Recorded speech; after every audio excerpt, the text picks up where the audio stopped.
Chapter 190. Lionel breathed heavily, his hands still firmly placed on the first door. Was this his limit? The truth was he didn't know the significance of his accomplishment. Something like opening 7 doors on the first attempt was already extremely rare in the Morales family.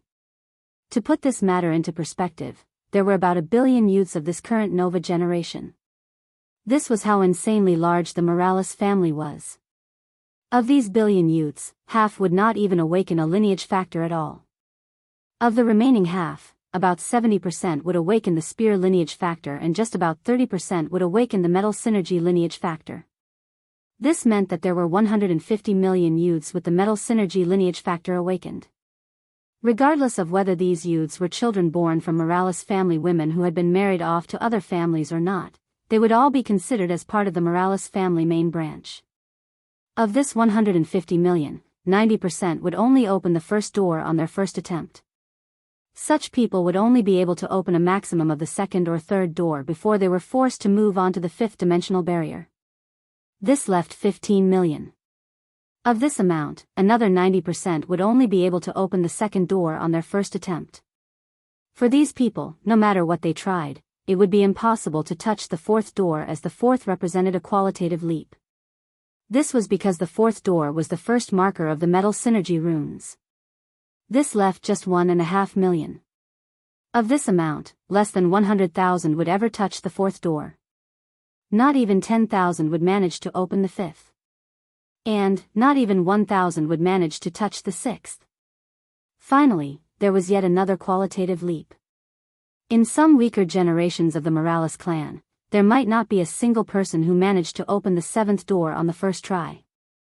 And, even in stronger ones, the number would most definitely not exceed 10 by a large margin. So, one can imagine how talented the Nova generation was.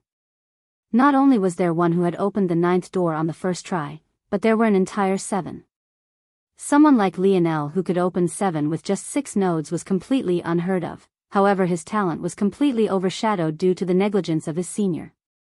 The truth was that what Lionel was aware of was the fact his attempts would only get more and more difficult with each attempt.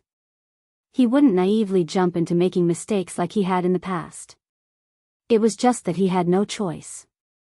In this dangerous situation, if he didn't quickly grow stronger, he would only die here.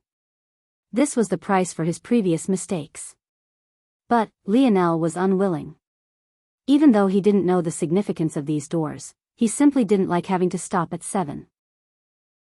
He didn't even know others were watching him, nor did he know the true significance of the amount of doors he opened, but he just didn't want to stop here. Lionel slowly clenched his fists. His nails scraped along the surface of the first doors. With how sturdy it was, he could only leave a bloody trail. His head tilted up, a resolute gaze flickering as he gazed toward the small opening in the door before him. Then, as though he had been grasped by a tinge of madness, he roared. The elders sighed as a collective, many of them turning away. At this point, they didn't even want to know the name of this youth. They could all only feel that it was a pity. If they knew the name of this youth, they might just feel that it was even more unfortunate. It was easier to avoid heartache if one didn't have a face to attach to it. Sometimes it was easier to ignore tragedies with a large number of casualties as long as you were distant enough from the people it affected.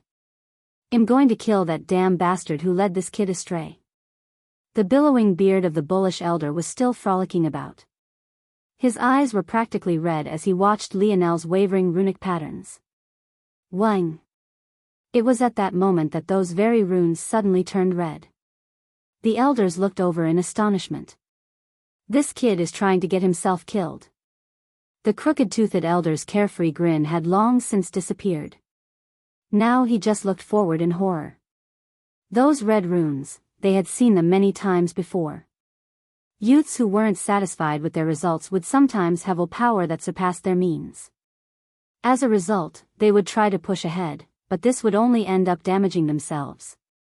No small number of youths had killed themselves in this way. They all recognized these signs very well. Bloodline deviation. Even if Lionel failed to open all 9 doors on the first try, it was still fine. He might have a chance at a comeback in the future if he worked diligently. After all, this was just the start of his path. But, if he died now, it was all for naught.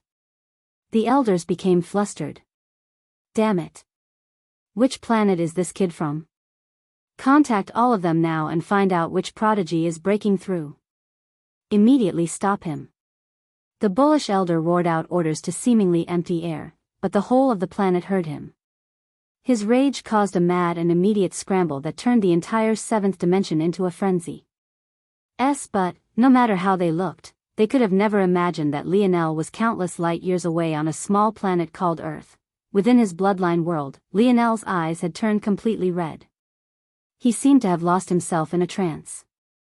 All he had eyes for was the expanse of darkness beyond the crack in the doors. His main body in the lab setting had become a rain of blood. The flickering crimson seemed to finally fuse perfectly into the beautiful, resplendent bronze. Instead of tainting it, it felt as though the light had gotten even brighter, creating a new red bronze color that shimmered like both gold and ruby. However, he had no idea that this only brought him a step closer to death. Chapter 191. Lionel could feel his blood seething. It was an exhilarating feeling that made him feel as though he was treading on clouds. He could never think that such ecstasy would cause panic countless galaxies away. How wonderful would it be if I could feel this way for all of eternity? It was a simple thought, innocent, even. But it was this very thought that led to the deaths of so many Morales family youths in the past. This feeling, it was like a drug. It was the kind of euphoria one could hardly find in life, yet it was also the very kind of euphoria that could rend the soul and send one to an early death. The elders of the family could only watch on helplessly as the red lights grew fiercer and fiercer. Even when they saw the signs of the eighth door opening, they no longer felt the same happiness. All they saw was the tragedy of another fallen genius. It could be said that though these elders were aloof and hardly made their presences known, they were filled with familial affection. Even that ungrateful bastard who stole their two family heirlooms was still spoken of fondly by the majority of them. After all, he was that singular genius of the Nebula generation they spoke about who managed to open the ninth door on his first attempt.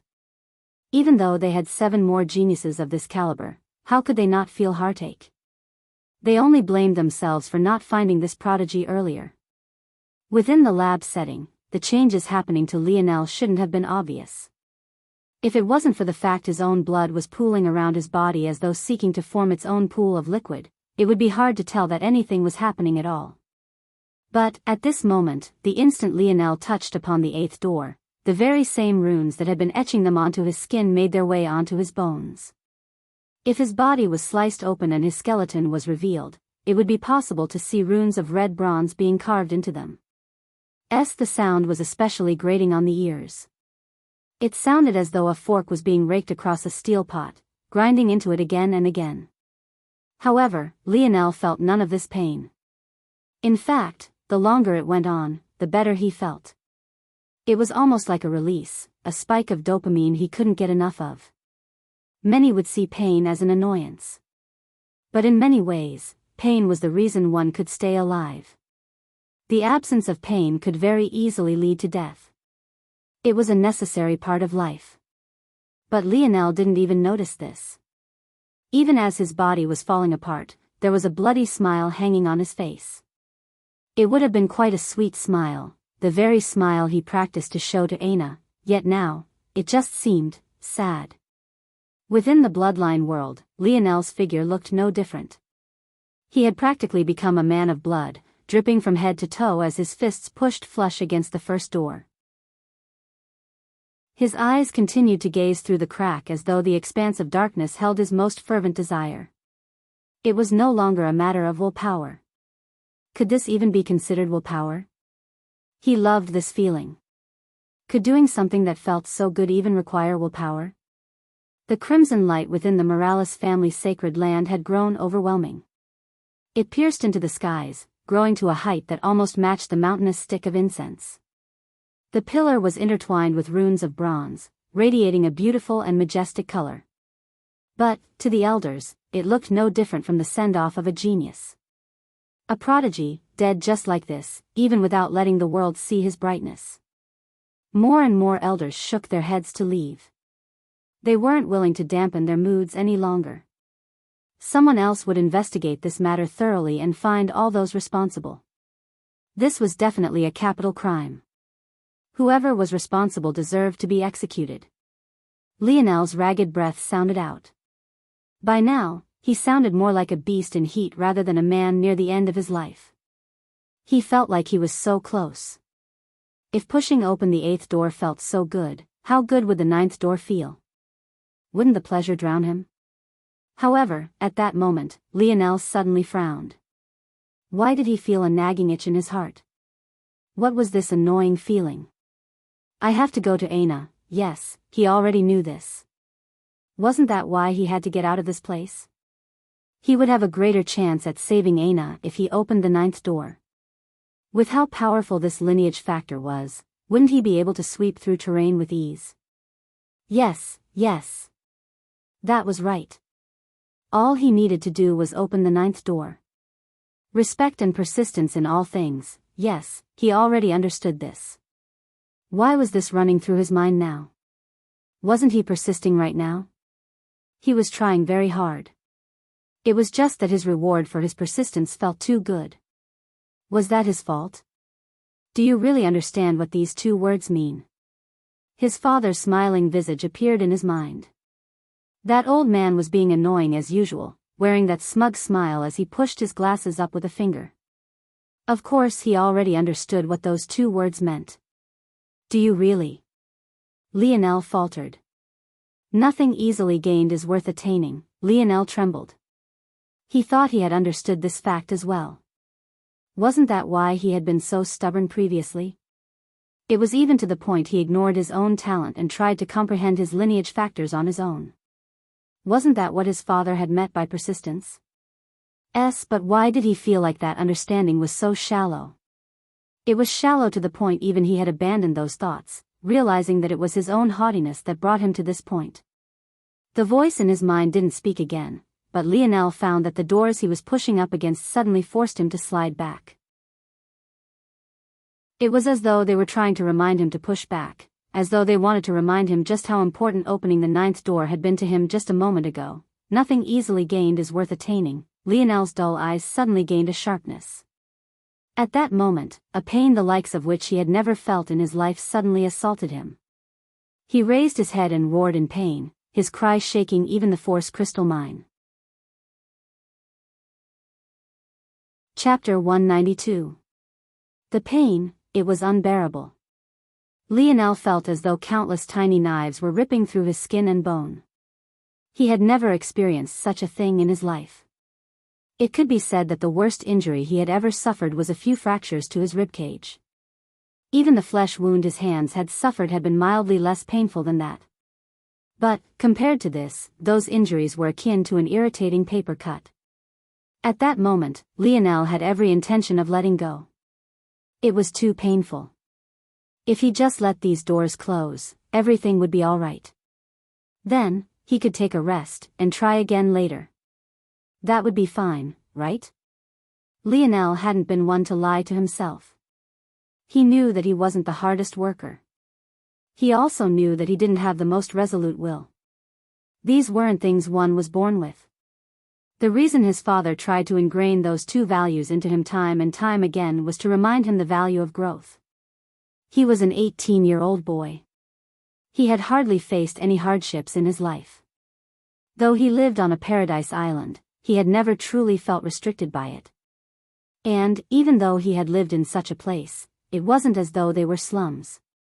Each paradise island was well tended to and provided for. Expecting him to have the will to trample the heavens and sunder the earth like some anime character was absolutely ridiculous. Let alone having such will, he wasn't even sure what he wanted to do with his life just yet. He was a kid. Though he had some talent, he was ultimately just that. A kid. For a kid like him, such pain was absolutely unbearable. But somehow, whenever he thought of letting go and allowing these doors to slam shut, tears uncontrollably fell from his eyes. Such a thing surprised even himself. He wasn't an emotional person. Though he had been worried about his father when the Paradise Islands fell, he didn't break down back then. When Simeon and the junior governor Duke decided to fire into the homes of innocents, he hadn't burst into tears.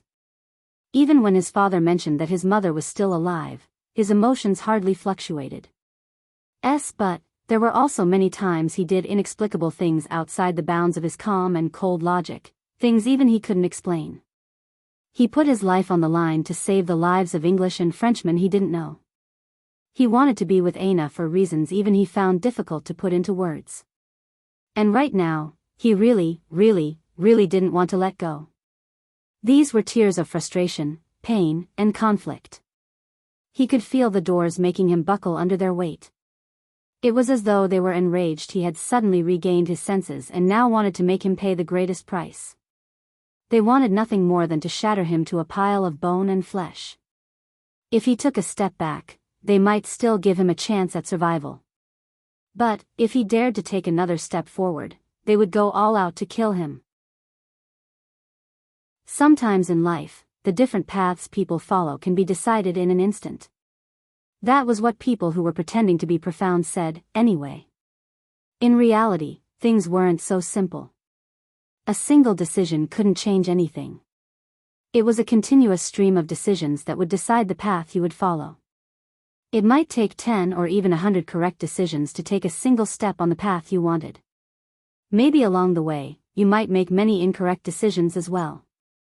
But only by persisting would you eventually become the person you wanted to be. Lionel was just a kid. A boy of barely 18 years old.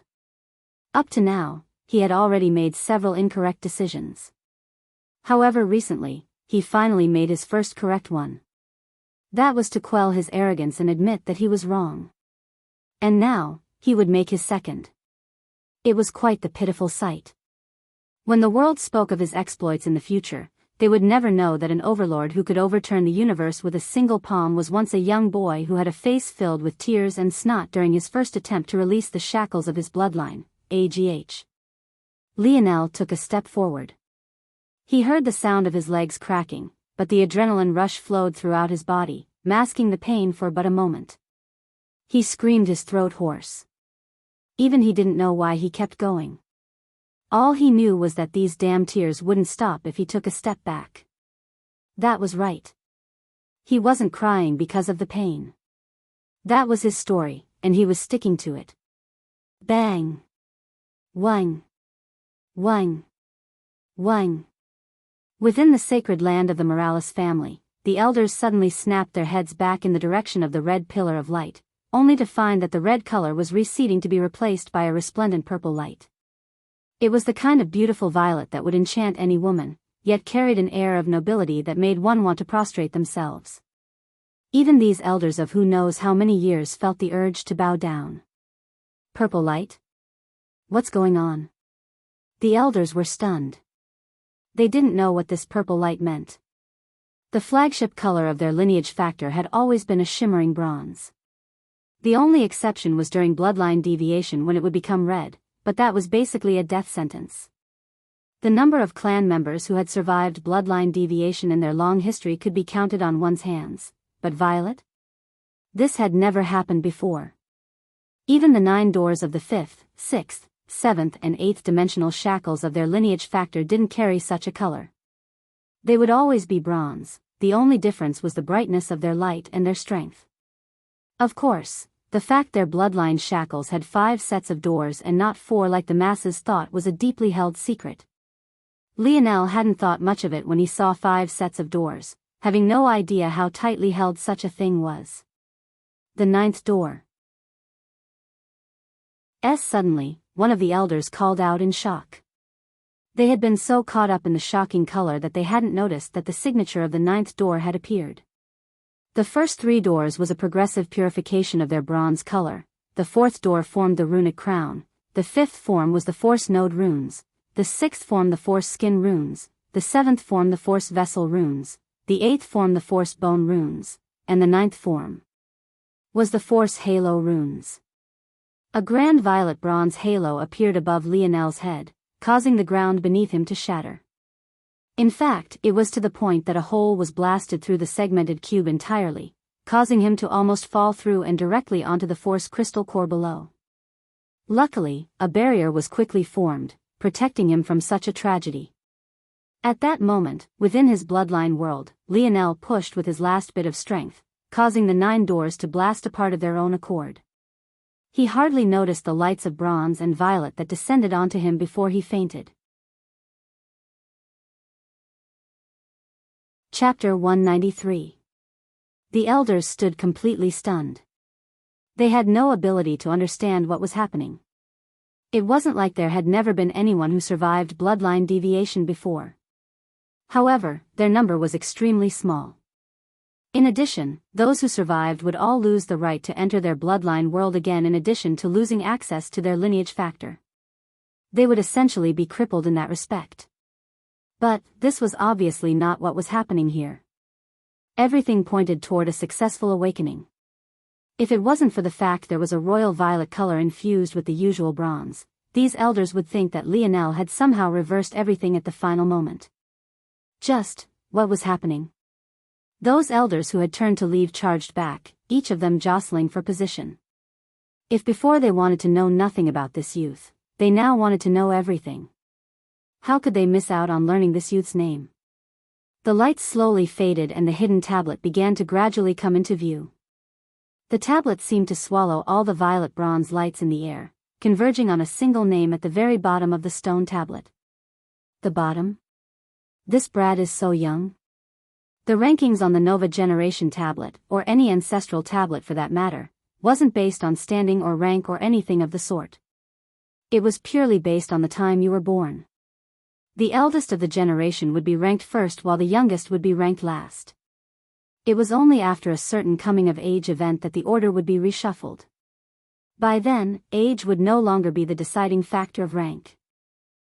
But one could imagine how large a tablet that could hold 1 billion names would be. Yet, ironically, ranking last was just as conspicuous as ranking first, especially since Lionel's name stood out so much. Upon awakening the spear domain lineage factor, a name would gain a sharp edge to it that radiated a kingly might. In the universe, there were many weapons factions, but the struggle between the spear and the sword had always been the most violent. Both of them were seen as the king of weapons by their respective wielders, so there would always be clashes between the two. Upon awakening the metal synergy lineage factor, a name would gain a heavy aura and also a bronze sheen to it, standing out from the other stone-carved names. Obviously, upon awakening both, one would gain a fusion of the two. It was already outstanding enough that Lionel's name had both characteristics. After all, there were only 7 others like this. However, even compared to them, his stood out just that level more because in addition to a bronze sheen, his name was also surrounded by a violet aura. Lionel Morales. The crooked-toothed elder muttered. Have any of you heard of this brat? The elders looked at one another for confirmation, but all they found were numerous shaking heads. There were 1 billion youths, how could they know all of them?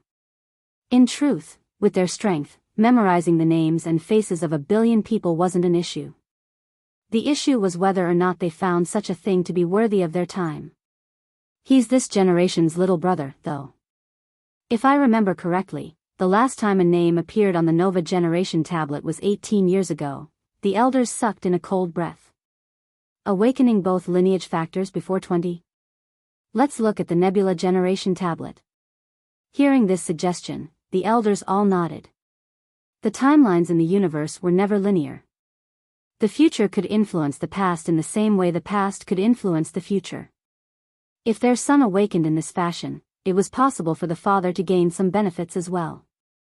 In this way, it might be possible to learn who Lionel was through who his father or mother was. However, the elders found no changes on the Nebula Generation tablet.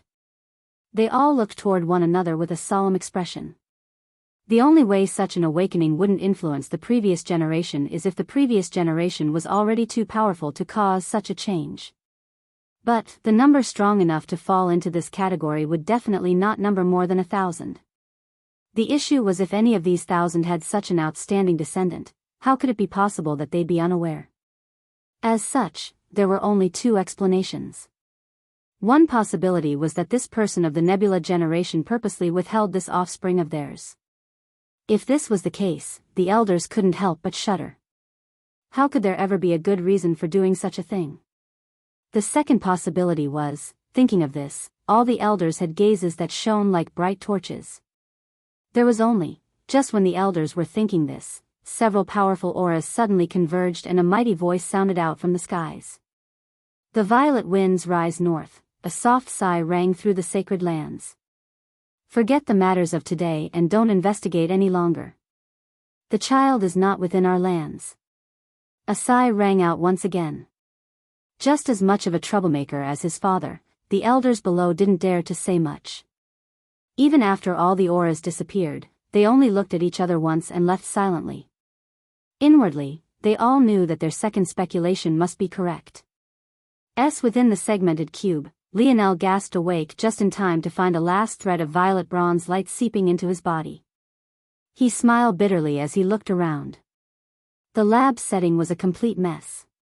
He was shocked to find that there was even a hole beneath where he lay. If it wasn't for some sort of odd energy barrier, he would have fallen right through. However, just when he was feeling depressed, a strong surge of force suddenly swept through the segmented cube. Lionel's eyes lit up. He immediately understood what was happening.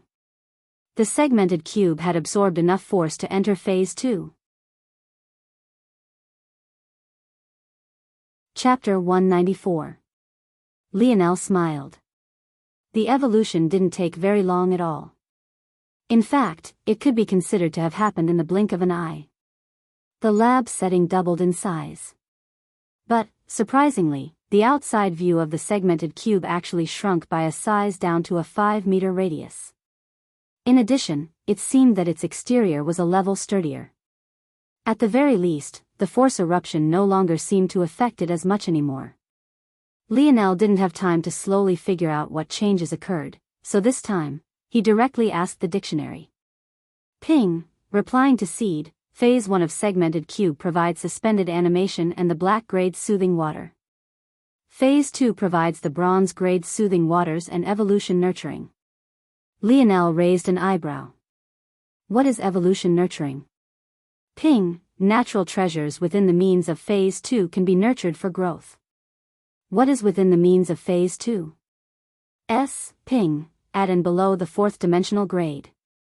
After a few more questions, Lionel came to understand everything.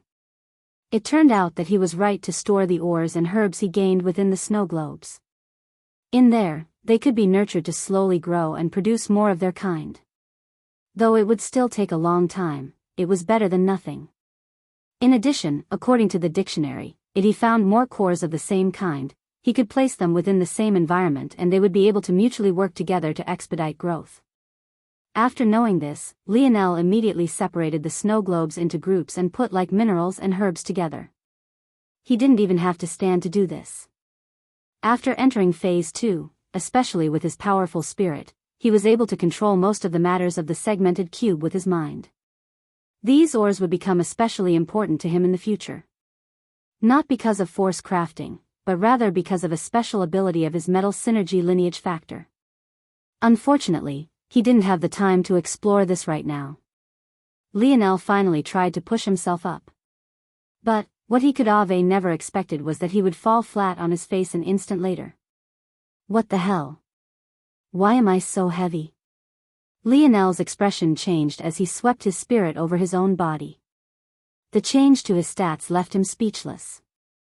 Lionel Morales, Strength, 4, 57, Speed, 0, 87, Agility, 0, 63, Coordination, 0, 91, Stamina, 1, 13, plus 0.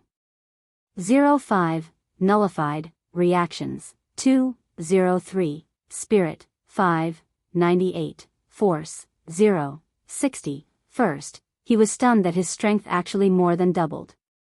But, in return, his speed and agility had actually fallen by more than half, not to mention his stamina. On top of that, his coordination, which had once been among his highest stats alongside his spirit, had actually plummeted as well. He immediately understood. His metal synergy lineage factor had actually increased his weight by so much. Now, he wasn't much different from the metal grade invalid he had met all those months ago, having great strength, but even greater limitations to his ability to use it. Lionel didn't panic after realizing this. He didn't believe that such a powerful lineage factor would have such a great weakness. If he was no different from a mere grade invalid, the metal synergy lineage factor wouldn't be worth all the praise and adulation the dictionary gave it. After taking a breath, Lionel used his overwhelming spirit to sweep through the changes in his body. Soon, he found the problem. Though the runes on his skin had already disappeared, that was just a superficial measure. The runes that ran through his blood vessels, and even more importantly his bones, had yet to recede. After a moment, Lionel felt he could control them and slowly force them into retreat. Soon, the heaviness of his body vanished. He realized that his strength was still great, being above 300, but the reduction to his speed was much less exaggerated. In fact, compared to before, his speed and agility had also increased. Lionel Morales, strength, 327, speed, 217, agility, 264, coordination, 201, stamina, 498, plus 005, nullified, reactions, 203, spirit, 598, force, 060, my lineage factor is still in its infant stages. If I was with the Morales family, the moment I completed my awakening, would immediately start absorbing all sorts of precious ores. But, I don't have the luxury to do so right now. There were two main abilities of the metal synergy lineage factor that allowed it to reign supreme. The first was its divine metal absorption ability and the second was its divine armor deity ability.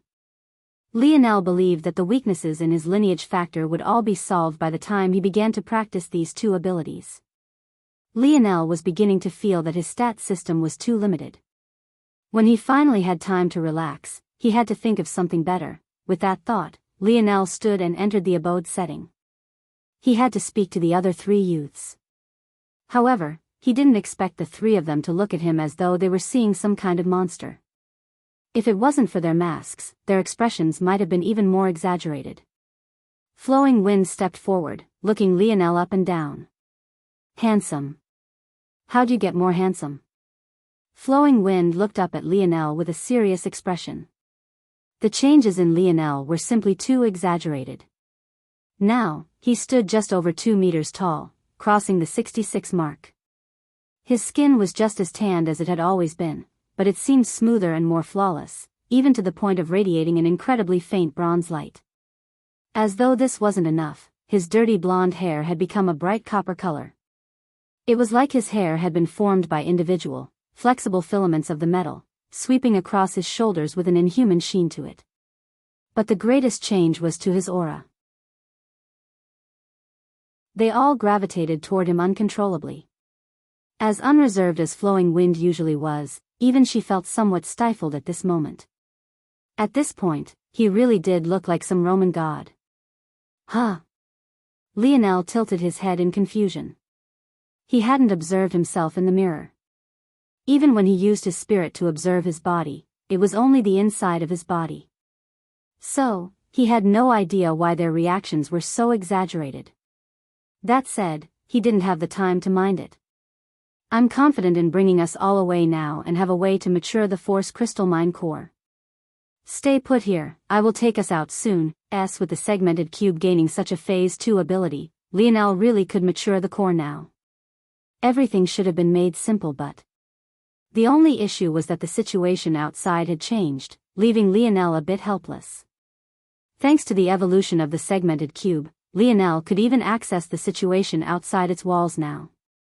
First, the little mink had woken up and was even curiously observing the force eruption. If that was all, things would still be fine.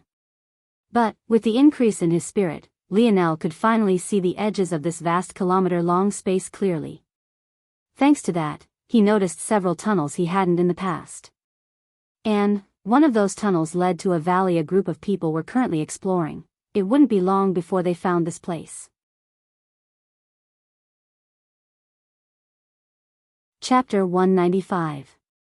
Lionel dropped down from the segmented cube, a hint of caution in his pale green eyes. But, after a moment, he realized that he was indeed correct.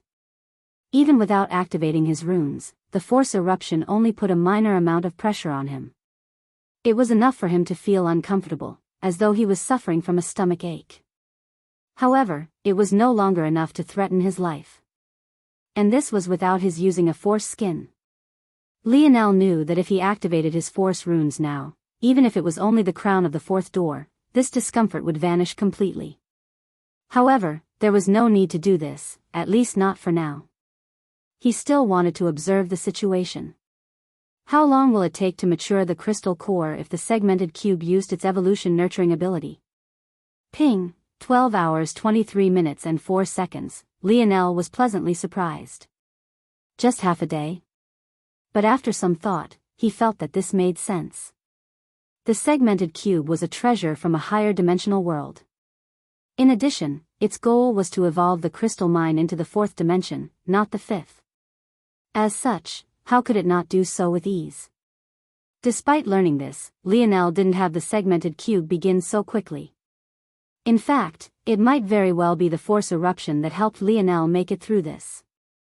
Lionel's spine tingled, causing him to subconsciously turn in a certain direction. This damned little mink, Lionel realized then that his thinking might have been a bit naive. He had almost forgotten that there was another being who could ignore the force eruption as well. At that moment, the little mink was still gliding around the walls of the force geyser. After Lionel's spirit had crossed into the fifth dimension, not only had the range of his internal sight increased explosively, even to the point of being capable of crossing tens of kilometers, but force of the fourth dimension was no longer able to hinder his senses. So, whereas in the past he could hardly see the situation around him in this place, now, everything was as clear as day. In fact, it should be said that fifth-dimensional internal sight should be capable of far more than just this.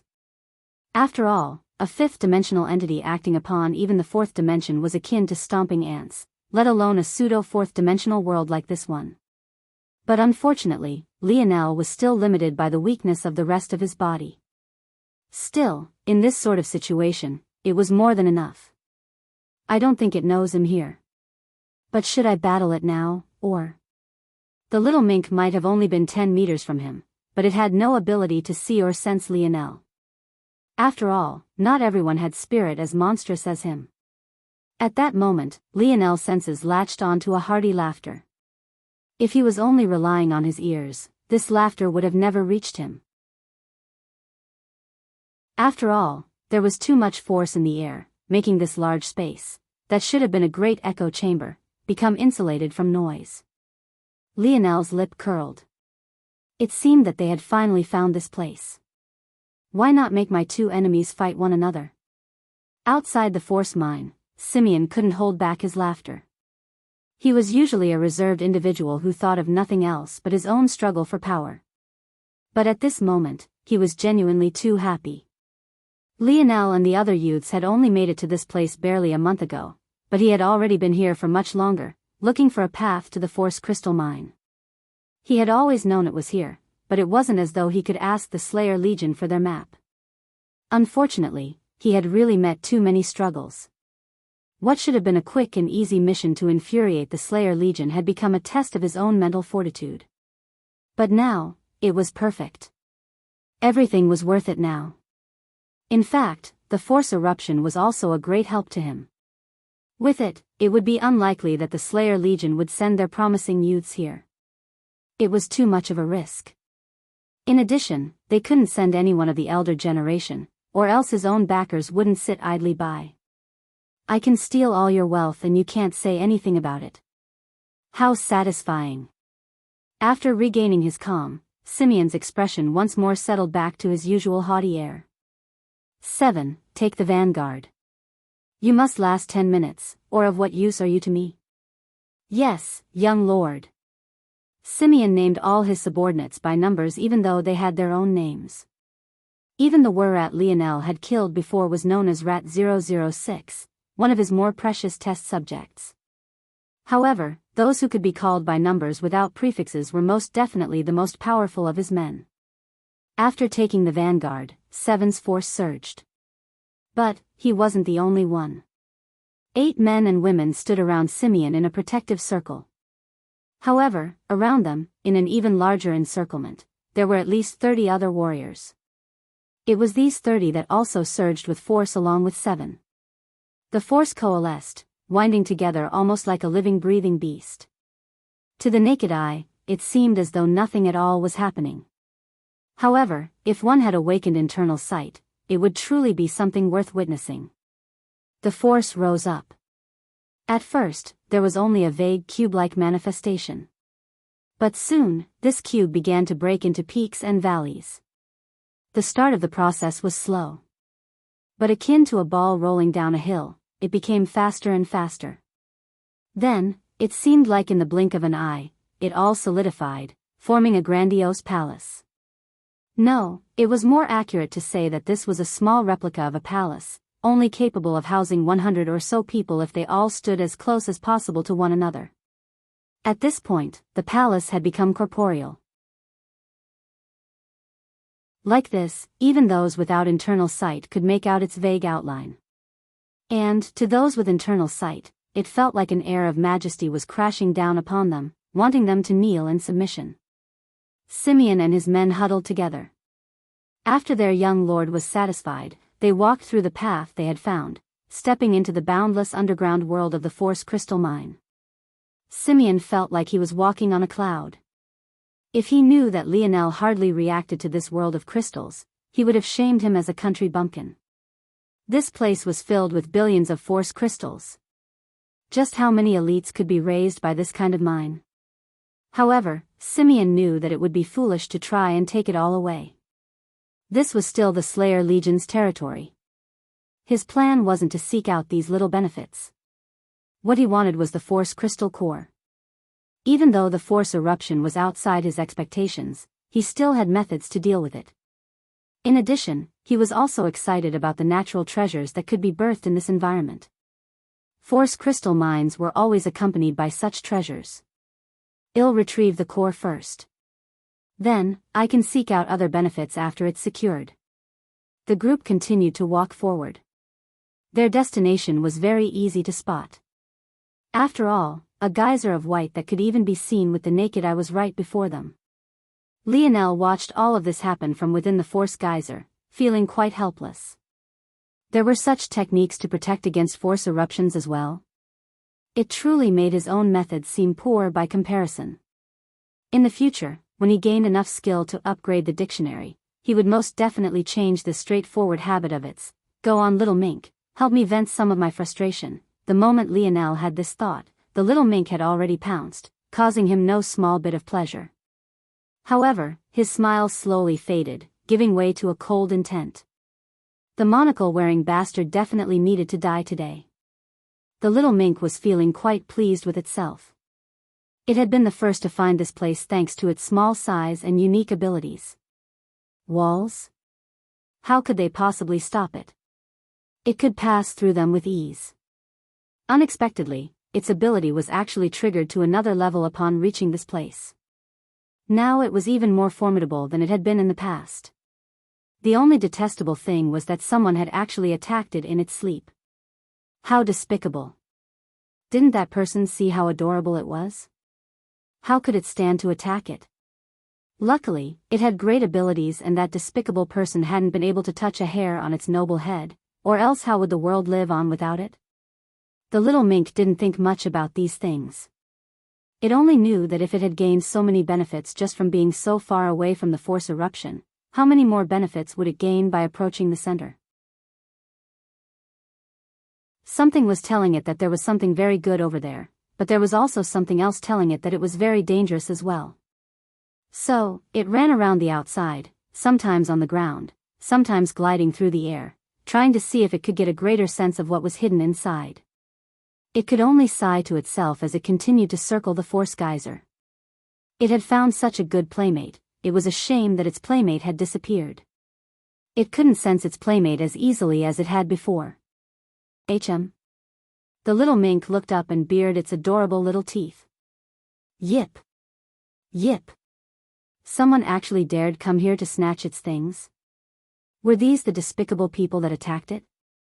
It was definitely going to teach them a lesson. Chapter 196. The members of the Brazinger family were caught completely off guard.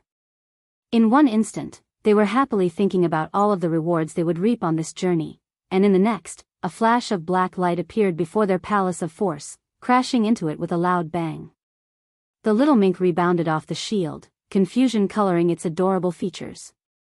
It was clear that it hadn't been hurt by the rebound. In fact, this was a benefit of its shadow world ability.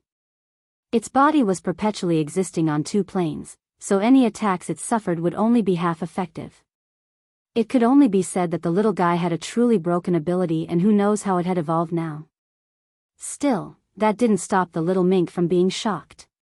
The only thing it had ever been unable to go directly through was the light attacks of its playmate. It didn't think that this illusory palace could also stop it like this. If the Brazinger family people knew what the little mink was thinking, they'd likely be coughing up blood in rage. Though the little mink hadn't managed to cross through their defenses, its actions had caused Seven to directly spit up several mouthfuls of blood. The backlash was so severe that the palace nearly collapsed. If it wasn't for the fact Seven feared what his young lord would do to him if he really let the palace fall, the technique would have collapsed in the first instant. Young lord. This little beast has comprehended a force-strengthening deviation. The four-corner palace formation won't last long. Simeon's expression darkened. This little beast actually dared to ruin its plans like this? Unfortunately, Simeon's ability wasn't beast taming.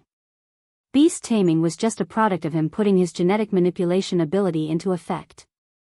In order to do this, he needed his victim to be completely restrained, and he also needed time to perform several complex calculations. It was completely impossible for him to take control of this little mink with ease. However, after a few moments of thought, his frown gave way to a smile. A beast that had comprehended a force-strengthening deviation? How valuable was that? Though he had other beasts of this caliber, it was clear that this little mink's force-strengthening deviation wasn't normal. It was very likely of an exceptionally high grade. Lionel watched all of this from a distance, his expression growing solemn. The little bastard actually didn't manage to break it in a single hit. By Lionel's estimations, that charge attack of the little mink carried with it over 300 points of strength. With it concentrated into such a fine point, its power per square inch was a few levels above even the explosions Lionel's quasi-bronze energy shield suffered all those months ago. Yet, his chain necklace almost shattered completely back then. What did this mean? It meant that this technique, a formation technique as that man referred to it as, was at least on par with his chain necklace. 4, 3, 2, go deal with that little mink. Don't let it near the palace formation again. Yes, young lord. 2 women and a man dashed out from the formation. The 2 women were 4 and 2 respectively, while the man was 3. 4 carried a bow and a quiver of arrows, 3 carried a 2-handed sword, and 2 brandished a whip that had a length of over 10 meters. Lionel quickly matched these 3 with the information he had gotten from his interrogation. Simeon's abilities were still limited. For now, he could only provide boosts to physical attributes. Though Ret-006 had had a mental ability, he had awakened with it even before he was genetically modified. Thanks to Simeon, the stats of all 3 of these warriors hovered around 300. However, if they undid the genetic lock Simeon placed on them, they would gain a 20% boost to their abilities. After matching the descriptions and weapons together, Lionel understood who they were. 4 had an grade telekinesis ability, allowing her to control her arrows within a range of 50 meters. 3 had an grade energy type ability which sharpened his force, essentially giving him the equivalent of a force-strengthening deviation. Finally, 2 had an S-grade metal manipulation ability. The links of her whip had small metal veins embedded into it, not only making it far sturdier than a normal whip, but also allowing her deft control over it. That is definitely not the limit of 2's abilities. I need to be careful of her. As an extra measure of caution, Lionel used the dictionary to double-check the information those 2 captives had given him. After confirming their abilities, he nodded. At this moment, the little mink and the three had already clashed. Or rather, they had tried to clash, but all the attacks they levied went right through the little mink. The three warriors turned serious. Three took a strong step forward. His internally cultivated force was entirely focused on maintaining the force skin around him. However, his ability had shot into overdrive, causing the air to whistle around his great sword as he swung toward the little mink. The little mink dodged to the side by a hair's breadth, leaping toward the spine of the sword to run up it. However, in the next instant it cried out and jumped backward, its little paws having been injured. It's weak to force strengthening deviations. 3 said confidently. With his ability, he could rip out force from the air and sharpen it to magnify his attack. Though the force was too volatile in this place for him to have great control, in some ways, this was also a benefit. If not for this, how could the spine of his blade also be sharp? Hearing his words, the eyes of the two women lit up. Wang! Wang! Sharp winds kicked up around 2 while a fiery blaze lit the tips of 4's arrows. Without pause, they launched their next attacks. Yip! Yip! The little mink's back arched as its hair stood on end. It bared its little teeth. This time, it was truly enraged.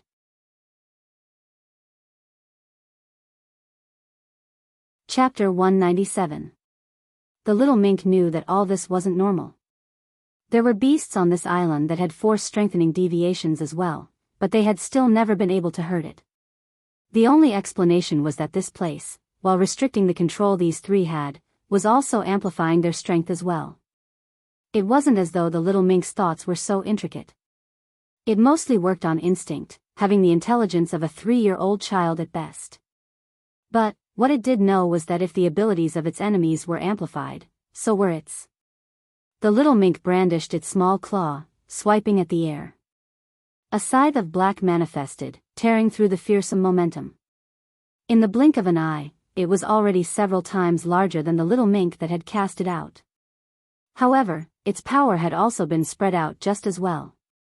Despite this, the expressions of the 3 warriors still changed. 3 took the vanguard, roaring as he slashed downward. 4 rapidly retreated and 2 brandished her whip like a cyclone, creating a barrier of sharp winds and clanging metal. The 3 were forced into a furious retreat. Looking toward the enraged little mink, apprehension colored their expressions. That attack had been greatly diluted, yet it still took the 3 of them working together to dispel it. Just what was going on with this little mink? Beasts this powerful shouldn't be on this island. According to the ranking system set out by the Slayer Legion, such a beast could only appear on an A-Sector Project Hunt Island. Why would it appear on a B-Sector Island? One had to know that these regulations were tightly controlled. Project Hunt provided a great opportunity, but it could also pose a great threat to Earth as well. They were essentially raising powerful enemies for themselves. So, how could these islands not be tightly monitored?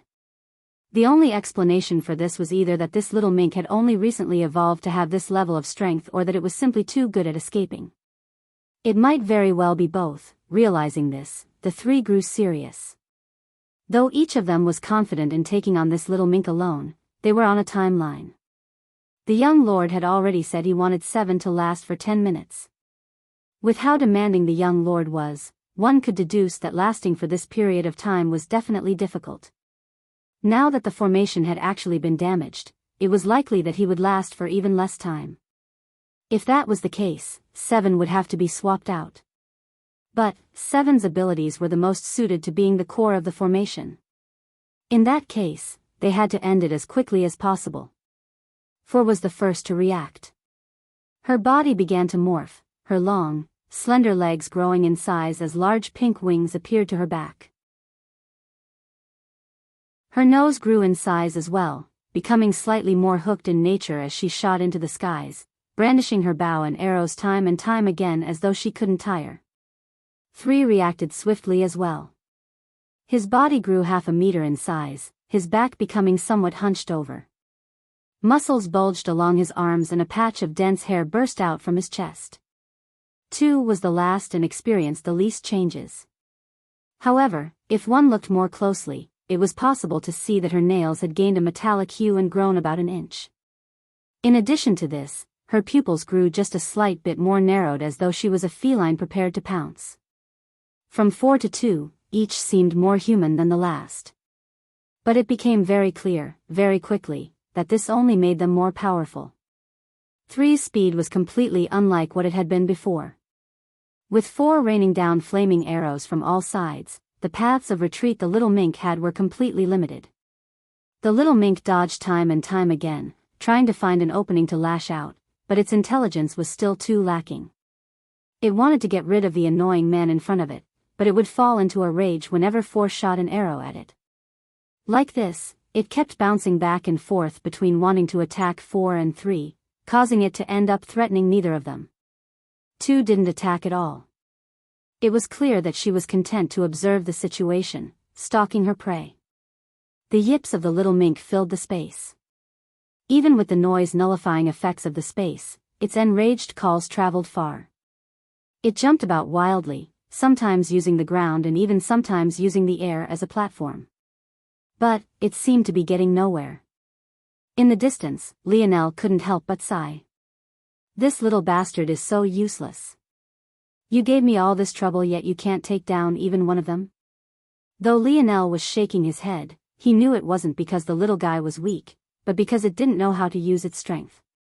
Usually beasts could make up for their lack of intelligence with strong physiques and large bodies, but the little guy had neither. Lionel suspected that the little guy's ability was great, but it was also highly dependent on how it was used. In Lionel's hands, he would likely be undefeatable of Earth with it. Unfortunately, it wasn't his ability, nor did he have the means to control beasts. The little mink finally couldn't take it anymore. It charged ahead recklessly, its deep black eyes holding a hint of red. 2's gaze narrowed as her forearm flexed. This was exactly what she had been waiting for. Even Simeon's lip curled into a sneer. Don't kill it, it will have its uses. 2 nodded in acknowledgement, but her whip had already pierced forward. It shot out like an arrow, leaving a streak of black and silver in the air. However, the little mink's burst of speed was out of all of their expectations. It appeared before 3, baring its teeth. Its hair stood on end as though trying to make itself seem far bigger than it was. 3, though caught off guard, was still a veteran of many battles. He sunk into a practice stance, using this momentum to slide a small distance away. Knowing that his sword was too large to be used at such a close distance, his left hand dropped from the hilt and pulled a knife from his hip, slashing out toward the little mink. However, what he couldn't have expected was for the little mink to completely vanish. Seeing such a scene, Lionel finally grinned. He was wondering why this little guy hadn't used this ability yet. It used it all the time against him. He almost felt like the little mink was playing favorites. The knife slash completely missed. 3's eyes widened in horror, but it was already too late. The little mink's claws tore his forced skin to pieces, tearing out a piece of his neck. Unfortunately for the little mink, 2's whip also arrived at that time. With her metal control, she could adjust her strike even while it was in the air. How could she not react appropriately? Bang! The little mink was sent flying, its torso completely ripped through, leaking out a black, foggy aura along with dripping crimson blood.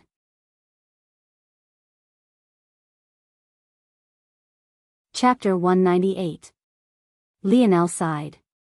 Though he hated the little mink for annoying him for so long, he still couldn't feel happy seeing it end like this. The truth was that the little mink wasn't just annoying him, the little guy had almost driven him to his death many times. Whatever, it's best it dies like this. It's too great of a variable. Go and collect it. Simeon's voice rang out.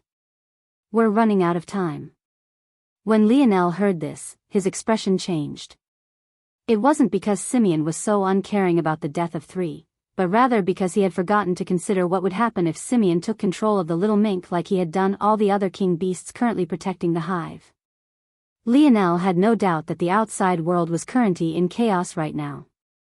The beasts from the ocean had most definitely long since charged onto the island. Maybe the only reason they had yet to cause changes in the hive even after so long was precisely because of the beast kings under Simeon's control. Simeon was already so powerful. If he gained a subordinate like the little mink, it would really be over. If I had known it was so weak to force strengthening deviations, I could have killed it a long time ago. Damn it, the recklessness of his past was really coming back to bite him. Back then, he had used harpoons to target the little mink and not light elemental force. Had he used the latter, he probably wouldn't even have to worry about it. Lionel knew about Simeon's ability, but he didn't know anything about exactly how it worked. He didn't know how long it would take for Simeon to take control of the little mink. If it was instant, or even if it was just a few minutes, Lionel would be in trouble. 5. One of Simeon's subordinates had engraved healing ability. It was quite possible that if Simeon could take control of the little mink, Lionel would be in a world of trouble. Even after all this, you're still giving me problems. Without another choice, Lionel grit his teeth and rushed out of the force geyser. At the very least, he had to kill the little mink before it could be of any use to Simeon. Or, he just had to defeat them before Simeon had the chance to get his hands on the little guy. It could be said that the very last thing the Brazinger family members could have ever expected was for another person to suddenly come rushing out of the force eruption. Simeon was especially shocked. He didn't immediately recognize Lionel because the changes in him were too striking. Plus, the last time he had seen Lionel was only for a brief moment in the Governor Duke's residence. And, back then, Lionel had had a tired and disheveled appearance, nothing like the valiant aura he was giving off now.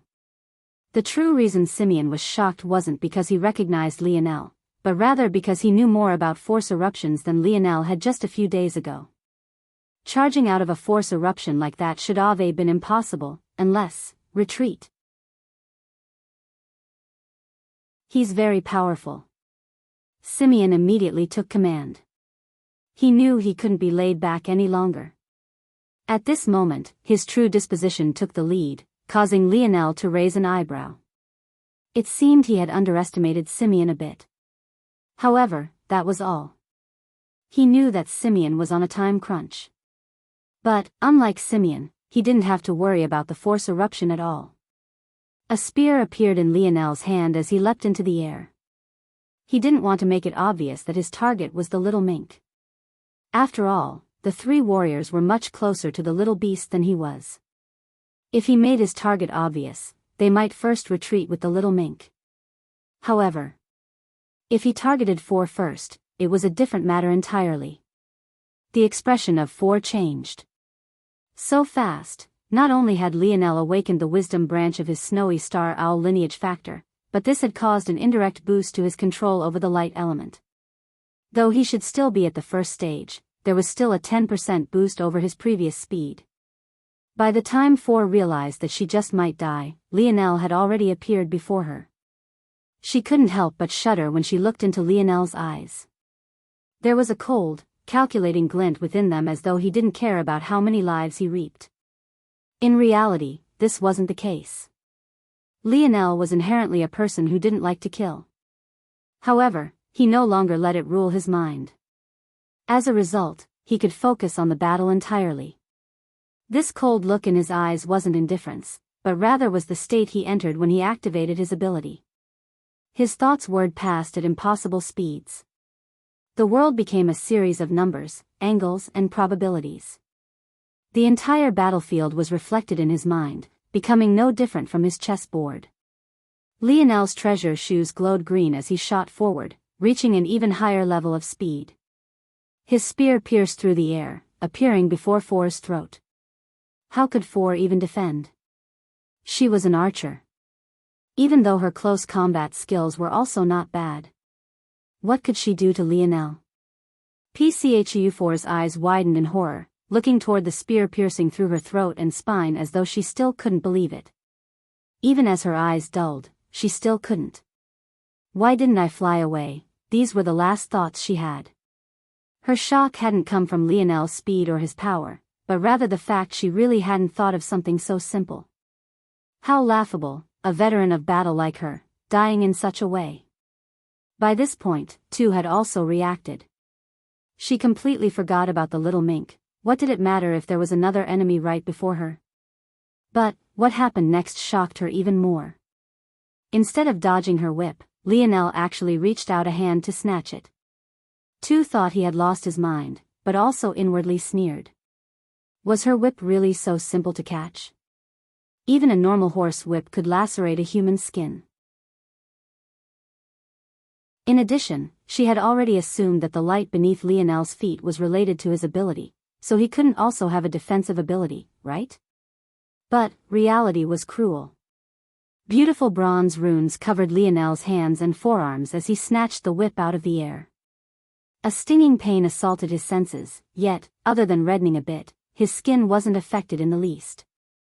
With a single pull Tu was sent flying toward him.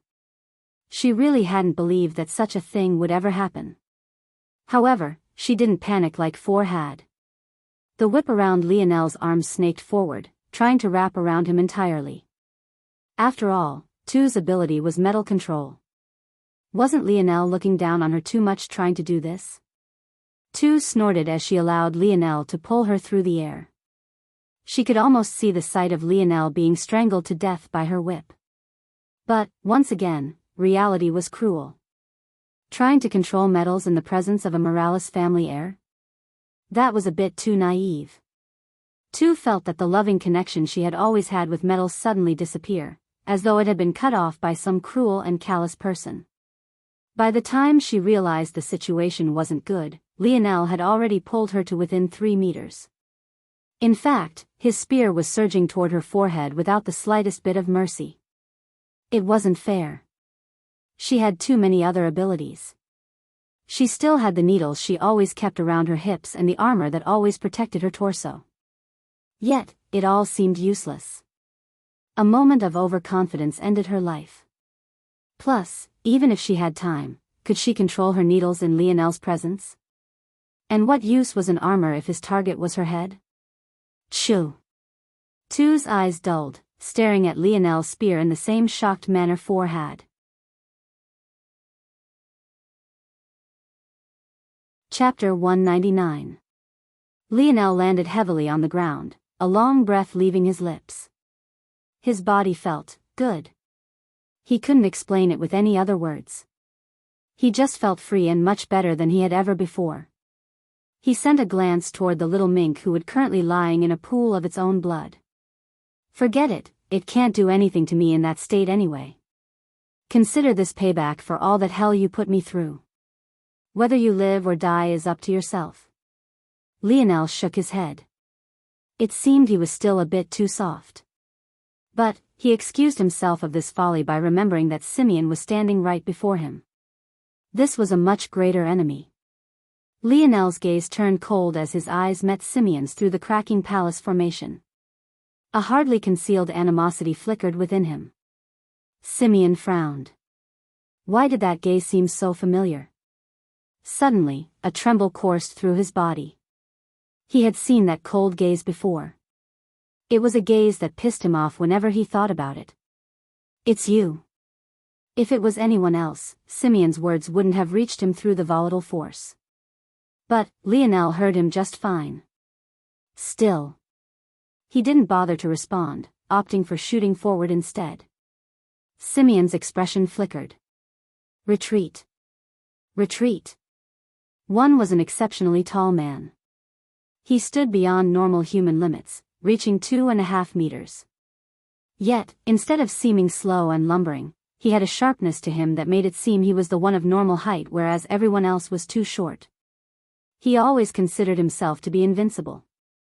At the very least, there shouldn't be more than a handful of people on Earth who could match him in strength while those families were still forced to stay in hiding. So, when he heard his young lord so decisively order a retreat, he felt dissatisfied. It was like the deaths of 4 and 2 had little to no impact on him. In his eyes, he could kill the 2 of them just as easily, if not more so. Young lord, let me handle him. One said confidently. Simeon looked toward one. However, his eyes didn't carry the pleasant surprise one was expecting. Instead, it held a hostile light that made his heart tremble. This young lord ordered you to retreat. So retreat. One was stunned. Was the situation truly so bad? Simeon couldn't be bothered to care about one's feelings in this moment. One had to remember that the dictionary had broken down Simeon's abilities into two lanes: genetic manipulation and reinforced mind, mental capacity several times that of normal individual. Special emphasis on eyesight. Similarly to Lionel, he was able to estimate a person's stats by looking at them. He could immediately grasp that in his current state, there was a high chance that Lionel could suppress and kill one. Though it would take a while, the one commodity he didn't have now was time. In addition, he had noticed the light elemental force that boosted Lionel's speed and the odd runes that coated his hand when he caught Tu's whip. Both were anomalies he had no way to account for. All of this didn't even account for the most important matter. Lionel was standing in this environment without the slightest hint of a force skin. Everything led to just one conclusion. They were greatly disadvantaged in this place. Simeon's heart couldn't help but clench when he thought of a possibility. What if Lionel waited until they approached the force eruption to act? Would they even have a chance? Could it be he's an impulsive fool? Or is there another reason he would make such a clear mistake? If Lionel was just a fool, this was still fine. Such an enemy wasn't one Simeon had to worry about. However, if not, suddenly, Simeon trembled again. He suddenly remembered the disappearance of his two lackeys. If Lionel caught them and interrogated them. Simeon turned his gaze toward the little mink corpse and immediately understood everything. However, instead of being relieved that Lionel didn't know how his ability worked, he was instead several levels more apprehensive. This opponent. He had to be killed. Both Simeon and Lionel wanted the death of the other. However, neither had an easy path toward this. Not only was Simeon's evaluation of Lionel now several levels higher, but so was Lionel's evaluation of the former. He had never thought that Simeon would be able to so decisively choose to retreat in the face of so many benefits. Lionel hadn't missed the subtle look Simeon sent toward the little mink. He immediately guessed that there was a better than 80% probability that Simeon had realized the reason he stepped out so quickly when it would have benefited him more to wait. However, Lionel had no intention of letting them leave so easily. He wanted Simeon's life even more than the latter wanted his. Lionel's body flickered forward, appearing before the cracking palace formation. Seven had only just managed to stabilize the formation when the young lord ordered a retreat. In truth, he had been sighing a breath of relief. He knew he definitely wouldn't make it to the 10-minute mark Simeon expected of him. But, at this moment, all his hopes were completely shattered. Bang! A sharp light pierced through the protective film. The palace formation crumbled like shattering glass, revealing Seven's figure. Seven violently coughed up several mouthfuls of blood. Let alone defend against Lionel's coming attack, he could hardly stand on his own 2 feet. However, Simeon had also been prepared. His 8-lensed monocle spun around his left eye, complex calculations sweeping by at blinding speeds. Lionel's path was immediately blocked by several of the lesser guards Simeon had brought. He had already lost 3 numbered warriors, he couldn't afford to lose 7 as well. Simeon had brought over 30 people with him, each of whom were force wielders. Though alone they weren't enough to take a single one of Lionel's strikes, together they were enough to obstruct him for several moments. Lionel frowned. Should he take it out now? Not even an instant later, he shook his head furiously. He couldn't risk using it against humans or else his ending would be no better than Jones. Damn it. That little mink really screwed me over this time. Lionel's flashing spear force reaped 3 lives in the blink of an eye, but one group had already picked up 7 and rushed one. To make matters worse, Simeon's retreat had been even faster. Simeon stood with his hands clasped behind his back. He seemed to be standing on nothing, shuttling through the air like a flying god as he retreated. But, Lionel knew that this was just a success air solidification ability. Lionel's eyes narrowed, but he didn't continue to chase. He knew what kind of support Simeon had outside. At this point, he could only blame the fact Simeon was far more intelligent and cautious than he had given him credit for. Lionel didn't know if even he could retreat so decisively. Simeon had already called for retreat the instant Lionel charged out from the force geyser. The importance Lionel placed on Simeon rose several levels higher. However, Lionel didn't feel down. He didn't believe that Simeon would leave this island so easily. He would most definitely surround the hive in a death trap. Lionel's lip curled into a sneer. While you wait patiently for me, they'll be reaping all of these rewards. While Lionel was thinking this, Simeon's line of thinking wasn't much different. Simeon's red hair fluttered in the wind, his red eyes piercing through the skies. Why not let you gather up all the benefits for me? I'll just take them off your corpse. Chapter 200. He won't be an easy opponent. Lionel flipped his palm, causing a pistol to appear in his hand. As Simeon disappeared through the path toward the valley, he fired off several shots. However, these shots weren't for Simeon at all. Rather, they mowed down several of his subordinates. By the time they disappeared completely, the more than 30 number Simeon had come with had shrunk to barely half of that. Though he could see Simeon's furious gaze, Lionel didn't bat an eye. After they truly disappeared, he turned back, entering the force geyser once again. This time, he didn't hold the segmented cube back any longer and directly allowed it to begin speeding up the growth of the force crystal core. After he came out once again, his first instinct was to begin exploring the other tunnels connected to this mine. The tunnel Simeon went through only led to the valley outside, but the others had a high likelihood of having precious natural treasures. However, he stopped when he crossed over the bleeding figure of the little mink once more. At this point, he was left speechless. Wasn't this little guy supposed to be terribly wounded? Why was it that it seemed like it was just taking a nap? Lionel shook his head. He couldn't allow any more variables to occur. So, he coated his hands with light elemental force, scooped up the little mink, and tossed it into one of the segmented cube's snow globes. He really didn't know what to do with that little mink. Maybe in the future when he grew powerful enough to be confident in easily subduing it, he could let it go free. After dealing with these matters, Lionel's smile returned. There were 12 hours until the segmented cube accomplished its task. And this wasn't necessarily a deadline for him either. Lionel grinned. Consider this as a bit of payback, old man. Who asked you to bully me for so long? Lionel wouldn't feel the slightest bit bad about robbing the Slayer Legion blind. Old Hutch could only blame himself. Lionel dashed toward the closest tunnel, having stored numerous snow globes within the spatial bracelet. He followed the tunnel's winding paths, relying on the dictionary to detect precious ores. It wasn't very long before he gained rewards for his efforts. Evolution ore. Herb ore was an important foundational ore and provided the basic network of strength most force crafts needed. Evolution ore worked similarly in that it strengthened ores, but its use was more miraculous. Depending on the ore kind, it could serve all sorts of functions. It could fuse two separate ores to create a new ore sharing both characteristics. It could be applied to a single ore and boost its effects compared to others of its ore family, and it could even be used as a catalyst to speed up ore growth. Much like herb ore, evolution ore was one of a kind. There was only one kind of it, but it was separated into many different stages. The evolution ore Lionel found was Black Evolution Oregon.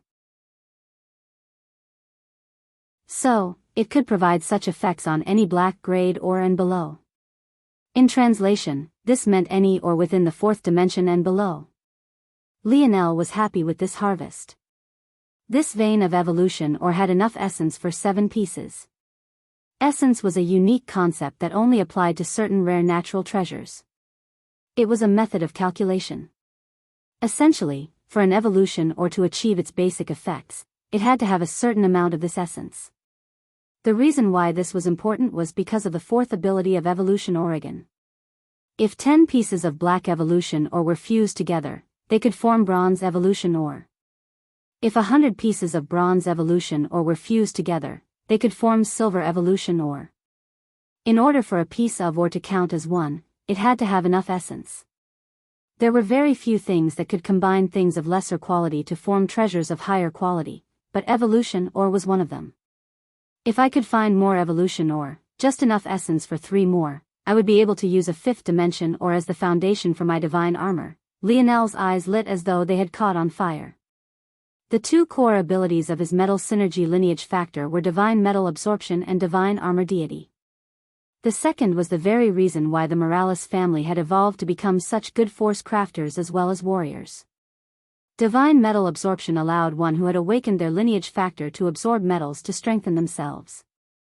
This wasn't a foreign concept. After all, Lionel had been looking for the special vein or dimensional cleanse mentioned. That vein ore would have allowed him to strengthen his force pathways. However, whereas a normal person would only be able to absorb these very special and niche ores, the Morales family wasn't limited by this at all. The special vein ore, known as force vein ore, and specifically black force vein ore for Lionel's current needs, could only be considered normal in strength. The only reason it was so sought after was because its special properties allowed normal force cultivators to absorb some of its essence. However, Lionel could absorb much stronger ores and strengthen his force pathways with metals others couldn't even imagine using. This ability was already enough to explain why the Morales family could stand so tall. If someone's body was as strong as metal, was it even possible to harm them? This was completely unlike the grade invalid Lionel had met before because this would also encompass Lionel's inner organs. However, what was most shocking was that this wasn't the Morales family's only earth-shattering ability. It could even be argued that divine armor deity was more exaggerated. As long as one opened the 4th door of the metal synergy lineage factor, it would be possible to absorb metals to strengthen one's self.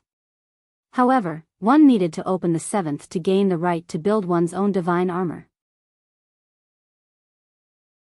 This ability could be considered the fusion of a force crafter and a warrior's dream.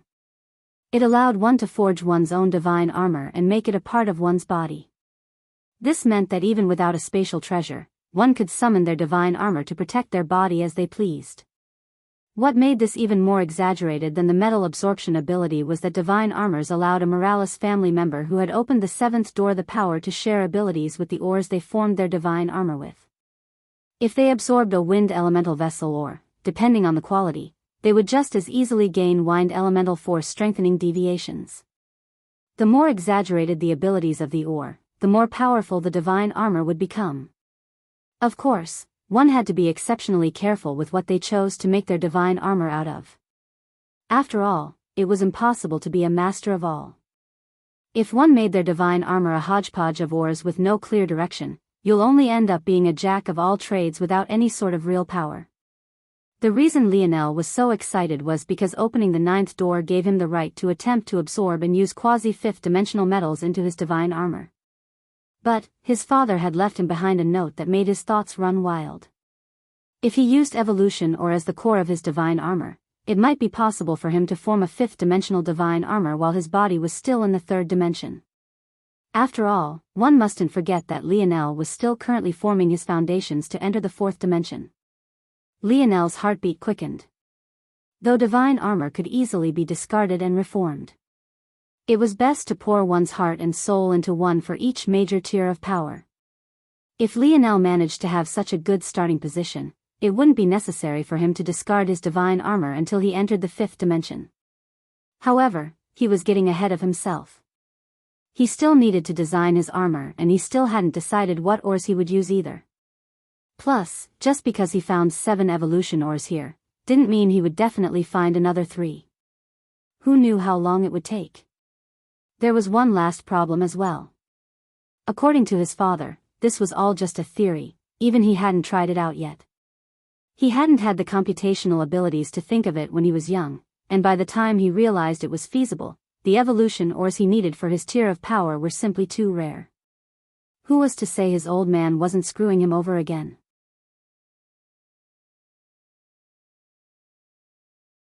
Chapter 201.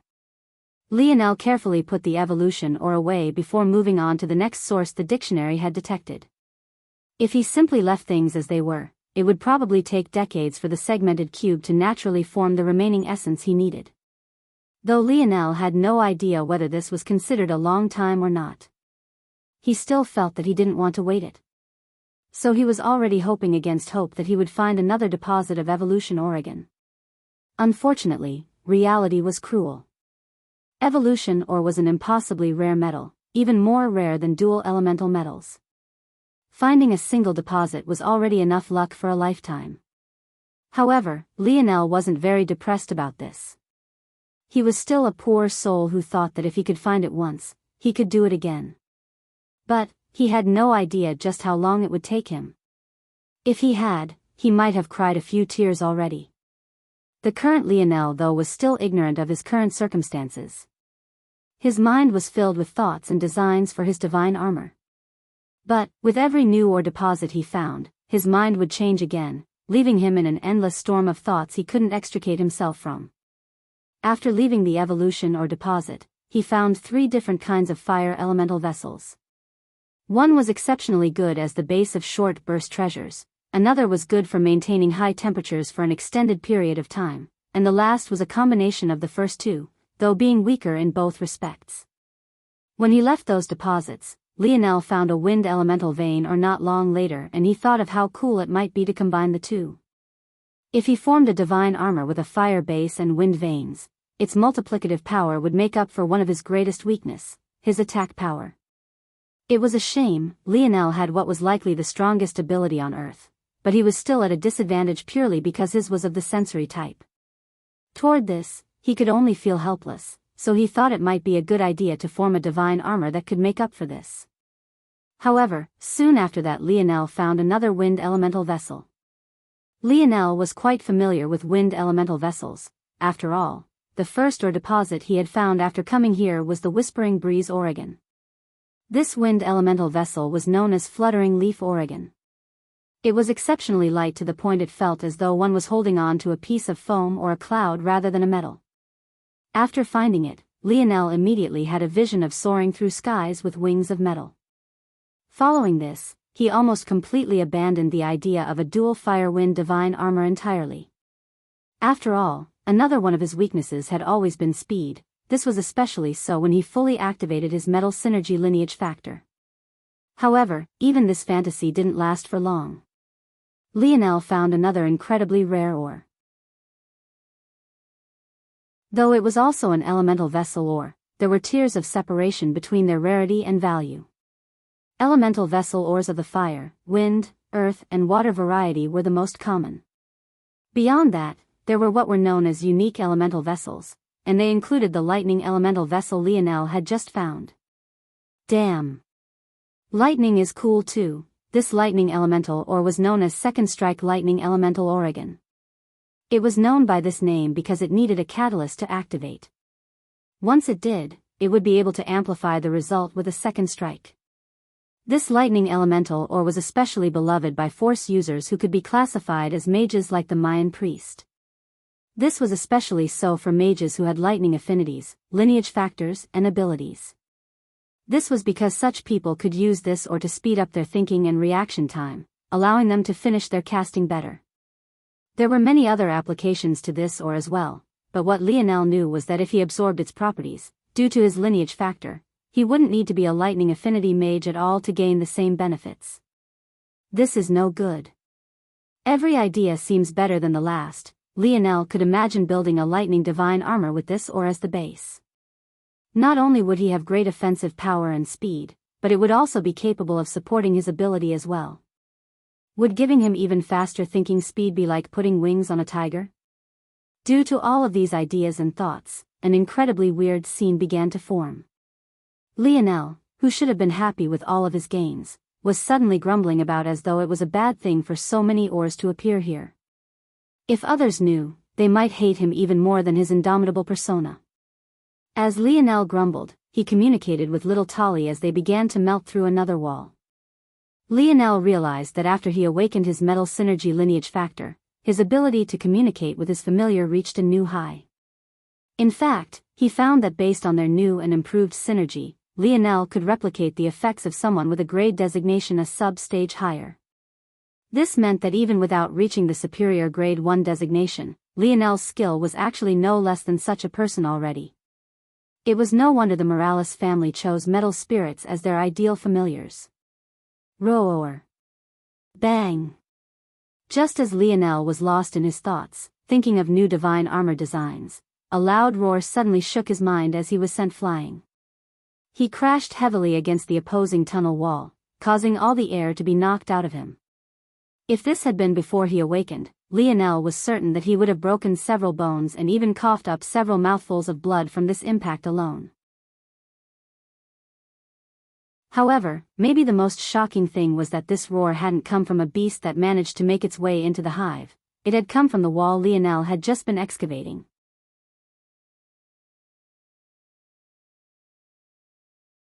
Chapter 202. Lionel heavily crashed into the ground, but his eyes never left that faint light beyond the crack in the wall. Domain ore. Lionel breathed out a hot breath. Normal ores could only contain their special properties within the walls of their bodies. Whether it was elemental vein or vessel ores, there was no way for them to show off their might outside the actual materials they were formed out of.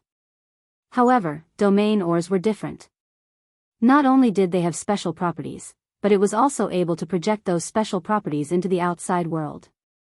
This manifested as an aura that could send even Lionel flying. In truth, the runes of the metal synergy lineage factor also had this effect. Once one opens the 9th door, one would gain the Force Halo runes. These runes manifested a domain that asserted an air of dominance.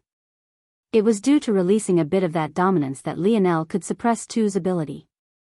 There were also other applications of it, like forming a gravity domain as well. Though, in Lionel's current state, he wouldn't be able to activate it for long. This domain or Lionel had stumbled upon had roared, sending Lionel flying. There was no doubt it was exceptionally powerful. The highest grade ore Lionel had found to this point was a Tier 7 black ore. The second strike Oregon ores like the evolution ore and the herb ore were considered unranked. This was already a great boon for Lionel. However, for this ore to be so powerful even through such a small crack, it was at the very least of the Tier 8 black grade. The other ores couldn't really harm Lionel. As long as he was careful, with how high his affinity for metals were, he wouldn't receive any backlash. But, clearly, domain ores were different. They were among the most dangerous ores to gather. Lionel took a deep breath and stood, walking toward the crack again. This time, he released his lineage factor fully. He could feel his blood seething as thrown his entire body had been through into a furnace. Beautiful bronze runes appeared across his body, forming a crown on his forehead and soon, even forming a halo above his head. Gusts of winds kicked up around him as the bright lights of the domain ore dimmed. It was as though it sensed a threat looming over it, so it retreated as quickly as it appeared. Lionel was quite shocked by this outcome. He had thought it would be more difficult. But, he wasn't complaining. Though he found the violet lights around his body now to be quite beautiful, he didn't think it was out of the norm. At the end of it all, he was still a bit in the dark about such things. Soon, the ore was exposed completely, bearing its full nature for Lionel. As expected, it's a soul-type domain ore. Lionel shuddered. If his mind hadn't been reinforced by his snowy star owl lineage factor, he would have suffered far more. This domain ore was another favorite of mages. Lionel didn't know much about that world, truth be told. All he knew was that this was a top-class material for crafting wands and staffs of the like. It could amplify soul force attacks. Lionel had been correct. This was a Tier 8 black grade ore known as Howling Tiger Oregon. It's a shame that it's an attack-type soul domain ore, or else it would amplify that treasure by several levels. Lionel took a deep breath and carefully put the ore away. He no longer dared to be as absent-minded as he was before. And, he also realized now that these gains weren't a joke either. If any of these ores appeared in a knowledgeable world, who knew how many would fight for them? Lionel found it shocking that the Slayer Legion would treat this place so casually. Was it that they didn't know? Or were they that negligent? In the end, Lionel had to admit he had a striking advantage. How many treasures were as good as his dictionary at finding these deposits? But, at the same time, he affirmed to himself to keep these gains a secret. Even though he didn't feel bad stealing from the Slayer Legion like this, after all, he would be saving so many of their young geniuses very soon, there was no need to tell them anything about it. I've spent a lot of time here, the core should almost be matured. I should head back. Unfortunately, Lionel didn't find any more evolution ores, nor did he find another garden like he had earlier. It seemed that garden was a one-off rarity. As Lionel walked back, he clutched a pound of herb ore in his palm. If one looked closely, it was possible to see the grayish-black ore losing luster as though something of it was being taken away. Of course, this was Lionel using his absorption ability. According to his father, to lay the best foundation, he had to first absorb as much herb ore as he could.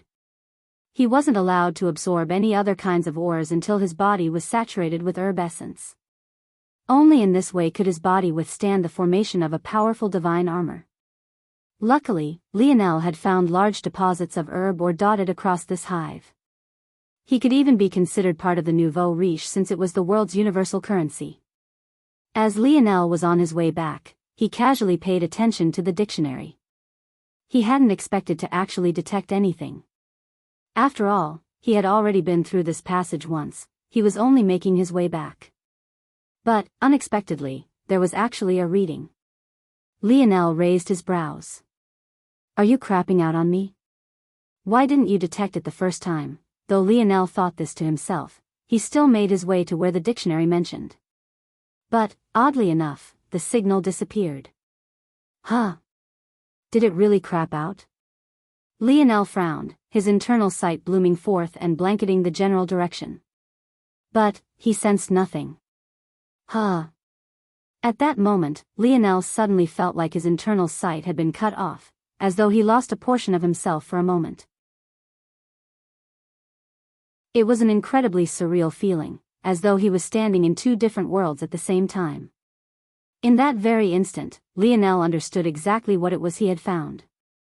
He was too intelligent and his foundational knowledge of all things related to force crafting was too profound. After all, he didn't want to lose out to his detestable old man. It was another domain Oregon. But, this one.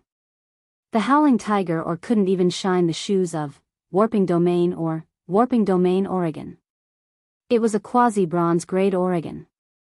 However, what truly made it special wasn't its grade, though this alone was enough to make many go crazy.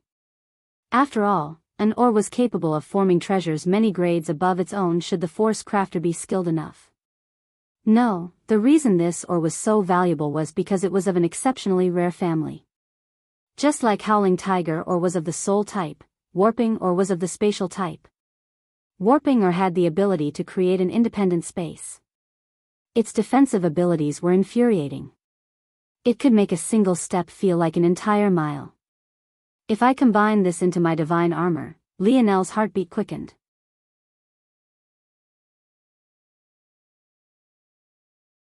Chapter 203. Outside the hive, the world could only be described as anarchy. The corpses of beasts filled the islands and oceans, causing the salty winds to carry a grotesque metallic fishy scent with it that made one's heart shudder. As expected, the oceanic creatures had completely lost their minds, rushing for the Project Hunt Island without any sorts of reservations. Unfortunately, many of them were completely unable to do much of anything on land. This truth led to a tragic scene. Many animal carcasses lay near the shore. Large and small fish and once majestic sharks lay dead, rotting in the open air. Beside them, even those creatures that could breathe air like whales, eels and dolphins found themselves without the ability to move on land, leaving them completely stranded. However, this reality didn't stop them at all. Even now, many were still struggling, madly swinging their tails and fins as they tried to inch just a bit closer to their target. This scene played out all across the island. Most of the creatures fell near the shore, but some managed to travel deeper, causing the dense forests to be littered with corpses. All of this alone was enough to paint the picture of the cruel reality wrought by the force eruption, but things further in were even worse than this. Not all the beasts were stalled by their immobility. Among them, there were still creatures like crabs, lobsters, frogs and turtles that made their way through. Many of them were freshwater creatures that still somehow managed to make their way to this place, making it all the more obvious just how wide the effects of the force eruption had reached. Beyond them, there were other creatures who normally wouldn't be able to make it this far who managed to awaken abilities that broke past their usual limitations. This resulted in scenes of fish swimming through the air, unwilling to allow anything to stop them from reaching their destination. But reality only grew more cruel. Even when these creatures managed to pass the initial barrier, they were met by yet another. Many creatures died trying to pass over the valleys. They lacked the intelligence of humans and didn't even consider trying to find another path forward, only believing they had to follow their senses toward the dense surge of force. Corpses began to pile up within the valleys as beast after beasts fell to their deaths, their agonizing screams being the only marks they left on the world in their final moments. This should have been enough. By now, the number that had died touched the tens of thousands. Many of these beasts didn't have great abilities or power, they only came here seeking out a chance and they paid for it with their lives. But things still somehow managed to get worse. There was a small percentage of beasts that did manage to make it through. But, instead of being rewarded for their efforts, they were met by a legion of beasts left behind by Simeon. Another bloody scene was left. How could those beasts compare to the organized assault of the Beast Kings? They were just a loose pile of sand, sporadically entering the center of the island without a thought other than getting closer to the source of force. Even with the Bear King dead and the Spider King heavily injured, the beasts were slaughtered one after another. At least, in the beginning. Though the beast horde couldn't compare to the Beast King Legion, what remained true was that there were just too many of them.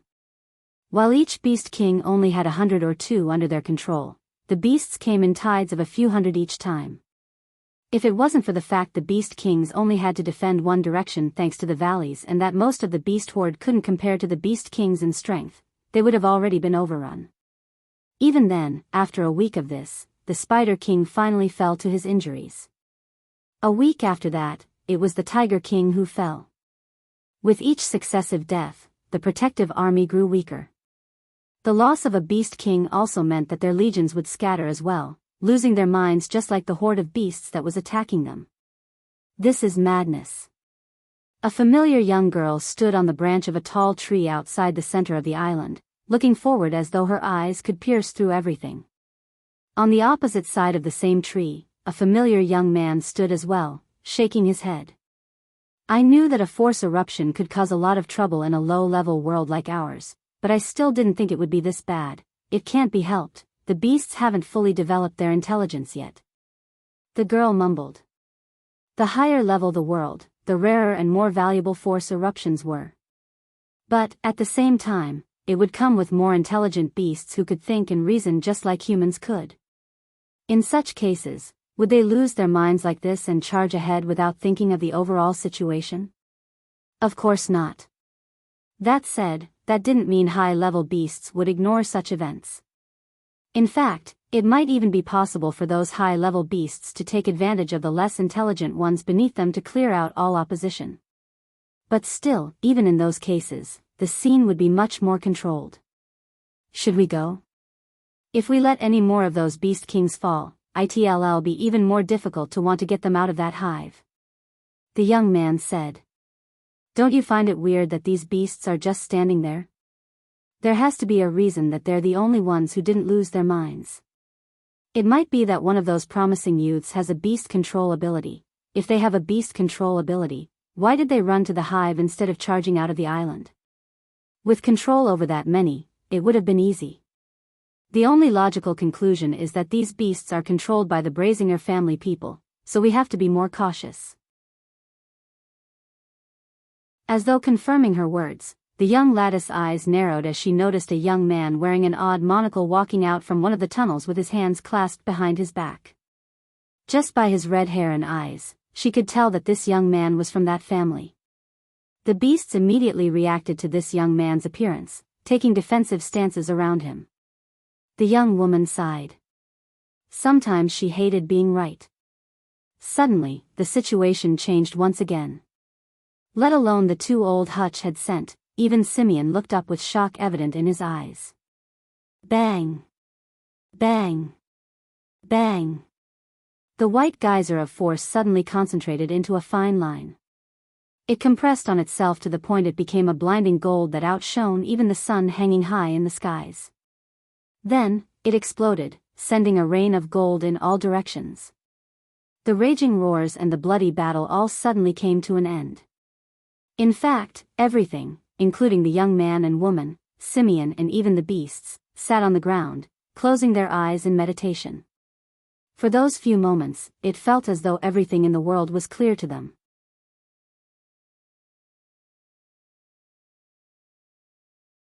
Chapter 204. Lionel had no idea how greatly the outside world was benefiting, but there was no need for him to be jealous.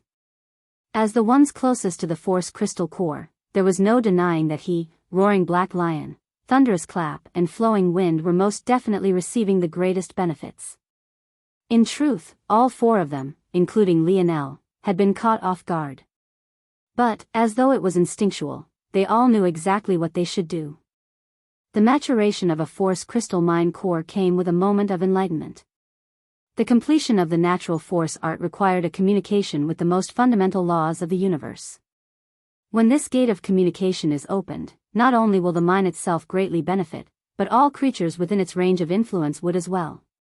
Compared to others who had sunk into an absent-minded enlightenment, Lionel was still able to keep a hold on to his consciousness thanks to his strong spirit.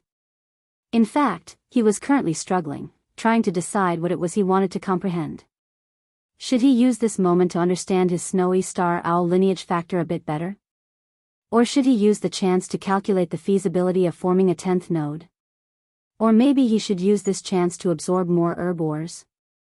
In this state, cultivation should be much faster as well, Lionel's mind spun. He even entered his dream world, splitting into 9 clones and thinking in 9 different paths. After his spirit gained such a big boost, he was capable of this now. In fact, he had thought he would be capable of far more than this, but it seemed that this was his limit. Suddenly, Lionel jolted. His eyes snapped open and he looked toward the Force crystal core like a hungry wolf. The core was shining with beautiful rainbow lights that were tinged with a bit of blackness. This blackness made its 4th-dimensional grade very obvious. However, what Lionel was focusing on wasn't the lights, but rather the complex runes that swarmed its body, exuding a majestic aura. Lionel had already felt that natural force arts were magical things. Not very much could catch his interest, but this was definitely one of those things. It had taken him 2 days to dream sculpt a mere 3rd-dimensional natural force art. And, though he didn't know what benefits it would bring him in the future, he had a feeling that when he completely grasped it, the possibilities would be unimaginable. But this natural force art was on a completely different level. Not only was it 4th-dimensional, but it was currently still connected to those enigmatic laws of the universe. If it was during any normal time, Lionel wouldn't dare to try to dream sculpt it. Who knew how many years, decades, or maybe even centuries it would take him? But right now, Lionel's heart steeled as he resolved himself. He knew this was a gamble. If he focused on his snowy star owl lineage factor, he could probably awaken both the speed and healing branch. The benefits of such a thing would not be small by any stretch of the imagination. But, he felt something calling to him. Days later, Simeon opened his eyes. Though there was a trace of happiness there, it also carried with it a bit of regret. How could he have expected that the core would mature so soon? Had he known, he wouldn't have spent hours leaving the hive to prepare for Lionel. What worth did Lionel have to him in the face of such benefits? He could only grind his teeth in anger. Lionel was definitely the closest. This would make things far more complicated now. He was already so powerful to begin with. Simeon had always been decisive. Without hesitation, he chose to leave, not even turning back to explain himself to his subordinates. Though one was greatly dissatisfied, so what? One could only wield so much power to begin with thanks to him. If he forgot his place, he could always be replaced. Lionel could have never imagined that Simeon would make such a choice. In fact, he even had a shuttle prepared, one not very different to the one used by the wormen who had attacked Lionel and Aina. By the time Lionel left the hive, he was stunned to find that Simeon was nowhere to be seen. After deducing the likely reason why, Lionel couldn't help but grow even more serious. Simeon had no idea that Lionel's combat prowess hadn't risen at all due to his choice back then, but the fact the former still chose to leave without hesitation caused Lionel to have no choice but to respect him no matter how much he hated him. Lionel took a deep breath. The bright side is that this makes things much easier. There's nothing that can really stop me from leaving this place. Thanks to the segmented cube reaching phase 2, he finally had enough space to hold everybody, so all the youths were with him. Now that Simeon wasn't here any longer, things would be even easier. Unfortunately, Simeon left behind the Beast Kings, causing Lionel no small shock. This man really didn't care about the power of the Beast Kings? Even though there were only 3 left, they were still all S-grade elites. Their strength could be considered among the topmost on Earth. What Lionel didn't know was that these beasts were only the overlord of this B-sector Project Hunt Island. However, even without knowing this, Lionel added yet another point to Simeon. If things kept going like this, he might as well call that bastard master the next time they met. Just when Lionel was about to resolve himself to charge through these beasts, his eyes suddenly narrowed in a certain direction. Huh? He noticed me from this far away? The young woman was stunned. It had to be said that they were at least 20 kilometers away. The only reason she could see so far wasn't due to her ability, but rather because of a force technique she practiced. But, she didn't sense Lionel circulating any force, so how had he done it? Bring us over there, Badger. Over there? You can't mean you want me to fly, right? That's dangerous. Idiot, all the flying beasts descended from the skies after the core matured. It's safe to go up there now. In fact, if we don't do it quickly and their enlightenment ends, it'll be even more difficult to leave this place. Alright. Badger took a dignified step forward, wings bursting from his back. They radiated a majestic silver light. But, what was the most striking about them was their size. Each dwarfed their owner, spanning over 5 meters in each direction. To his back, one could faintly catch the divinity of a rock.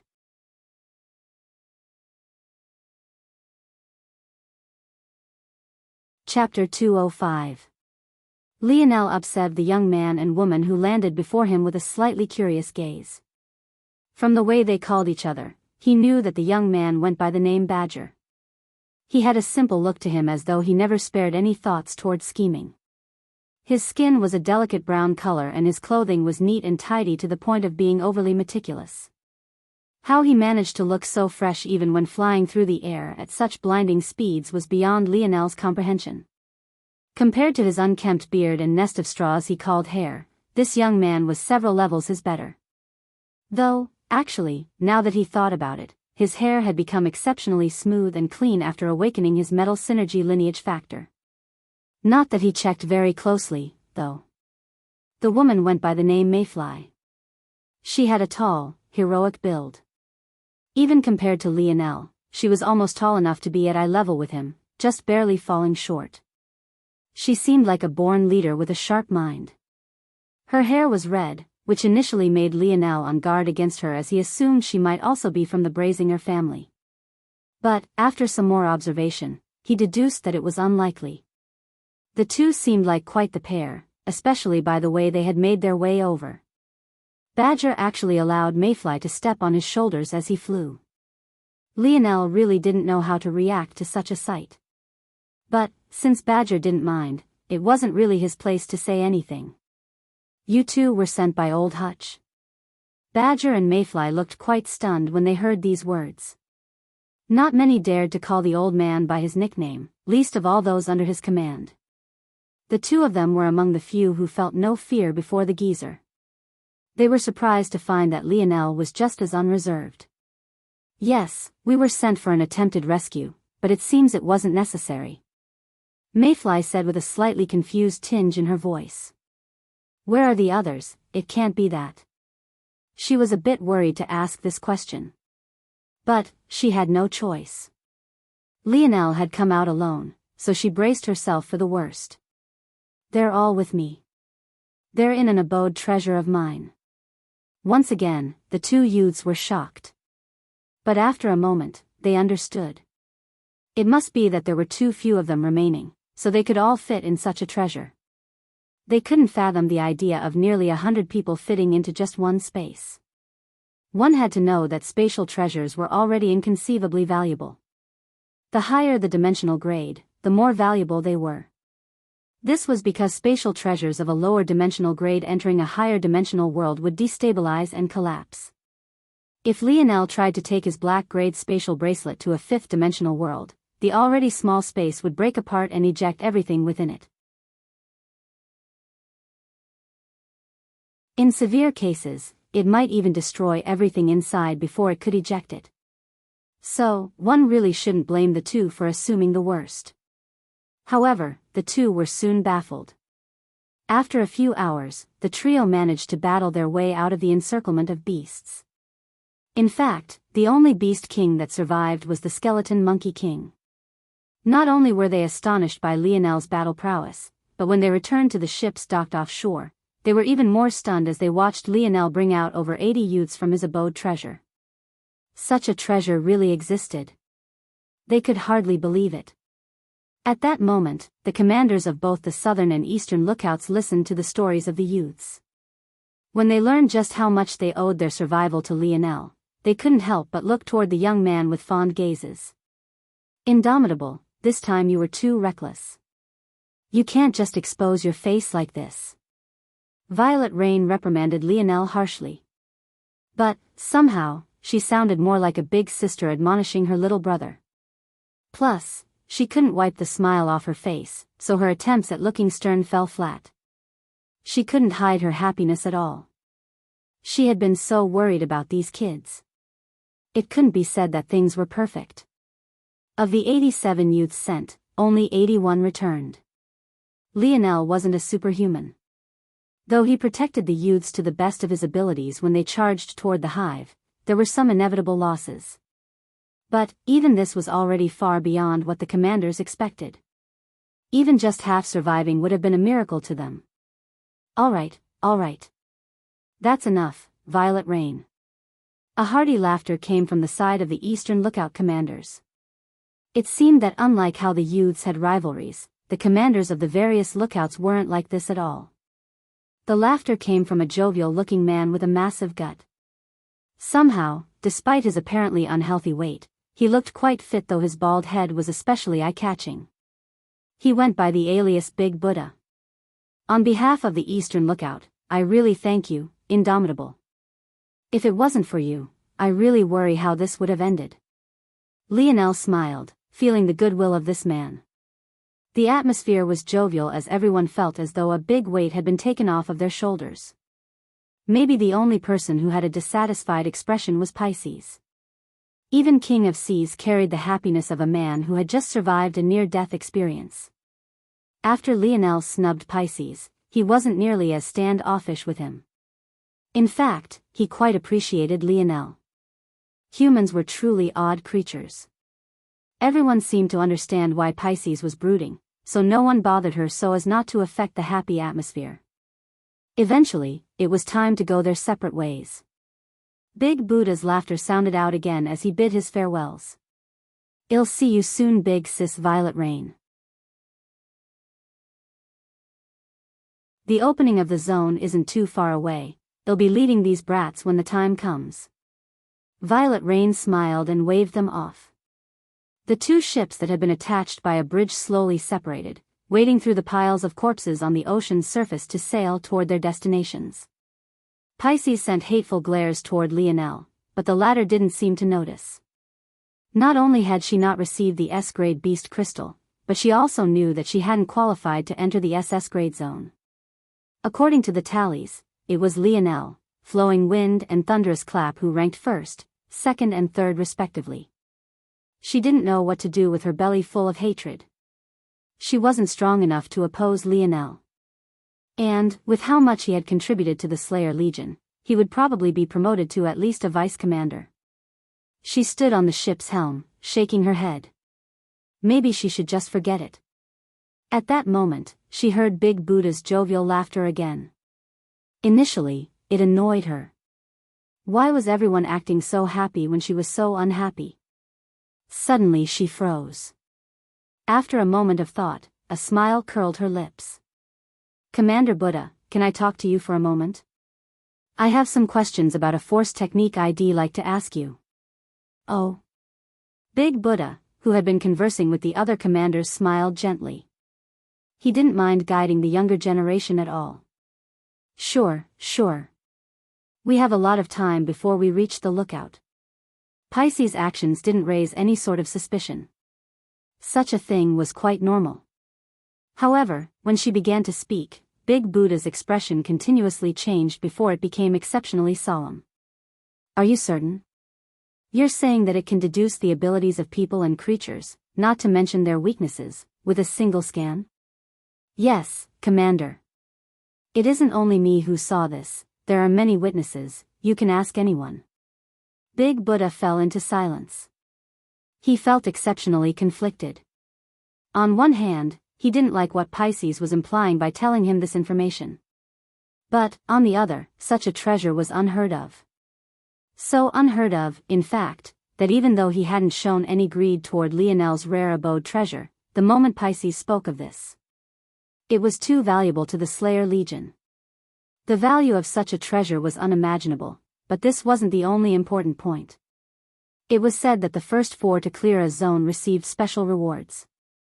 This was because the world spirit was taken by another person many decades earlier. The Slayer Legion already knew of who was second, third, and fourth. However, not a single person in the world was aware of who was first.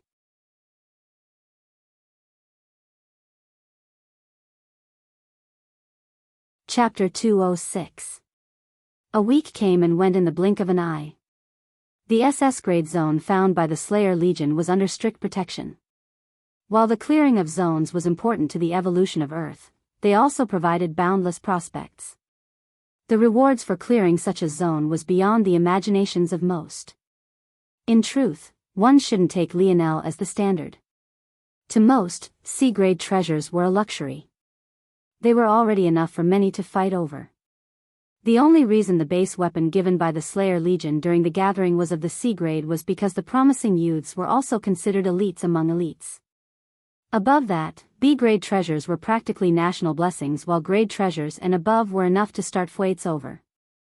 From this, it could be said that Big Buddha had truly shown a lot of restraint when Lionel's abode treasure was exposed.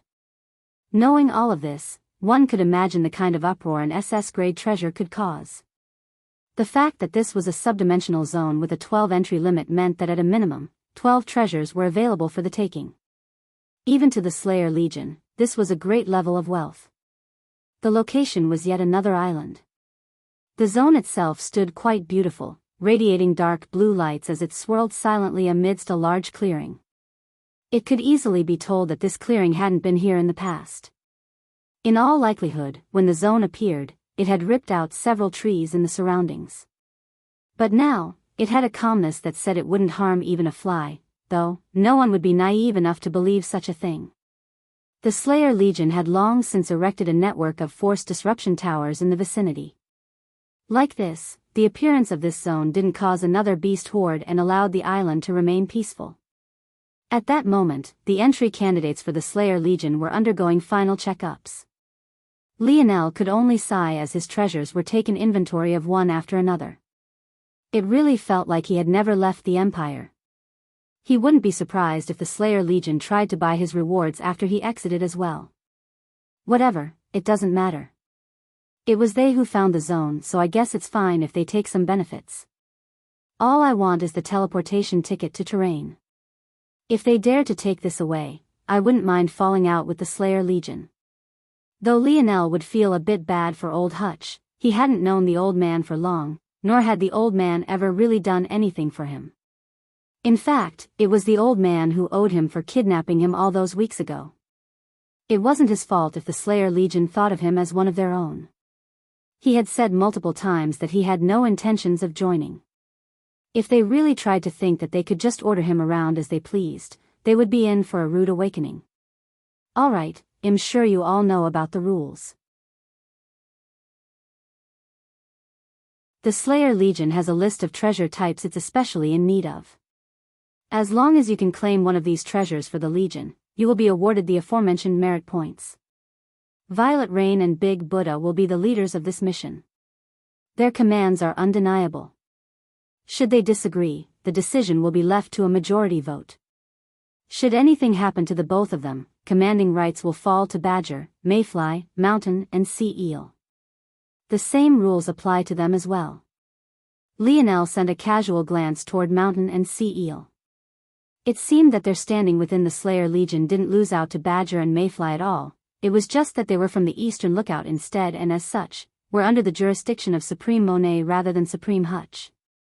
If the four of them weren't so young, it was likely that they would have already been promoted to the Star General ranks. But, instead, they held a special title reserved for the most talented youths of the Slayer Legion. They were part of what was called the Reserve Generals. According to the old man, as long as they turned 21, they would immediately be promoted to 1-star general, a rank a single step above the commander rank. Lionel shook his head. He wasn't interested in such a thing. The Slayer Legion had disappointed him too many times already. It seemed that they made even more mistakes than he did at every turn.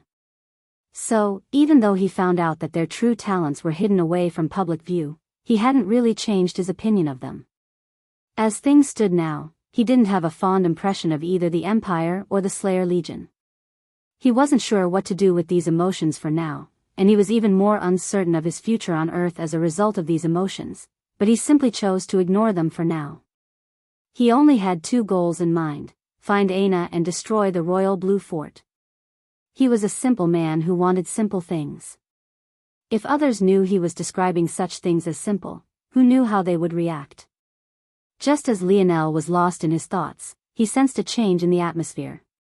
When he looked over, he found that the change was due to the appearance of a person he had never seen before. She was a middle-aged woman who carried a mature, valiant aura that outshone Mayfly by several levels. It was clear that she had tempered her disposition over many years, giving her an innate advantage over a young woman of not even 18 years old like Mayfly. She wore a silver chestplate with etchings of a spiraling phoenix on it. Her long black hair swayed to her waist, waving in the wind and along with her every step. Despite her clearly being in her 40s, she still had an intoxicating beauty. Though, it was difficult to tell whether or not their attraction to her was due to her demeanor or her actual looks. Even Lionel, who usually showed no reaction to women other than Aina, couldn't help but be moved. This woman was truly something. While Lionel was distracted, he didn't notice Big Buddha's complicated gaze sweep over him. In the end, the large commander shook his head and sighed. Compared to his own discomfort, his loyalty toward the Slayer Legion was several levels more important. Lionel didn't know who this woman was, but how could he not? This was none other than Supreme Monet. Big Buddha had long since passed down all the information he gained from Pisces onto her and left the final decision to his Supreme. As a commander, he normally wouldn't even be allowed to meet such a high-ranking officer, but this time, he had had no choice but to do everything he could to see her, and he eventually succeeded. But, for some reason, she hadn't made any movements in the last week, so he thought that she had decided not to make a move against the young man. This had made Big Buddha sigh a breath of relief. At least now, he wouldn't have to fight with his own conscience. Unfortunately, it seemed that rather than not acting, his Supreme had actually been waiting for an opportune moment. Who is Lionel Morales? Supreme Monet's voice was just as valiant as her appearance, making one inadvertently want to follow her every command. Lionel frowned, wondering why this woman was looking for him. Even more oddly, why was she saying his name like this? In the end, he chose not to mind it. After all, he had already long since exposed himself. So, who cared if she used his name? That would be me. Lionel stepped forward. Supreme Monet looked Lionel up and down before nodding. The treasure you call a dictionary, are you willing to hand it over to the Slayer Legion or not? Lionel's eyes narrowed. Why did it seem like she wasn't asking a question at all?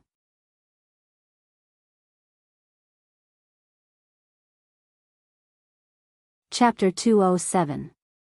Lionel observed Supreme Monet for a long while. He didn't seem to be in any sort of rush to answer, a response that was quite shocking to many. If others were in his situation, there would be one of two reactions. The first would be to immediately agree. After all, the authority of a supreme wasn't something most were able to ignore.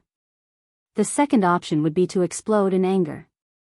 There was no shortage of people who thought Monet's actions were excessive. In fact, those who knew how the relationships of the top echelon worked felt even more pity for Lionel. Knowing that Lionel had Hutch's backing, it was only a matter of course that Monet would wait until this moment to ask this of Lionel. If she went to the Eastern Lookout to ask such a question, old Hutch probably would have sent her packing. For that madman, it wasn't even a matter of whether or not Monet's ask was appropriate or not. It was entirely about his own face. However, Lionel's response was exactly the last thing they could have expected. Aside from a slight frown in the beginning, he hardly reacted to the words at all. In fact, even Monet herself frowned slightly seeing Lionel's response.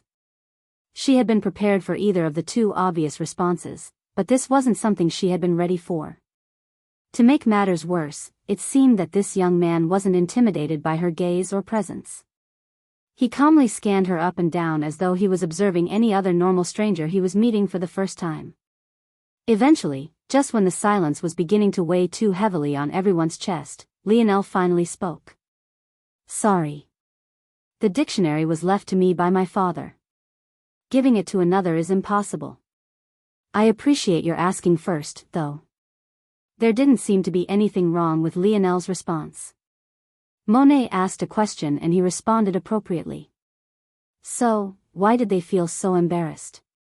Monet narrowed her eyes slightly.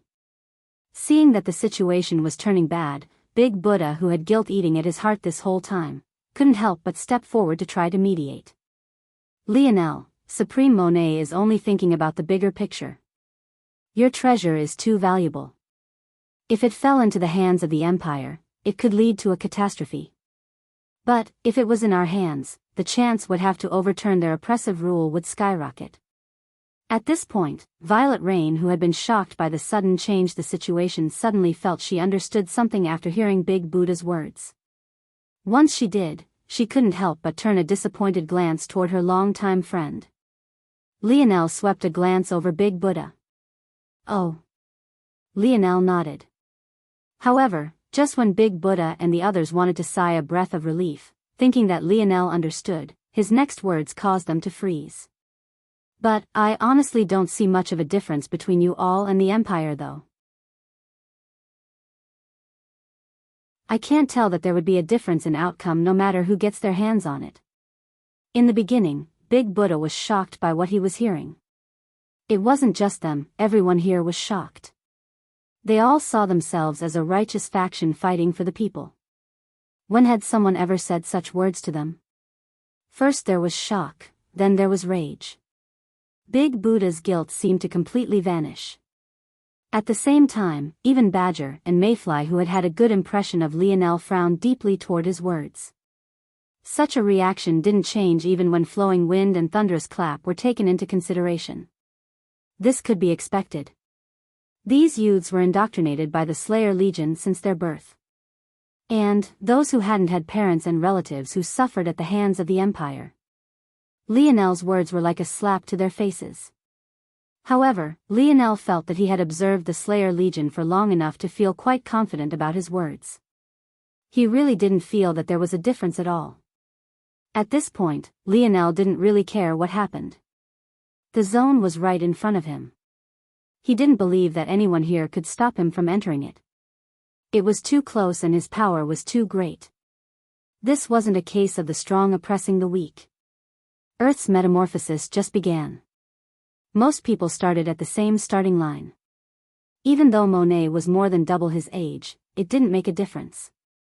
Even though Lionel still wasn't confident in defeating old Hutch, he didn't believe that the old man could stop him if he was here either. As long as he was one of the first 12 to enter, nothing else mattered to him. "Young man." Big Buddha's voice no longer seemed as amiable, but Lionel had already long since stopped paying attention. The only reason he hadn't moved to enter the zone yet was because he wanted to know how this would end. Would Monet make a move against him before he entered?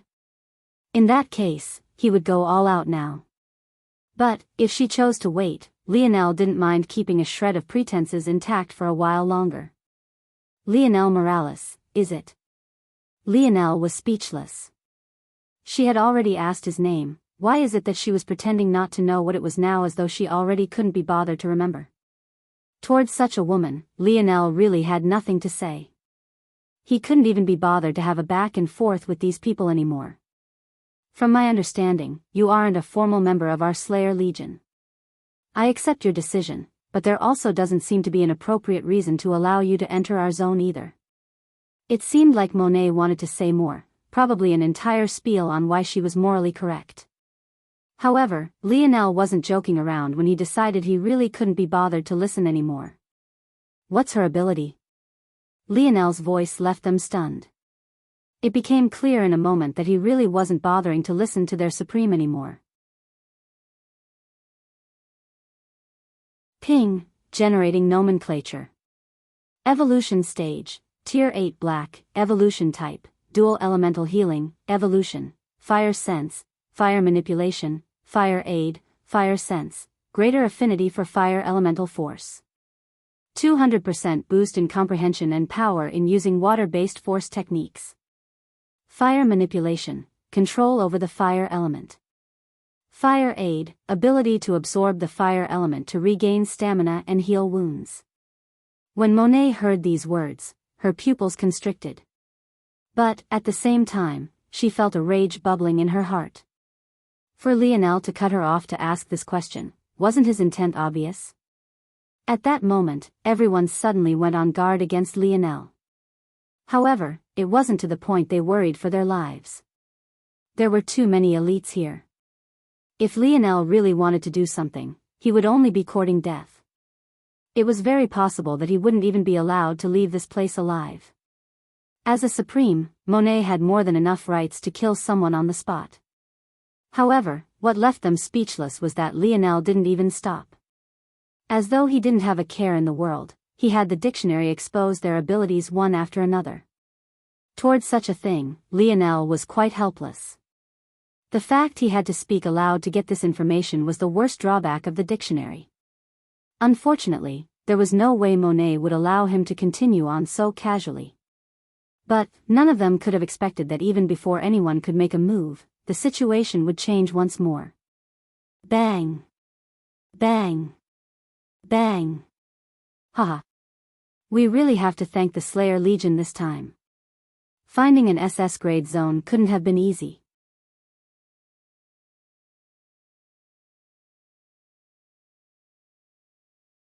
Chapter 208. At that moment, there was movement in the skies above. In order to hide this place from prying eyes, the island had been covered in dense clouds.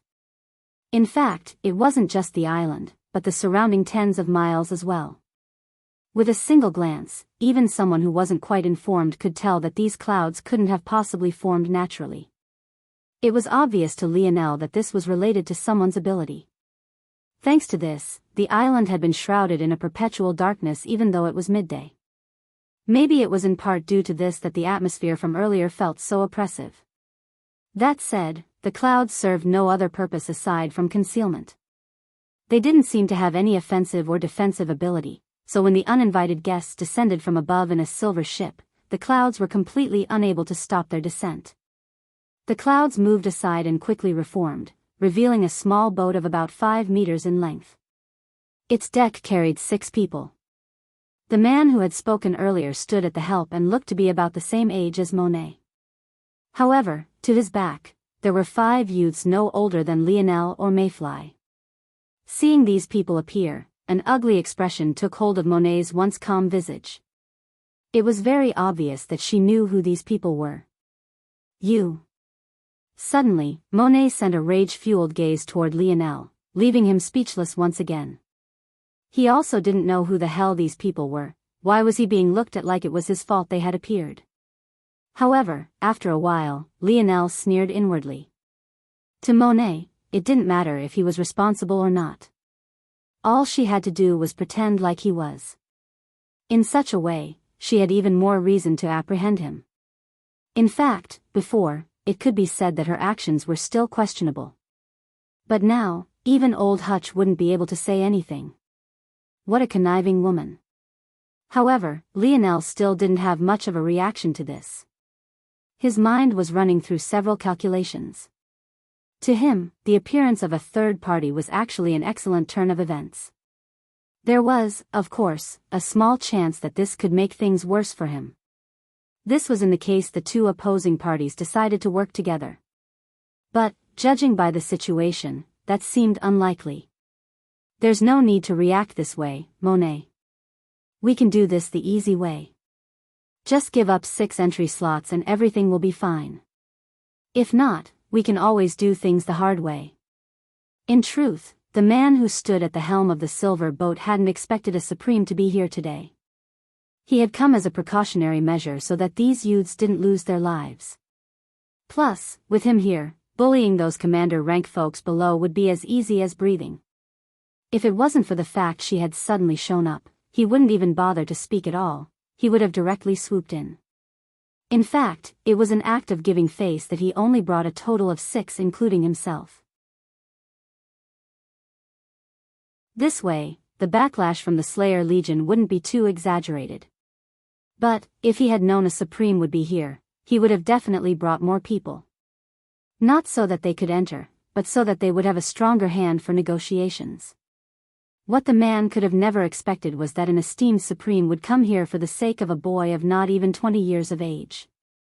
Impossible. Monet took a hard stance. Scram back to where you came from. Your Aderna family isn't welcome here. Lionel cocked an eyebrow. Aderna family? Is that another hidden family? Seeing how they all had blue hair and eyes, Lionel felt that this was very likely the case. At the same time, he was speechless as well.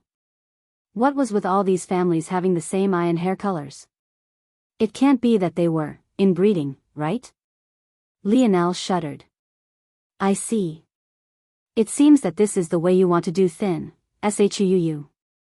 At that moment, something not a single person expected to happen occurred. Lionel, without saying a word to anyone, suddenly dashed forward. His speed was so fast that sounds of the wind splitting apart followed his figure. Let alone Monet, even the man from the Aderna family was stunned. No one had expected such a thing. This child's guts, weren't they too large? You dare? Hold it right there. Boy. The last roar was from Big Buddha himself. It could be said of those the most offended by Lionel's comments, he could rank at the very top. His loyalty to the Slayer Legion was far beyond anything Lionel could imagine. After all, as a person who had never truly had an undying passion in his life, how could Lionel understand this man? Because of this, even when the Aderna family appeared, Big Buddha's rage had still been focused on Lionel. It was just that the boy had completely ignored him. But, as a result, Big Buddha was the first to notice Lionel's actions and was also the first to react. The path forward wasn't exactly easy. The surrounding 100-meter space of the zone had been completely cleared out. Outside of this radius, there were many crew members of the Slayer Legion tasked with maintaining the force disruption towers. Compared to those people, Lionel could be considered to be in the middle. Many were behind him, but many were also in front of him. And, of those ahead of him, there were a few who had either passed the inspection before him or had special privileges and as such, had no need to go through such procedures. However, despite seeing these obstacles before him, Lionel's heart was calm. His actions seemed foolish, but this kind of chaos was exactly what he needed. As expected, as soon as Lionel charged toward the zone gate, the leading man of the Aderna family suddenly narrowed his gaze. He had already decided. So long as Lionel reached a certain level of closeness, he too would rush in. Everyone knew how zones worked. The moment one entered, the gate would begin to close. If no others entered in time, the zone would close. This meant that everyone would be on a timer the instant the first person entered.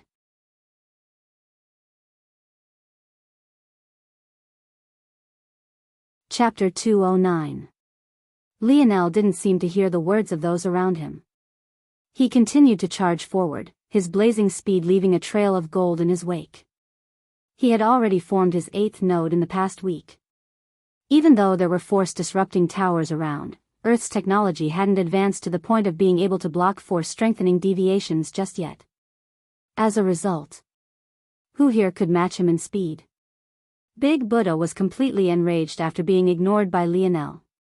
But why should he have expected anything else? Was Lionel going to stop just because he shouted out a few times? A cold light flashed in Lionel's eyes when he saw that Big Buddha was blocking his way. Rage lit the large man's eyes. In that moment, his palms were covered by a formless energy that soon coalesced into illusory hands that dwarfed even his body in size. It was clear that the usually amiable Big Buddha was truly enraged this time. If not for this, there was no way that he would pour so much energy into his ability. However, what infuriated him even more was that Lionel obviously had no intention of engaging with him. What a joke. Why would he allow himself to be stalled in this way? Plus, how could such a big man match him in agility? Lionel planted his foot down hard, feinting to one side and bursting with speed to another. He was Lionel Morales, a king of the football field. Compared to fighting, these sort of evasive movements were things he was even better at. Big Buddha could hardly react when he found that Lionel had already burst by him, heading for the clearing around the zone without pausing for even a moment. At that point, Monet finally reacted.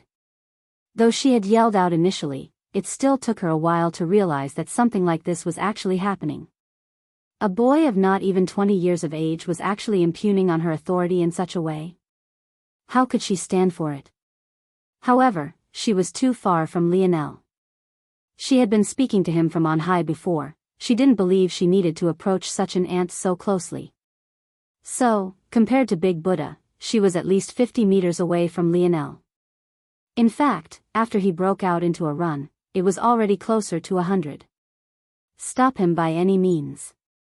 She shouted out an order coldly. Badger sighed. Of the reserve generals, his speed was unmatched. Even after seeing Lionel's burst, he found that it was still beneath his own. After all, his lineage factor boosted speed much like Aina's boosted strength. In addition, his abilities supplemented his lineage factor as well, giving him the wings of a rock. For him, blocking Lionel's path was truly not a problem. It was just a shame. He had had a good impression of Lionel. But, after what he said about them and the Empire, all of those good feelings had gone out of the window. If it wasn't for the fact he had fought with Lionel side by side, rather than just blocking his path, he would have directly killed him. Let me, he said coolly. Hearing his words, the remaining 3 reserve generals nodded.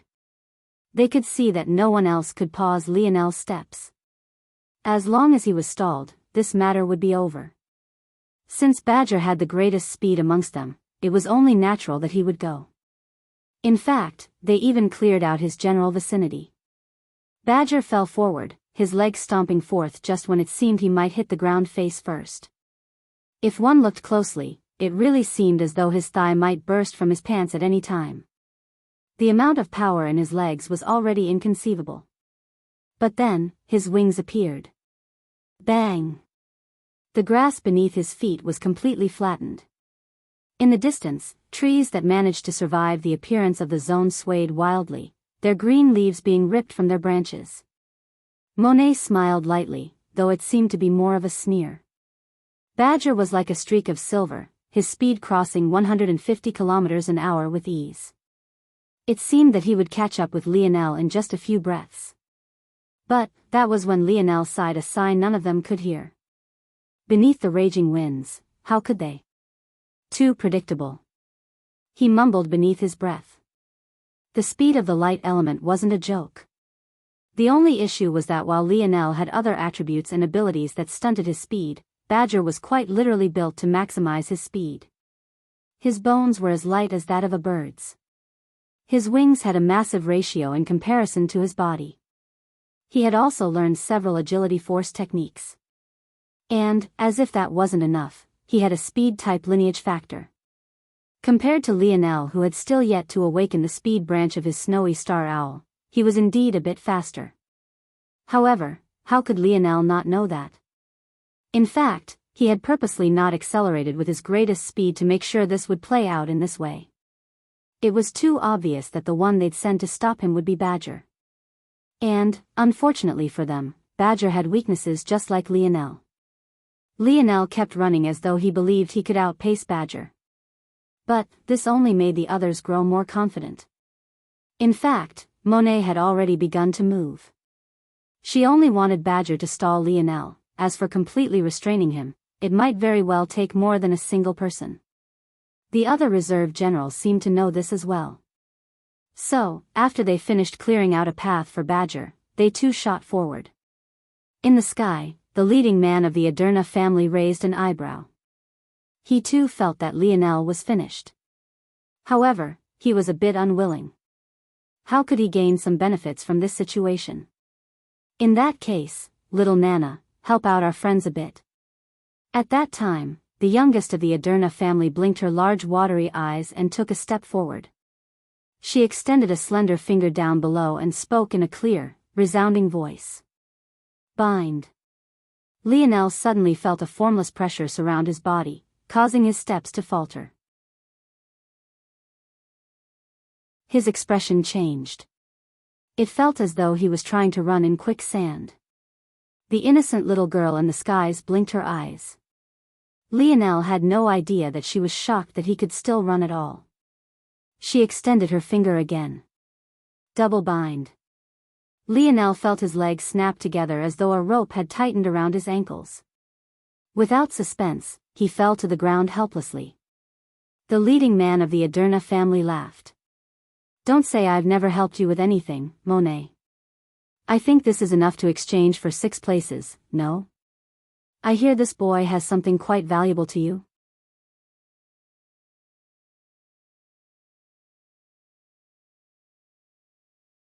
Chapter 210.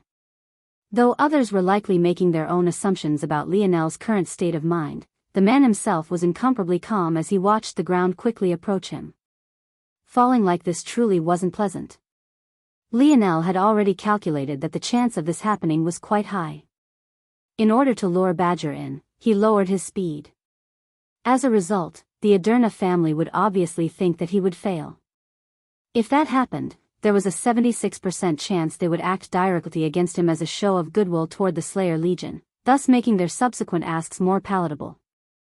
This was simply how the world of the upper echelons worked, a complex network of meaningless pleasantries, fake smiles, and most important of all, debts. It could only be said that Lionel was unlucky. Though he had known they would try to stop him, the odds of them having such a perfect ability to do so was relatively low. He was definitely getting screwed over by the luck gods. But, even then, he didn't panic. Just when it seemed he would fall face first, he rolled his left shoulder forward and performed a somersault. The instant his 2 feet hit the ground, still binded together, he lowered himself into a strong squat and leapt forward. With his current strength, such an action easily sent him over 10 meters into the air, falling in a not-so-elegant parabola shape. However, it was unquestionable that his speed had fallen. In fact, Badger was already not much more than 15 meters from him. Lionel sent a casual glance toward the leading man of the Aderna family. The man couldn't help but frown when he saw Lionel's calm countenance. It felt as though Lionel could see right through him, as though he was analyzing and memorizing every little detail. It didn't seem like a cold gaze for the sake of being cold, but the kind of indifferent glance one would give a sheet filled with numbers. Without suspense, Badger caught up to Lionel just as the latter hit the ground once more. He didn't speak any words, but the derision in his eyes were cleared. Toward such disdain, Lionel could only shrug. If such simple words made them so infuriated, it only meant that the Slayer Legion was even worse off than he thought. Double bind. The little girl stretched her fingers out again. This time, Lionel's wrists snapped together, causing his frown to deepen. He had already entered the clearing and was just 50 meters away from the zone. But at this point, it might as well be a miles away. How infuriating. The little girl's ability was truly astounding. Lionel believed that it was tier 8 at worst. If it was just as simple as binding him with something material, Lionel wouldn't take it so seriously. But, what was shocking was that this binding seemed more mysterious than that. Almost as if the laws of physics around him had changed to make it so that his ankles and wrists were only allowed to be together. Should they be apart, it would be breaking the regulations of the laws around him. At any other time, Lionel would be greatly fascinated by this. Such a concept was completely novel to him, and he wondered if it was possible to apply to his force crafts. But, at the moment, he didn't have such a luxury. Badger appeared before him. But, instead of attacking directly, he swooped to Lionel's back, blocking his path toward the zone before sending a punch toward his back. Monet finally relaxed slightly. This farce was over. Bang! Lionel shook his head and sighed. Badger's bones were formed to optimize his speed and flight. Him attacking Lionel after he activated his runes was asking for insult. In truth, Badger wasn't so fragile. If not for this, how could Mayfly have been able to ride on his shoulders? However, compared to Lionel, who was on the verge of forming a body as tough as a third-dimensional metal, he was far too lacking. Badger screeched as the bone in his arm fractured and his knuckles contorted. He fell to his knees, holding on to his hand as his face turned flush. How could it be that Badger and Mayfly would be aware of the full extent of his abilities?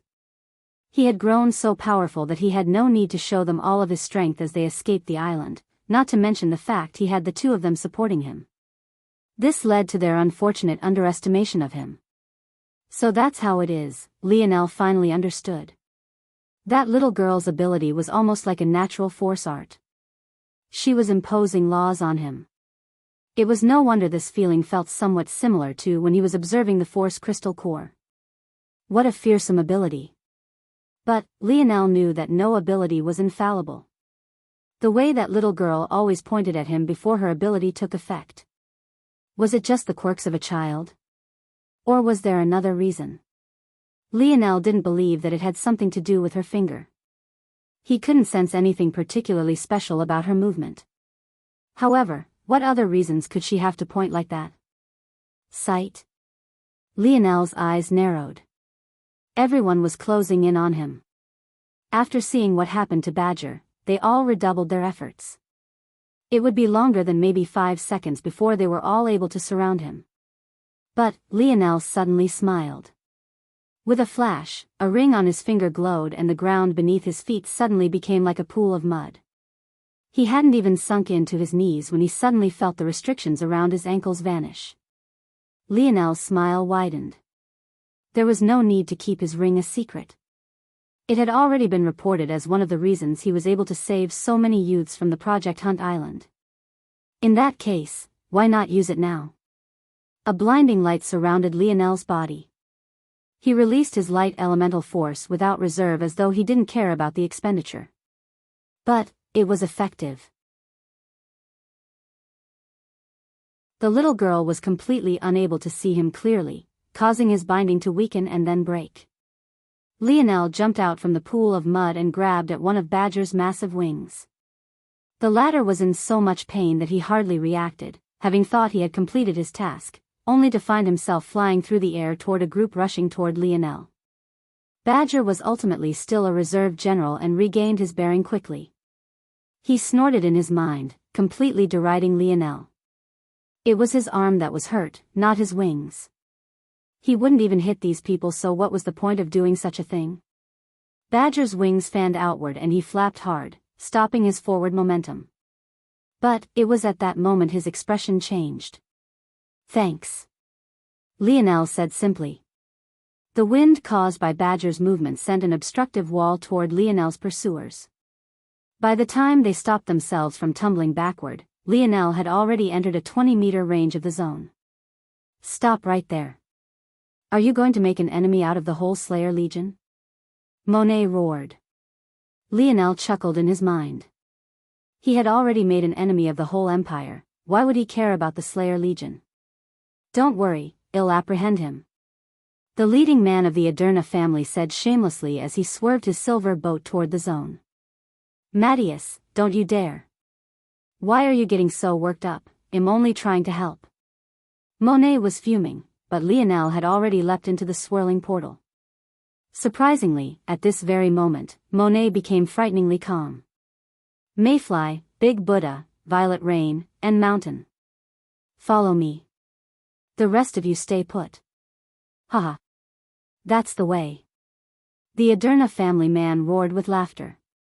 None of them seemed to notice the helplessness and anger on the faces of those who lost their place to enter. This was especially so Sea Eel and Badger, who seemed to want to murder Lionel with their gazes toward his disappearing back.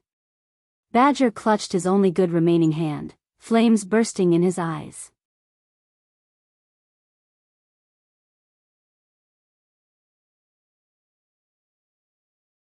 Chapter 211, Bonus Chapter, SS. Lionel's eyes were blinded for a moment. All he felt was that he had landed upon a soft patch of land. It was only after his sight finally came back to him that he realized he was standing atop just one of a series of rolling hills.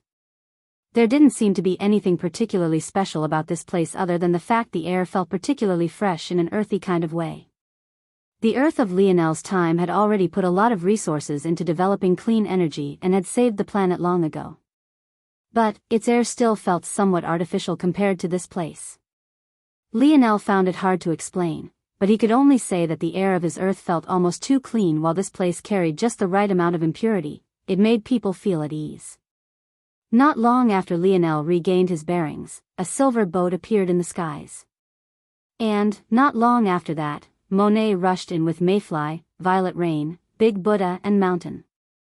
Upon entry, it was no surprise that 11 pairs of eyes fell upon Lionel. Some were of curiosity, some of disdain, and some of rage.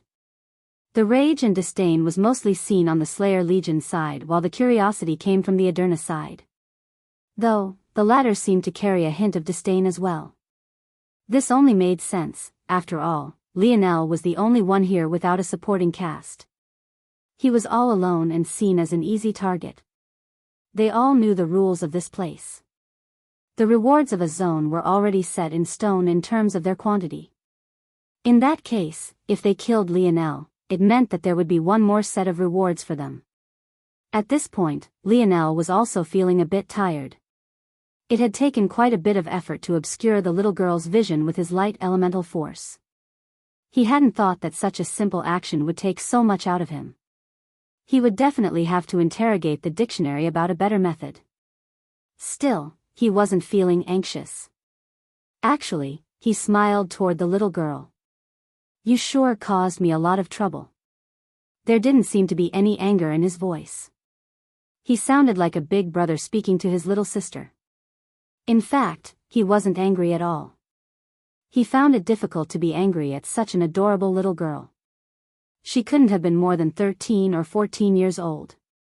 The little girl who went by Nana seemed scared of Lionel's gaze as she hurriedly hid behind another young woman who was closer to Lionel's age. The young lady glared at Lionel as though to give him a warning to not bully her little sister, but Lionel only laughed.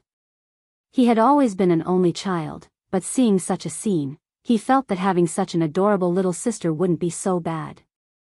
Young man, you go by Lionel, correct? What say you to becoming a retainer of my Aderna family? Matthias suddenly spoke.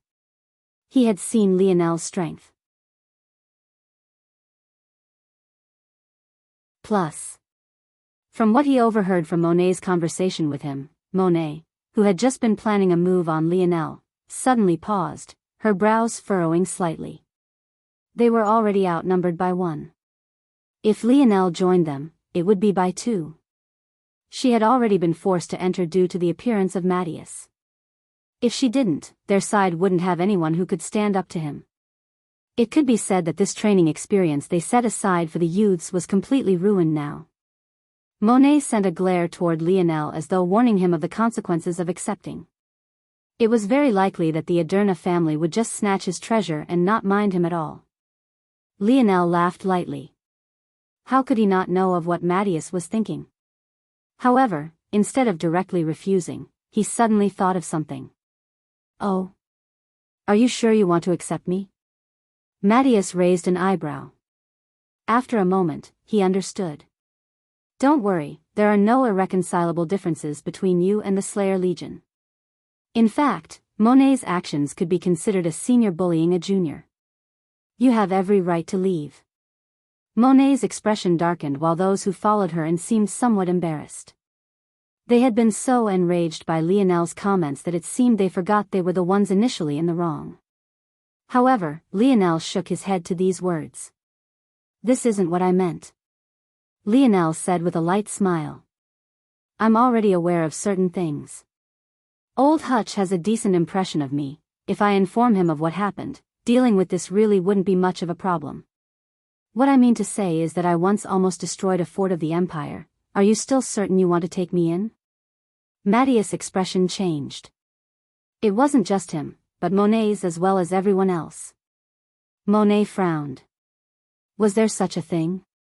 She had to admit that she didn't investigate Lionel much past knowing he was affiliated with Hutch. That was about all. After a while, Matthias recovered. Just the Empire? Nothing but a puppet on some strings, yet it dares to call itself an empire. Lionel's brows raised. This was exactly why he said so much. He wanted to know more about the relationship between the Empire and these hidden families. Matthias' response was quite interesting. Oh, that's good. Lionel pretended to be relieved. I also killed a few members of the Brazinger family, is that all right too? At this point, everyone almost fainted. Was this person a magnet for trouble? If it was anyone else, they might have thought he was lying for some fame, but didn't they see his boldness with their own two eyes? He even dared to forcefully enter a zone owned by the Slayer Legion. Matthias' lip twitched. But in the end, his expression became solemn. The relationship between the hidden families weren't so simple. They couldn't be considered to be allies, but they couldn't be considered to be entirely not either. They all shared a similar goal or goals. By now, Matthias was already thinking of using Lionel in exchange for a favor. If he brought Lionel in, gained that treasure of his, and gained a debt of gratitude from the Brazinger family. Just how many birds was he killing with this single stone? However, what he could have never expected was for Lionel to start sinking into the ground right before his eyes, leaving him stunned once again. I'll think about your offer. Lionel said with what seemed like a genuine smile. Boy. Hold it right there. Big Buddha stepped forward to try and stop Lionel. Don't you think you've broken enough rules? Unfortunately for them, Lionel had caught them completely off guard with his questions. They couldn't even react before his head disappeared and the earth that had once been mud went back to normal. Beneath the ground, Lionel held his breath before bringing one of his silver-green whistles to his lips. Those families really don't fear the Empire.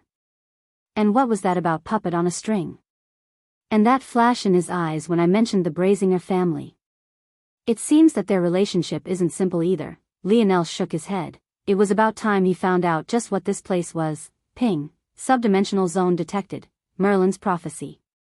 King Arthur. Lionel's expression became weird. King Arthur shouldn't have been a real person. Many believed he was just an embellished legend. Beyond that, though, another Merlin's prophecy zone? Who the hell was this person? He should have been fabricated too. Subdimensional zone grade. SS. Clear requirements. Save King Arthur. Side quest. Love triangle. Repair King Arthur's relationship with Lancelot. Side quest. Kill Mordred. Hidden quest. Make King Arthur a part of true history. Ping. Seed is warned to be wary. Mythological zones have a high likelihood of becoming unique zones. Lionel suddenly felt a headache coming on.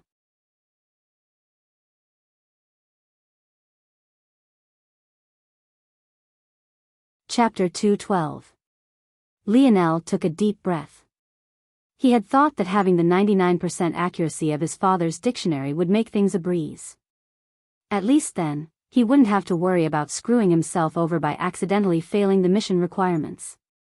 However, he could have never expected that the dictionary would be so vague at this time. What did it mean to make King Arthur a part of history? Was it acknowledging that King Arthur was fake? In that case, how could King Arthur appear in a zone? According to Lionel's understanding, zones were parts of past where higher dimensions influenced the lower dimension. Only by resolving these instances would these timelines smoothly integrate with Earth. Once this integration was completed, Earth would reach the equilibrium necessary to break through and reach the next dimensional tier. But, how did a mythological zone factor into this? What's a mythological zone? Lionel asked. Ping, replying to Seed, a mythological zone is a legend of humans that has propagated enough to be on the verge of becoming truth. Lionel's eyes narrowed. He was still confused. He sunk into his thoughts for a moment. He still had to wait for the two groups above him to leave, so he really did have some time to waste. Suddenly, his eyes flashed. When Aina was explaining to him the differences between the dimensions, she mentioned how grand the gap between dimensions was. If he remembered correctly, she said that one could say a novel was in the 2D while its writer was in the 3D. Here, King Arthur was technically a 2D construct. He was just a legend passed down through generations to the point he became a nice tale to tell to children. His stories could be easily manipulated and changed on a whim depending on the mood of the storyteller. But, if one thought about it from another angle, wasn't this act of continuously passing his legend down like a higher dimensional world acting on a lower dimensional one? In that case, wouldn't it meet the requirements necessary to cause a zone to appear? The moment Lionel completed this thought, he felt as though an explosion had gone off in his mind. If this was true, then the danger mythological zones presented couldn't be underestimated. Entering a zone from true history was one thing. Most people there would ultimately be normal individuals Lionel could handle with ease. Maybe only a handful would be like Joan or the Mayan priest.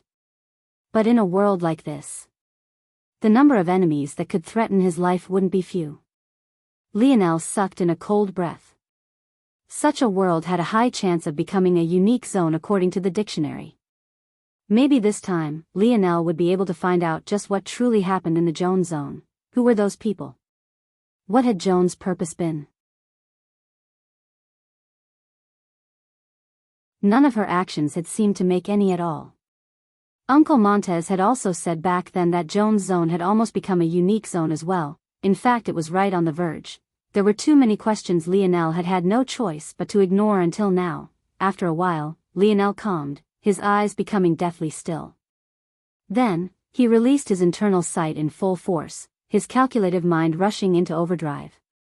Hear ye, hear ye. In the square of a small town, a man with a large bridge nose unfurled a scroll with a length of at least half his height. Judging by his attire, he shouldn't come from such a small place. Even the baron of this fief couldn't afford to wear such luxurious clothing. His Majesty has decreed that all young, able-bodied men between the ages of 16 and 25 will hereby join the noble armies of Camelot. The crowd, which had been gathered due to the commotion caused by the herald's entourage, showed a mixture of reactions. But, by an overwhelming margin, excitement ruled. This wasn't the modern era, after all. If such a conscription happened in Lionel's time, people would likely be up in arms. But, in this era, it was a matter of honor. And, for young men like this, it was their chance to rise to a higher standing in life and maybe even, become a knight. Lionel stood amidst the crowd with a pleasantly surprised expression. He had purposely traveled to this small town for two reasons. First, he wanted to enter a town the others wouldn't. With his internal sight, he definitely had a massive advantage in orienting himself in this world. The second reason was because compared to the other villages that had been nearby, this was a relatively flourishing place. The options it would give him were far beyond what the closer villages could. His initial plan had been to earn himself a spot within this barony's guards and find a way up from there. He had even gotten himself a set of cheap hemp clothing from a farmer to blend in better. The only unfortunate part was that he had to cover his hair in dirt and mud so that its bronze color would stand out less. But, he had never expected to run into a conscription. This made things far easier. After a moment, he understood that this shouldn't be coincidence. Since mythological zones were based on stories and not true history, they were far more flexible in their storylines as a result. It's possible that this conscription happened precisely because Lionel was here. When the herald was finished with his decree, he completely ignored the excited expressions of many of the young men. These commoner folk had no idea how bloody the battlefield was. All they knew of was the glory, and each of them thought their sons, brothers and lovers would all come back heroes. When the reality was that death was inevitable for a large majority of them. He turned back and signaled toward a man wearing tight-fitting leather armor. The man was tall, almost as tall as even Lionel. His shoulders seemed far broader though, almost making him look like a box. Due to this, despite his height, he still seemed a bit stocky. Gather up to be registered. You'll be given an evaluation based on your abilities. Clear out. Clear out. I only want to see my future men here. If anyone dares to snub His Majesty's decree, I'll personally lop his head off. The man's voice boomed. Lionel raised an eyebrow as he followed this crowd. As expected.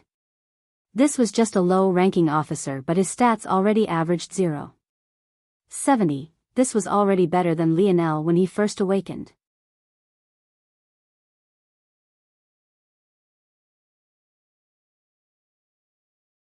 Chapter 213.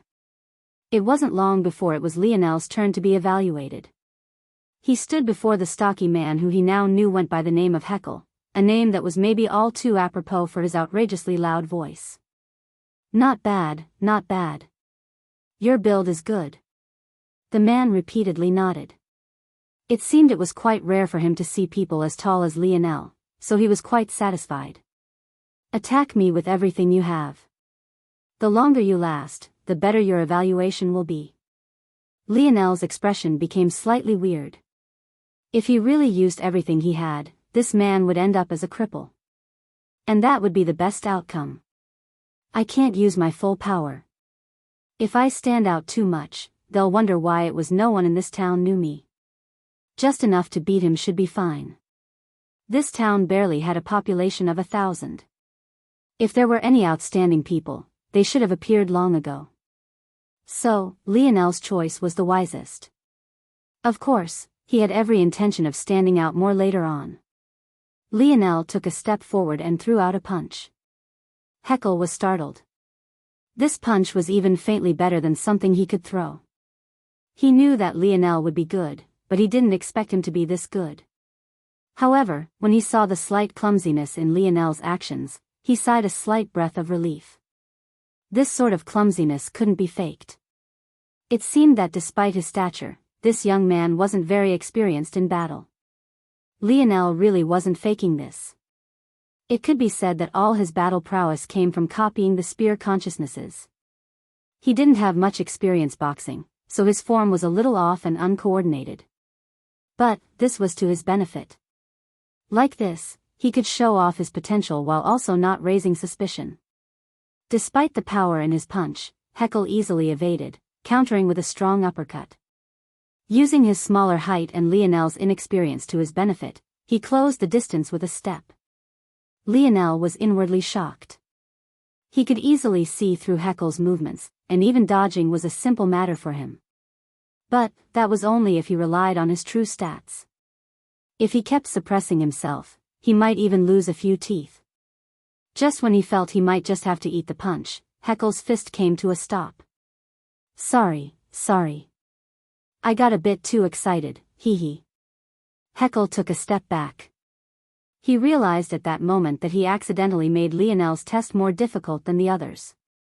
He couldn't help it. Though Lionel was inexperienced, his raw strength was even better than his own with vast room for improvement. I'll give you a 4-star evaluation. Like this, you'll have a chance to become a squire for a good night. Go on, stand off to the side. It was clear Heckle was in a good mood finding a talent like Lionel.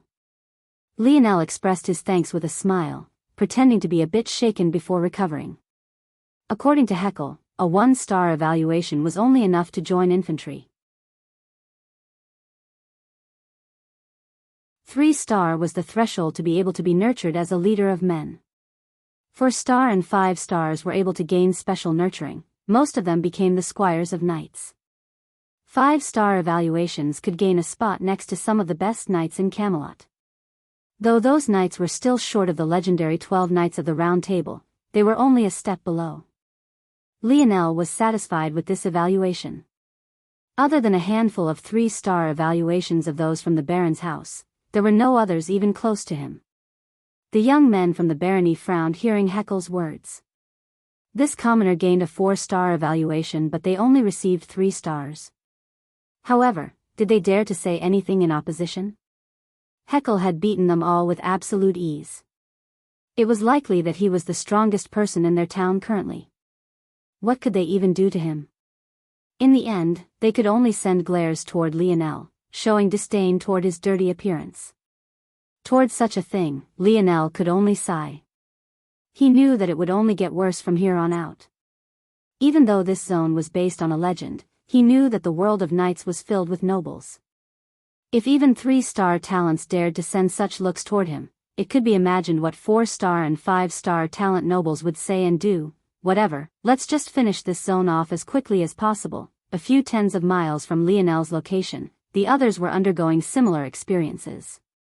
However, it seemed that their entry may not have been as seamless as they once thought. The location was a castle that seemed to have been pulled directly out of a fairy tale.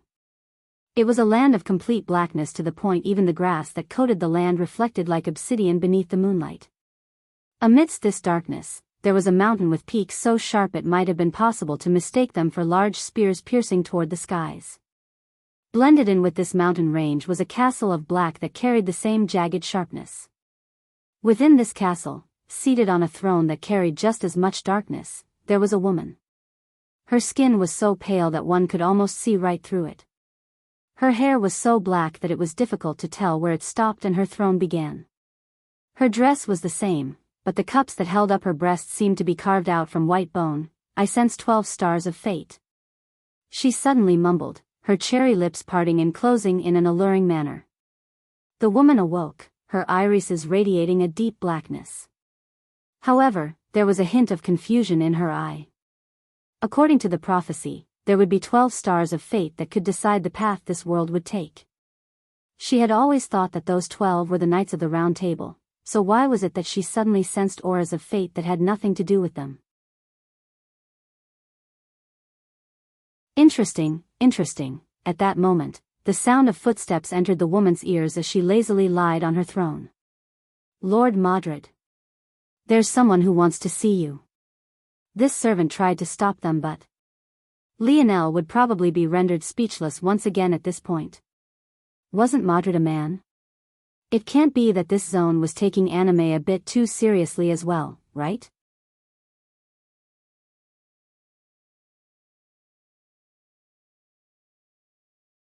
Chapter 214. Haha. Boy, you sure are an eager one. How many times do you want to lose? Hekel laughed uproariously as Lionel suffered another punch to the jaw. The latter felt his world spin as he was forced to take several steps back. It was only after he shook his head multiple times that he finally recovered. It had already been a week since Lionel had come to this world. According to the dictionary, this zone had an even greater time dilation than the Joan zone at 150. This meant that about a year needed to pass here for a week to pass in the outside world. Apparently, mythological zones tended to have the largest time dilations compared to other zones of a similar rank. At the moment, the moon hung high in the skies and they had set up camp for the night. A large fire sent billowing smoke upward at the center of an arrangement of tent. Lionel was sparring with Hekel once again. In fact, this wasn't just the second time. Lionel had already lost count. After losing the first time, he had been fascinated by the man's skill. He felt he was learning quite a lot, though he continued to lose. The journey to their destination was a bit of a trial as well. The wilderness wasn't safe by any means. Setting aside bandits and rogues, just the wild beasts were truly troublesome to deal with. Much like this people of this zone, the beasts were also more powerful than they should be. So, this wasn't easy by any stretch of the imagination. So, it wasn't surprising that the other recruits were dead tired. Lionel was the only one who would use such valuable rest time to torture himself some more. How could they know that this so-called trial was nothing more than a joke to Lionel? Again. Lionel wiped the blood from his lips. Of course, if he didn't want to be hurt, he only had to activate his metal synergy runes. But, what would be the point of that? He brandished his fists once more. This time, it was clear that his stance was much more refined. His right fist hung by his chin, allowing his left to take the lead. He narrowed the target Heckle had to attack by extending his left foot and rolling his shoulder. In a flash, he took a step forward, sending 2 jabs in quick succession. Heckle smiled, entering a similar stance as though mirroring Lionel perfectly.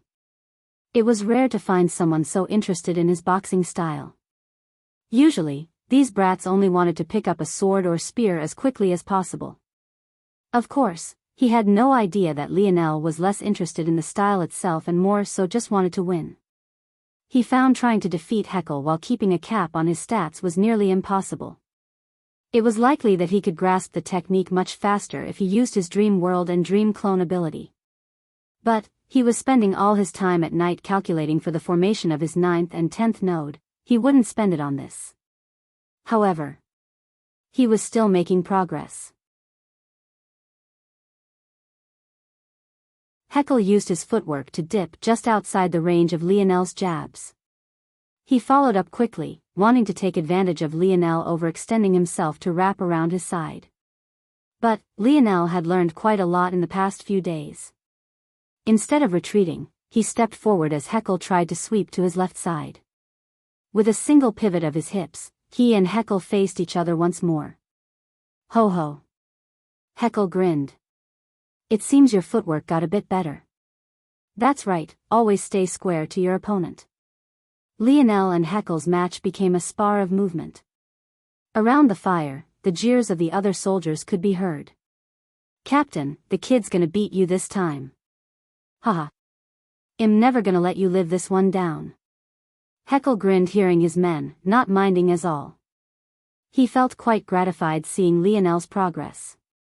Of course, while there were those who were happy, there would always be those who were gloomy.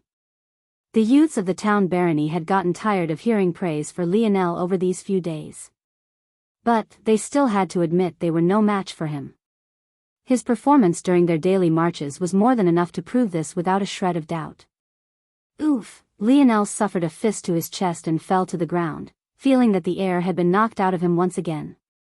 He couldn't help but sigh, it seemed he had lost again. All right.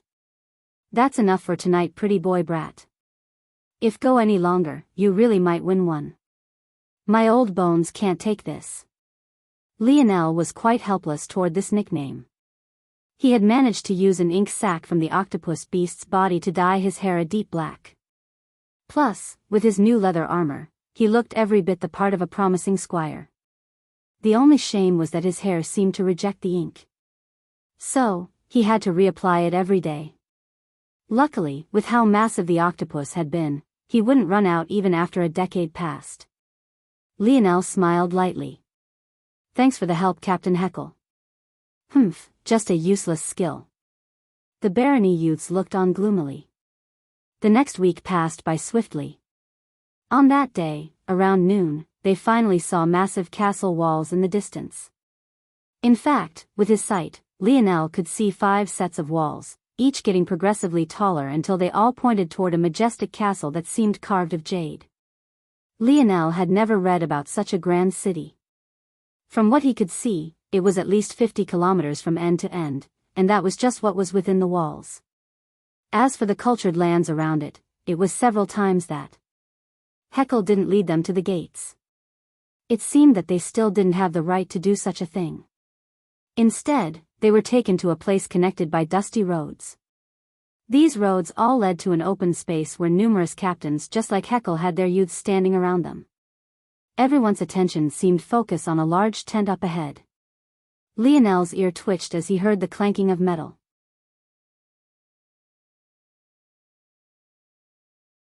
At that moment, the flap of the tent was slowly raised, causing the open space to fall into complete silence. It was a knight.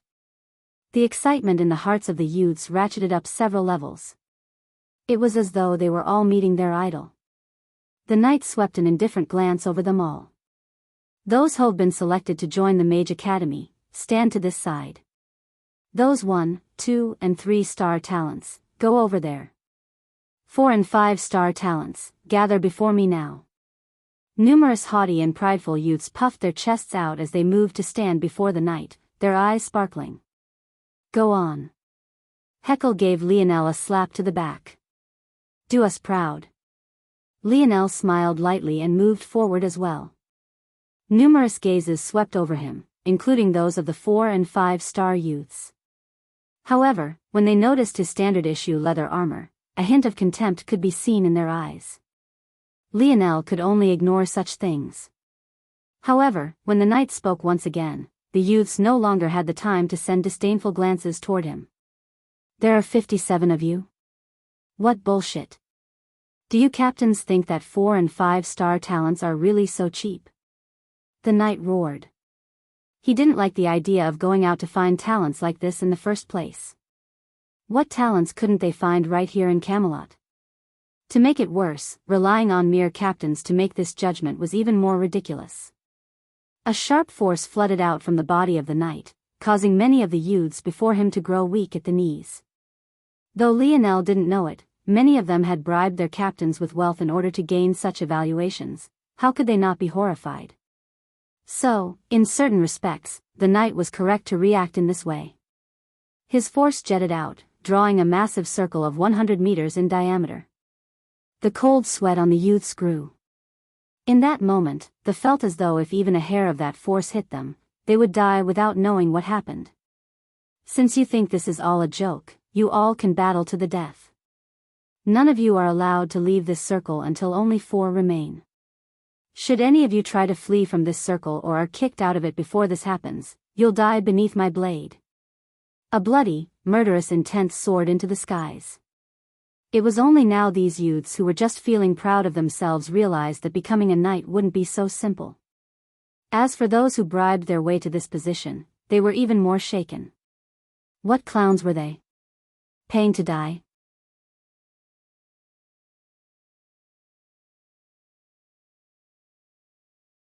Chapter 2:15.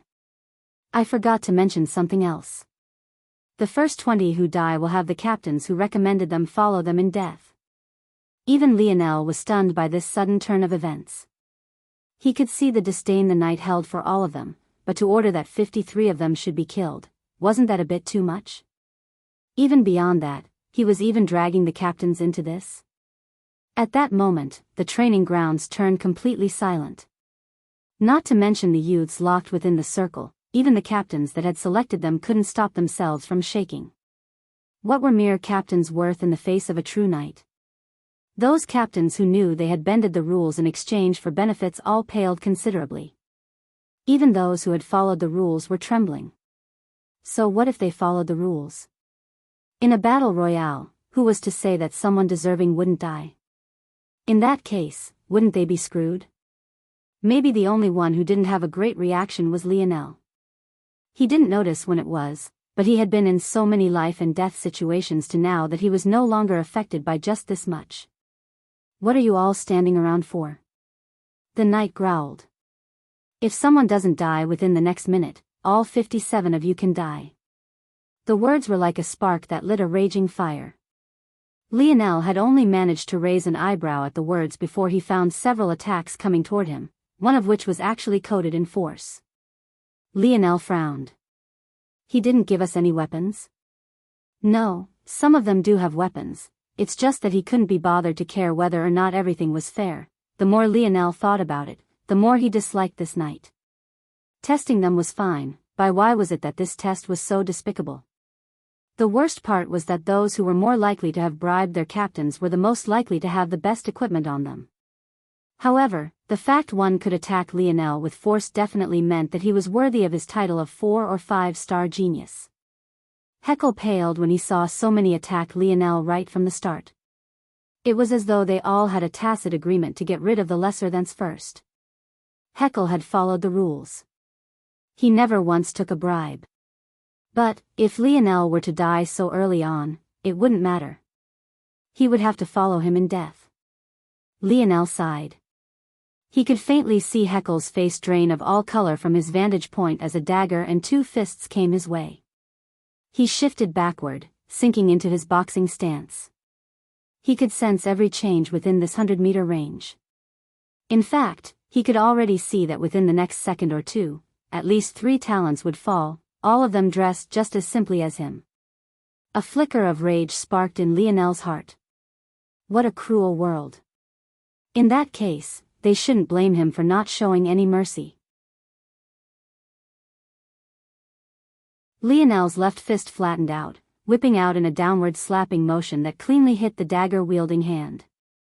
His actions were so fast that the young man before him hardly had time to react before he found his wrist swelling with pain.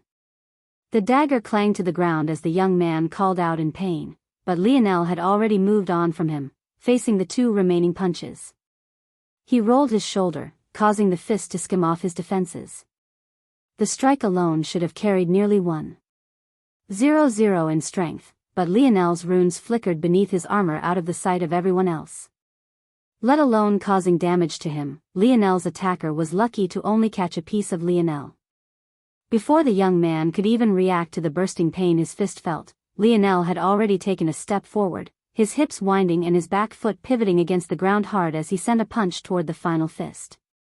Heckle's face drained of all color. He could see the benefit of his training with Lionel right before him, but he could also see the force coded on the final young man's fist.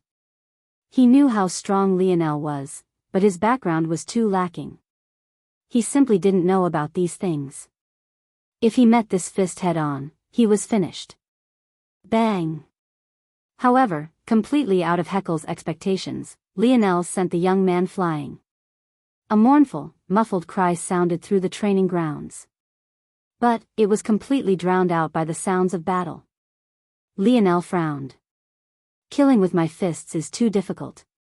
Had that been my spear, Lionel sighed. He couldn't take out his spears now. If he did, he would expose his spatial bracelet. Who knew what kind of consequences that would have? But, Lionel's steps didn't pause as he pressed his 2 fingers together and turned, jabbing a bloody hole into the throat of the young man who threw the normal fist.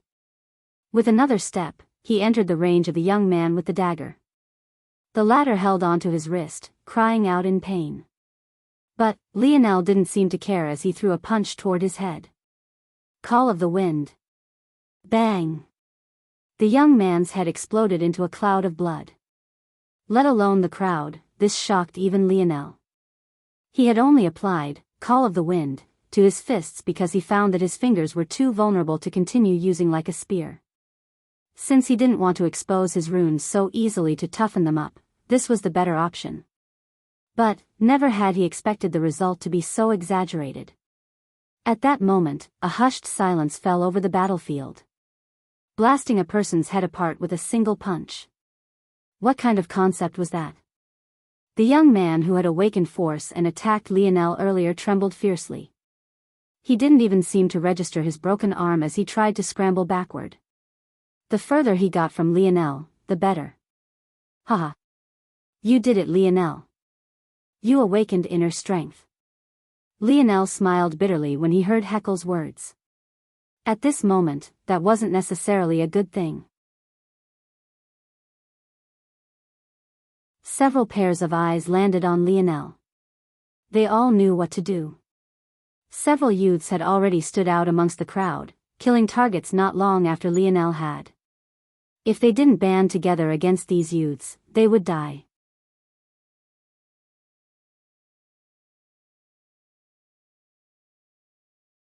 Chapter 2:16. Heckle seemed to realize that he had spoken out of turn, but it was too late to regret it. He had been on the brink of life and death just a moment ago, yet Lionel suddenly pulled a reverse that saved his life. How could he not be excited? A moment later, Heckle's expression had tensed once more. Lionel frowned and entered his stance, not forgetting to pick up the dagger on the ground first. Another 3 slowly moved toward Lionel, their eyes flickering with hints of caution. This caution was not only for Lionel who was before them, but also toward one another. It wasn't as though they had suddenly begun to trust each other just because they tacitly understood they needed to work together. Seemingly understanding this, Lionel no longer hesitated as he dashed forward. He completely ignored the young man with a broken arm, deeming him less of a threat. With the strengthening on his internal sight, Lionel knew that this young man had only formed a single force node, and it was in the very arm Lionel had already broken. He was practically a cripple. When Lionel entered a 5-meter radius of the three before him, he shot out the dagger in his hand. It whistled through the air, piercing one of them through the throat. In what felt like a flash, he appeared before the remaining two, his eyes flickering with a cold, calculative light. His speed was simply too fast. His palm appeared on one of their chests. As though being met by an unstoppable force, the young man was sent flying through the air, crashing into a few that were taking the opportunity to surround Lionel. Lionel's fist jabbed forward. Under the influence of Call of the Wind, it felt as though hurricane-force winds were ripping the young man apart, leaving his face distorted even before Lionel's strike landed. Another rain of blood shot into the skies as another corpse fell beneath Lionel's fist. However, Lionel himself was still frowning. It looked impressive that their heads were exploding like this. But the truth was that this simply displayed Lionel's lack of control. Call of the Wind was initially a long-range attacking technique meant to be applied to arrows, darts, and similar weapons. Lionel had modified it to be used with a spear, but the essence of the technique remained the same. Both allowed him to focus his force into a point. However, his fists seemed completely incapable of doing this.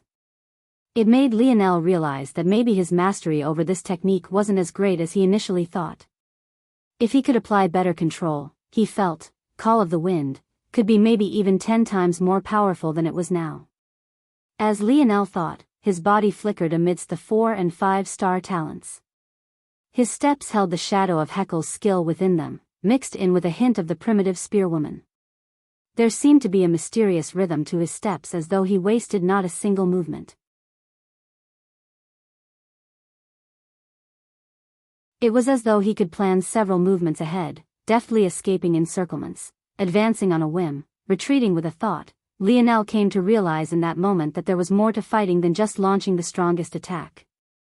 All this time, he had been using his ability to think of ways land his blows. He always felt that as long as he landed a good hit, with his strength, the battle would be all but over. But what would happen when his opponent was several times more powerful than him? Or, more appropriate to the current situation, what if he was simply outnumbered and moving to take down one person would cause him to be vulnerable to another? He suddenly understood now. His body felt lighter, his steps grew softer, and even a mysterious aura began to emanate from his body. This is it. This is what I felt when I was watching the primitive woman battle. Lionel could have long since taken another spear from the spear domain ring, but he hadn't all this time because he felt he still hadn't fully understood. When he watched the primitive woman battle, he remembered being in awe. She had faced so many enemies, yet, not only did she defeat them, but even when they wanted to escape, all of their paths of retreat were cut off. The more Lionel thought about that scene, the more incredulous he found it. How could one person stop several from running away? If it was just a matter of her speed being several times greater, that would be fine. But Lionel knew that though she was faster than those men, it hadn't been exaggerated to that point. That only left one explanation: there was something mysterious about her movement. Not only was she faster than them, but it also felt like they couldn't take even a step forward without her permission. Complete control. All this time, Lionel had been so focused on his flexibility and imitating her lightness and quickness. But this was all superficial. The truth behind the mystery of her footwork was her mind and the way she manipulated her opponents. Lionel sank into a trance. The entire battlefield reflected in his mind as though he could see it all from above. His hair fluttered in the wind as he walked through the youths that attacked him, yet they couldn't even touch the hem of his clothes. The knight's eyes narrowed.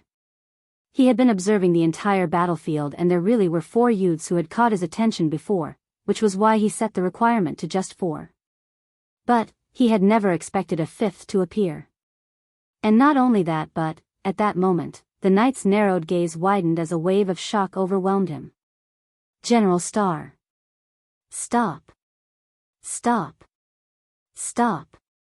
The sudden roars of the night caught them all off guard. How was it so easy for a group of people who had just been hell-bent on killing one another to suddenly come to a grinding halt like this? However, who really dared to ignore the words of a knight? You, and you. The rest of you can scram back to the 1 to 3 star talents. Everyone was stunned. Weren't they supposed to be fighting to the death? What was happening?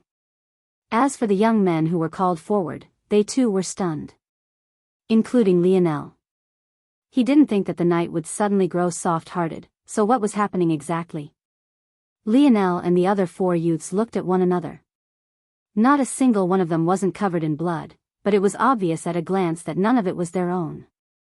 One of them was wearing standard-issue leather armor like Lionel, but the other 3 had patches of metal armor here and there, making them look like real warriors. It was clear their standard was better in comparison to Lionel. You 5 and those hoping to become mage apprentices, follow me. The knight turned and walked toward the first gates of Camelot, not explaining anything to anyone. But no one dared to question him, least of all the bribed captains who just got a new lease on life. It was safe to say they wouldn't dare take such payment again in the future.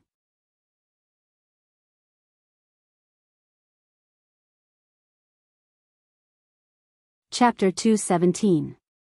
Though Lionel was baffled by the sudden turn of events, he soon decided to cautiously proceed. He felt that this might be another instance of this mythological zone finding him opportunities.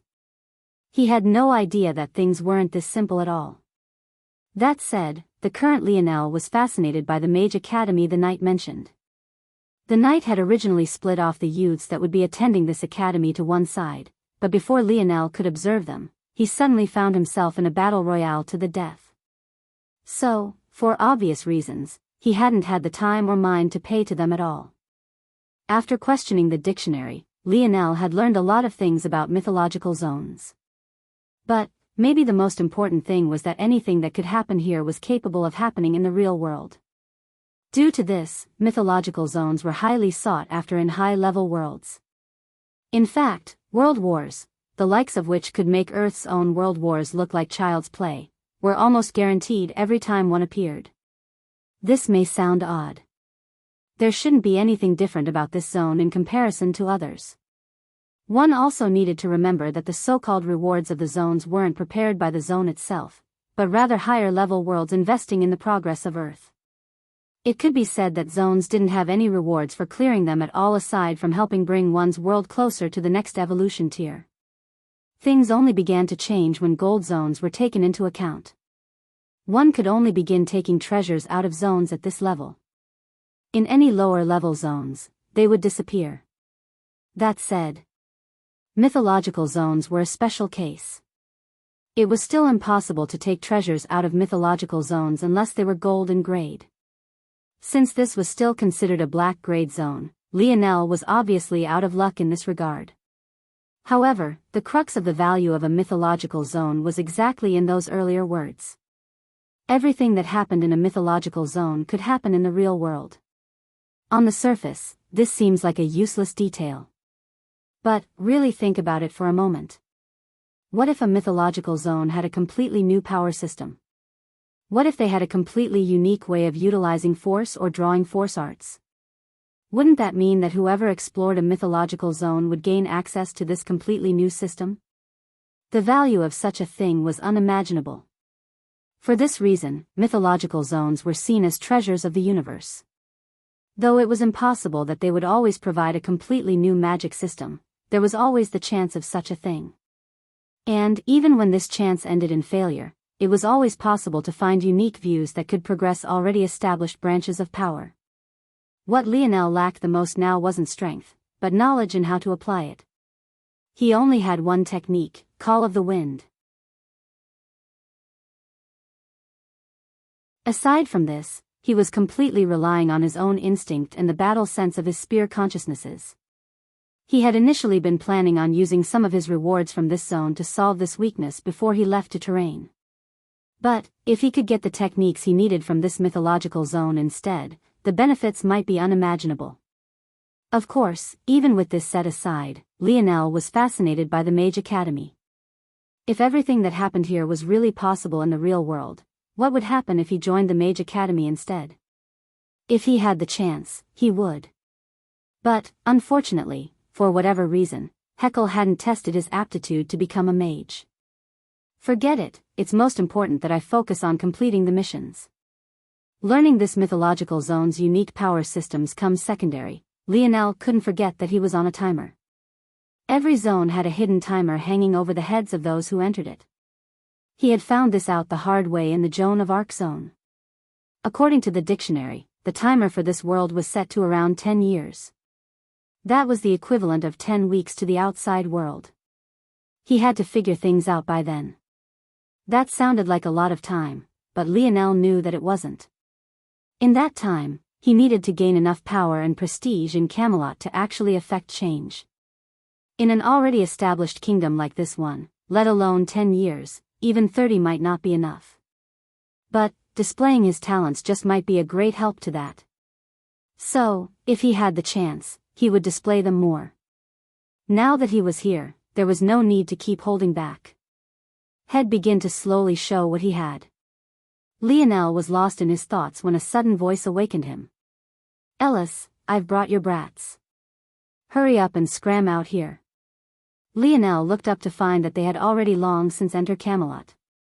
Not only had they entered, but they had gone as deep as the third city section. Camelot had 5 walls and 5 gates.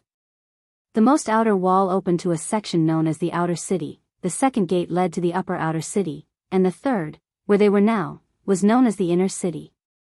Beyond that, the fourth gate led to the noble city and the fifth led to the true core of Camelot. Of course, these were just colloquial names. Officially, all of these cities were collectively known as Camelot. If one could live here, they were already the cream of the crop. But, where people could have divisions amongst each other, they would. Currently, Lionel and the group of youths had been led to the inner city and were now before the doors of a small shop. Compared to the large buildings all around, it seemed out of place. Through the windows, it was possible to see bookshelves that covered the whole shop. It was to the point that books that couldn't find a place were strewn about wildly. At that moment, a woman wearing dark blue mage robes and a pointed hat that seemed too big for her head pushed her way out and faced the youths and the knight. Them? The woman frowned. Or rather, Lionel thought she did.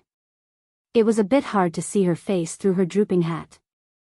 "These are the brats the captains picked. If you want to blame someone, blame them. If it wasn't because I lost that bet, do you think I would have picked them up for you?"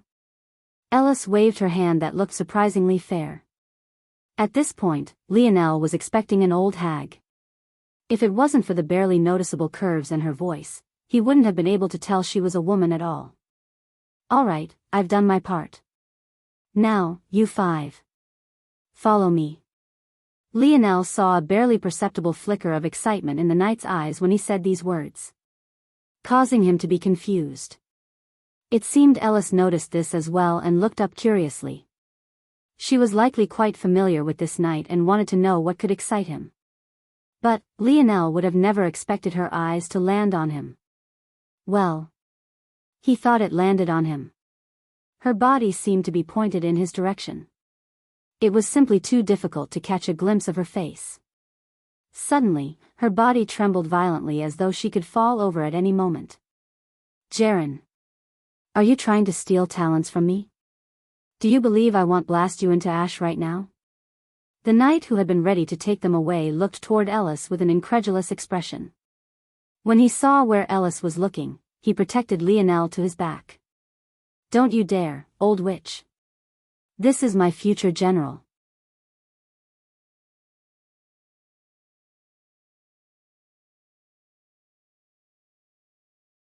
Chapter 218. Lionel didn't know what to say.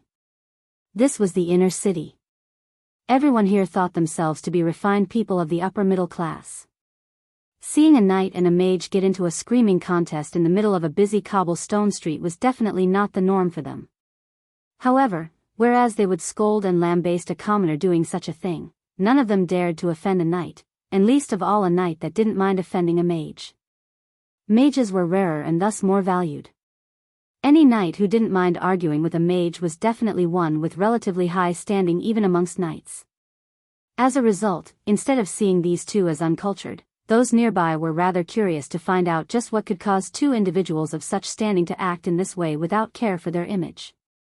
What bullshit, General Star. This young man is a born mage. Are you trying to waste his life away? Nonsense. Do you know how rare General Stars are?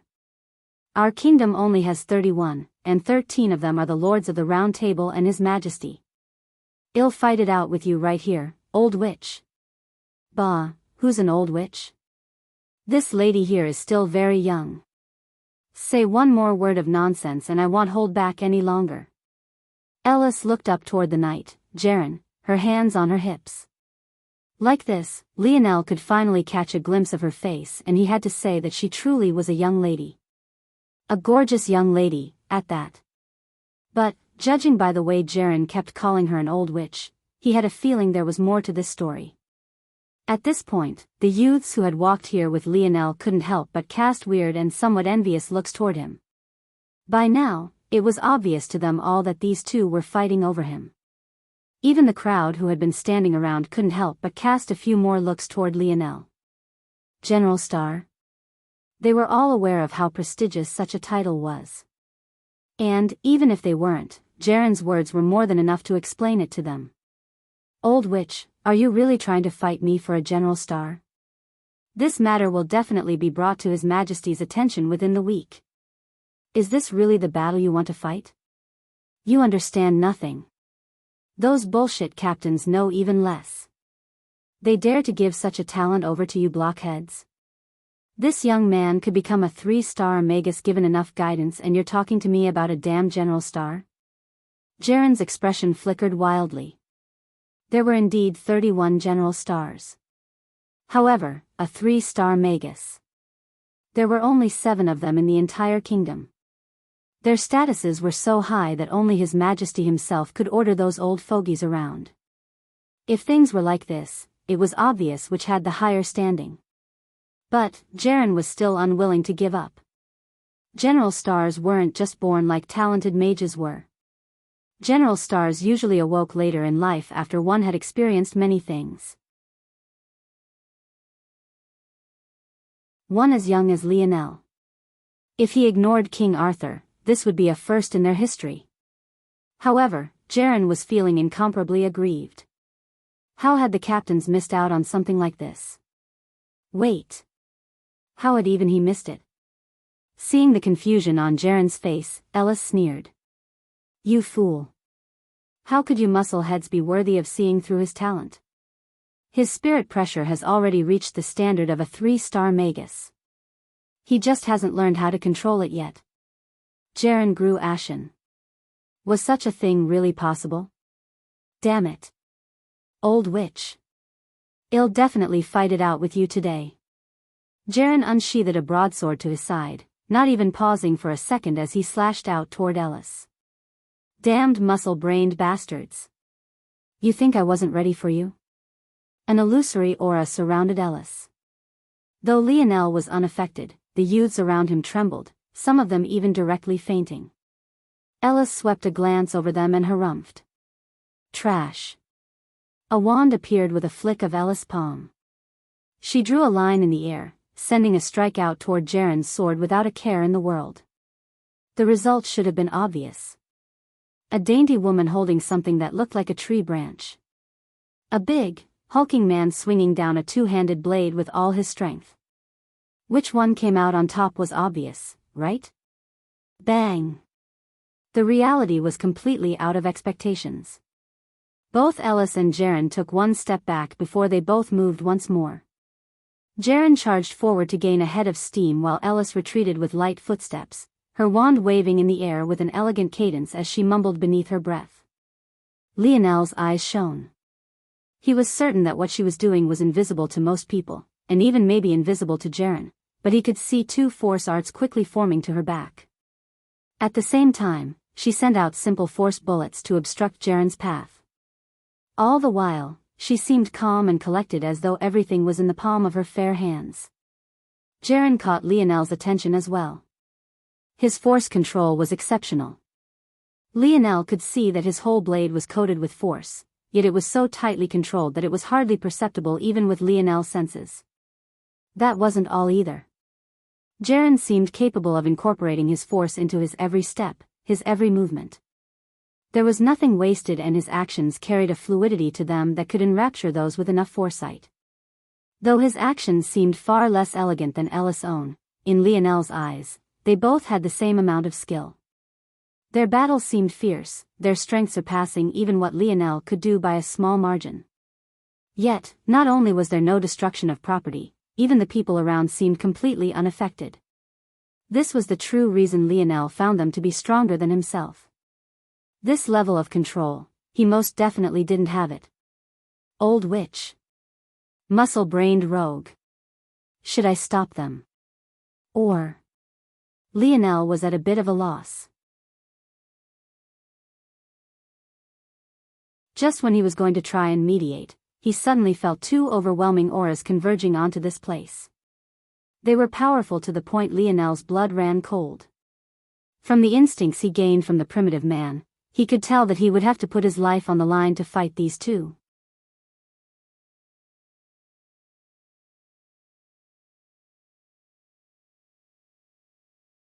Chapter 219. From the east, a towering figure leapt over several buildings, landing heavily on the ground. Cracks spread along the cobbled roads, but the figure didn't seem to notice as he bent his knees and launched himself into the air once again, bounding across hundreds of meters with every leap. From the west, a willowy figure fluttered through the air like a leaf. They swayed in the skies, making it seem like they just might fall from grace at any moment. Yet, they managed to keep a steady pace, heading toward their destination with a purpose in the deep oceans of their eyes. Bang! The first figure landed heavily before the group of youths, causing the ground to quake. From their vantage point, he seemed so tall that he blotted out even the sun, casting a shadow over them all. He wore silver armor accented with outlines and embroidery of red. It made him look like a raging flame even when he stood completely still. He stood at almost 7 feet tall. His jaw seemed sharp enough to cut grass, and his eyes held a cold, murderous will within them that made those who got too close tremble uncontrollably. The second figure fluttered to the ground slowly. It felt like even if there were fields of grass beneath his feet, they wouldn't even bend beneath his weight. He wore deep maroon robes. His long hair rested against the small of his back, not a bit shorter than his long beard. Not only did they share the same obscene length, but they also shared the same snow-white color to the point it was almost difficult to look at the man directly. Sir Lamorak. Magus Ailiard. Jalen and Ellis came to grinding halt. It was obvious at a glance that they had called these two here, hoping to catch each other off guard. But, obviously, since they had both appeared, it seemed that neither had gained the upper hand once again. As such, even while they were greeting their superiors, they still sent sidelong glares toward one another. Ailiard smiled amiably, stroking his long beard. Compared to Lamorak, he was definitely several levels more approachable. However, those of the crowd nearly had a heart attack when they heard such titles. Magus Ailiard? He was a 3-star magus and one of the 7 most powerful mages of Camelot. Sir Lamorak? He was one of King Arthur's 12 knights. Lionel didn't know who Magus Ailiard was. But, he had read enough fairy tales to know who Sir Lamorak was. At this point, even he felt that this situation was getting a bit out of control. He hadn't expected things to go this way at all. He had spent so long planning his next moves before he made a decision, but at every turn it felt as though this zone was the one pulling him by the nose. When these two got closer to him, he realized that his previous assessment had been too conservative. If he were to fight one of these two alone, even if he put his life on the line, his chance of living would be less than 10%. If it was both of them together, he could likely only wait for death. Lionel took a deep breath. He affirmed to himself once more that he needed to revise his power estimation system. But, at the same time, he was confused. Ellis had said that his spirit pressure was already at the standard of a 3-star magus. He didn't know exactly what a 3-star magus was, but he assumed that spirit pressure was this world's name for what he called spirit and his father called soul force. If he really was at this standard already, why was it that he felt this magus was an insurmountable mountain? He didn't have an aura anywhere near this imposing. Master, you mustn't let them take this boy. It'll be a big loss to the mage world. Ellis seized the initiative and spoke first. She knew how domineering Sir Lamorak was. If he just directly snatched Lionel, there wouldn't be time for her to shed tears. Sir Lamorak. This boy is a general star, we can't let him off. Before Ailiard could respond, Jaren spoke up as well, unwilling to give up either. Oh. The two men looked toward Lionel for the first time. At that moment, Lionel felt as though 2 mountains were weighing down on him. He could only feel aggrieved at this point. Was this really only an SS grade zone?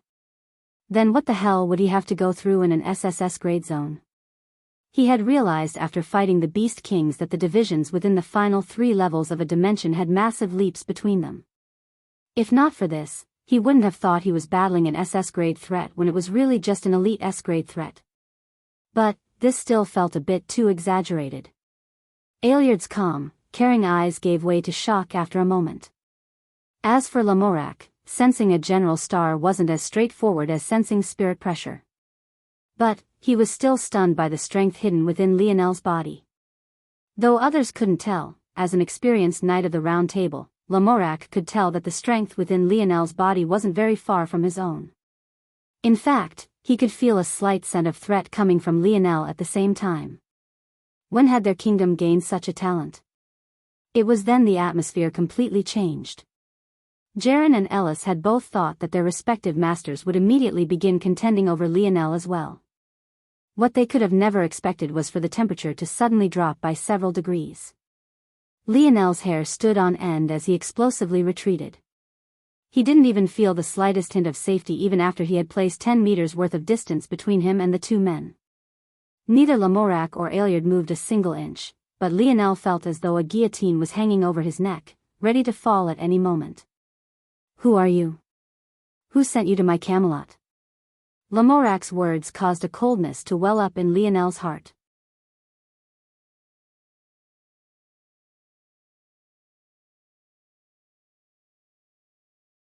Chapter 220. Lionel felt a heaviness on his chest. He suddenly found that it was several times more difficult to breathe, as though all the oxygen in the air had been sucked away by some unknown force. Speak, boy. Lamorak's words grated against Lionel's ears, beating them like a drum. It felt like his head might explode if he listened too closely. Or else, I'll slaughter you where you stand. Lamorak and Ailiard were immediately on guard. A normal talent was always something to celebrate. But, if a talent was too monstrous, rather than being a joyous occasion, it would cross over and become something completely different. A body rivaling that of a knight of the Round Table? A spirit pressure rivaling that of a 3-star magus? Rather than truly believing that Lionel was such a genius, it made more sense to believe that he was a hidden evil with bad intentions. It was simply impossible for someone so young to have such ability. There had to be another explanation. Lionel's frown deepened. What the hell is wrong with me? Lionel hadn't felt this way since the Mayan tomb. This uncontrollable, insatiable fear that seemed to want to swallow him whole. He found it difficult even to calm his mind the slightest bit. After a moment, Lionel's eyes focused on Ailiard, his expression becoming even more serious. He didn't know exactly what was happening, but he had a strong feeling that it was the fault of this seemingly amiable man. There was a slight glow in his eyes. It was nearly imperceptible, to the point even Lionel began to question himself. In that time, the fear he felt multiplied several times over, unwilling to relinquish the hold it had on his heart. Lionel turned his gaze back toward Lamorak, the goosebumps spreading rapidly across his skin without pause. He shook his head furiously, trying to calm his mind. But he found it impossible to do so. The frustration in his heart grew several levels greater and he began to feel an irrational anger. he didn't even really know where it came from. For some reason, he kept having flashbacks of Jaren forcing them to fight to the death. Then, the scene of Ellis calling the others trash simply because they couldn't withstand her spirit pressure ran through his mind. All of the bad impressions he had of Camelot suddenly exploded forth hundreds of times over. "Are you going to speak or not, boy?" Lamorac's voice clapped like thunder in his mind, pushing Lionel over the edge. "Piss off!" Lionel suddenly roared, his voice piercing the veil and rampaging across Camelot. At that moment, Lionel's suppressed force spread out in a tidal wave, causing billowing white steam to fill his surroundings. His hair shot into the skies, the ink he had used to coat it vaporizing to reveal a blinding bronze sheen that shimmered no differently from polished metal. Runes uncontrollably appeared all across Lionel's skin. This was his true state. Without suppressing his lineage factor, these beautiful bronze runes radiating a royal violet color would uncontrollably cover his body.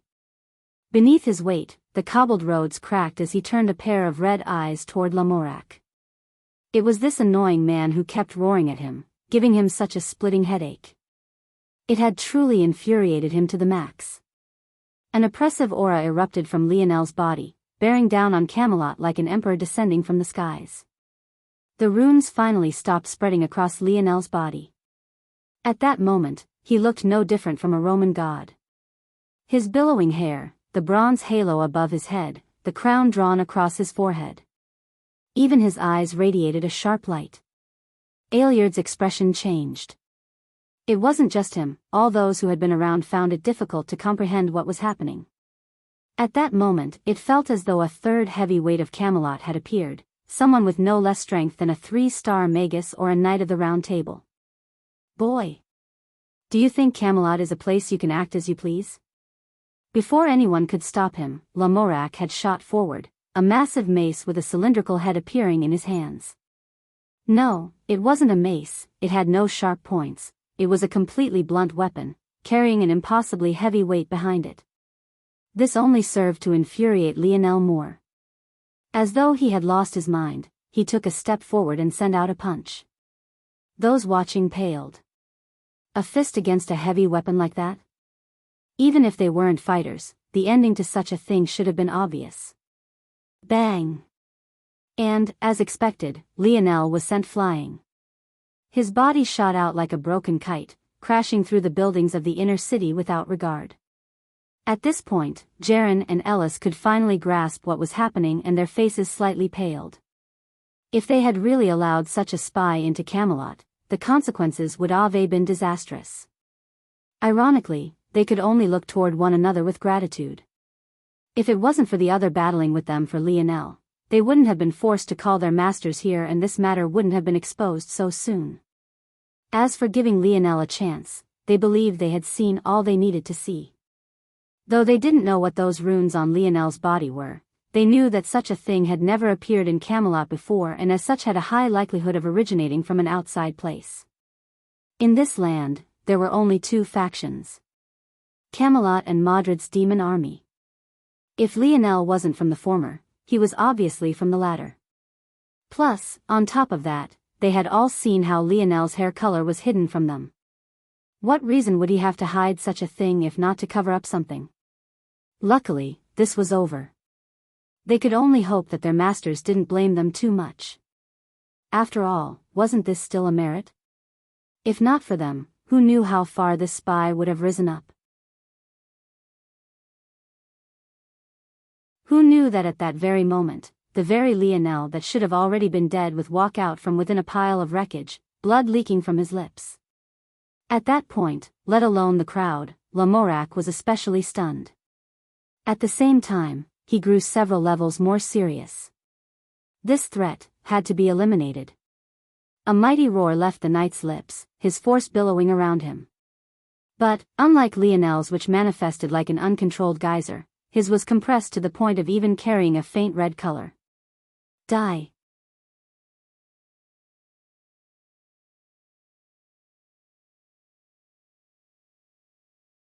Chapter 221. Lionel shoved off a massive slab of building off of him.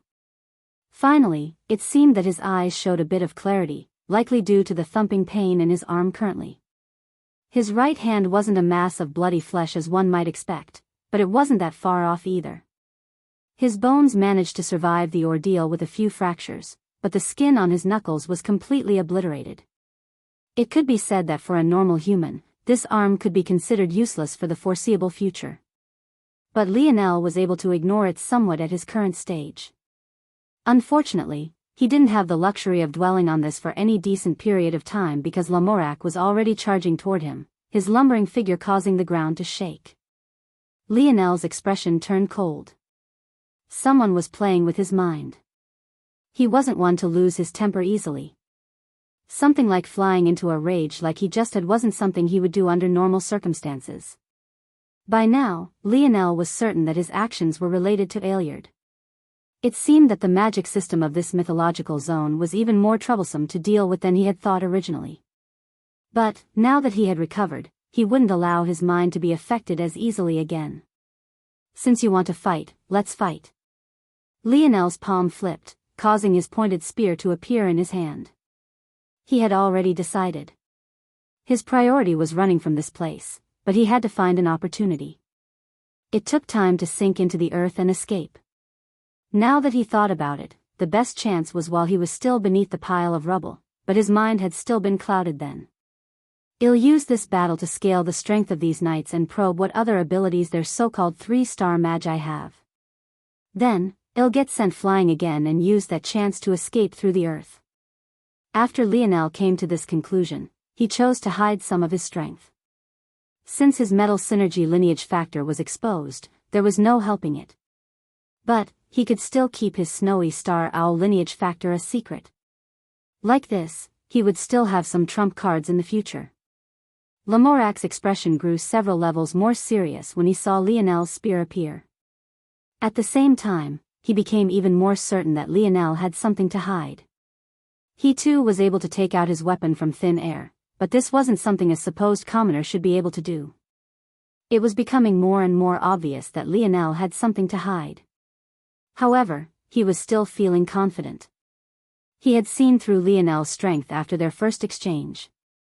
Aside from a strong physical defense, his strength was a few notches below his own and his combat sense was even weaker. At least, that was what he thought initially.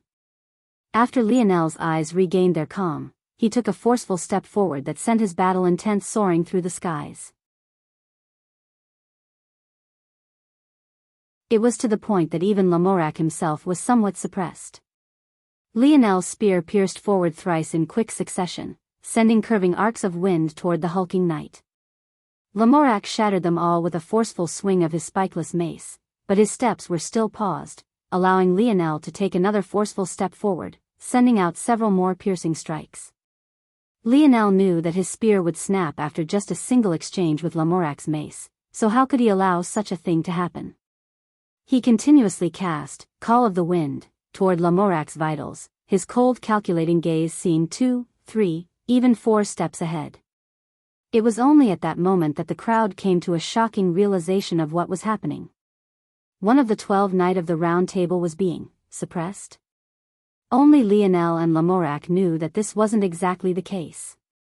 At most, Lionel was like an annoying fly, constantly pestering the latter and keeping him from being able to exert his full strength. Hong! Lionel took another step forward. At that moment, Lamorak felt his arms sink.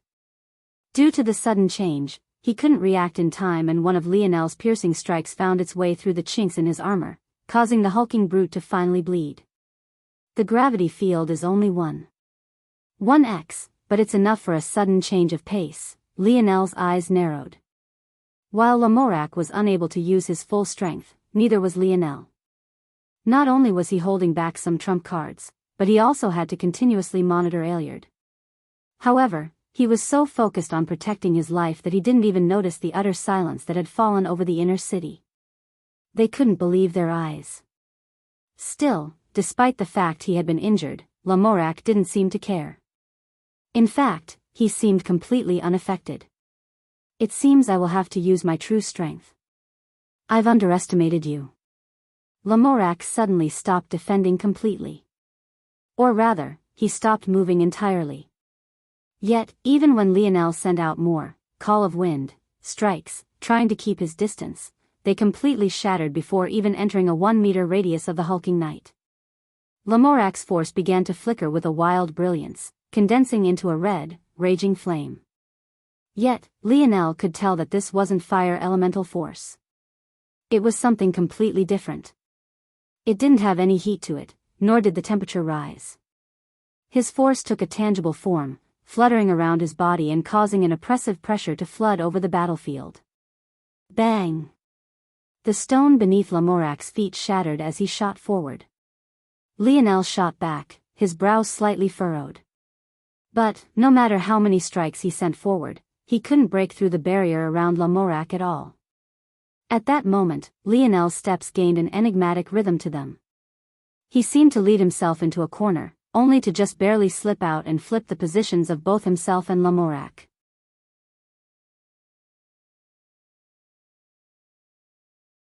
His light steps were in complete opposition to Lamorac's own heavy stomps, making their battle seem like one of a giant versus an ant. General Star? Lamorac remained expressionless. He had already heard Jaren say that Lionel had such a thing.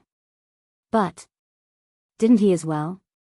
In fact, compared to Lionel's own, it was like comparing a grown man to a child just learning to walk. The difference was even more exaggerated since Lionel's runes made his body heavier than he was equipped to handle. Just when Lionel wanted to trick Lamorac with his steps again, he found a swinging mace he couldn't avoid at all in his way. In fact, to an outside observer, it seemed as though he had walked into it of his own volition. Bang!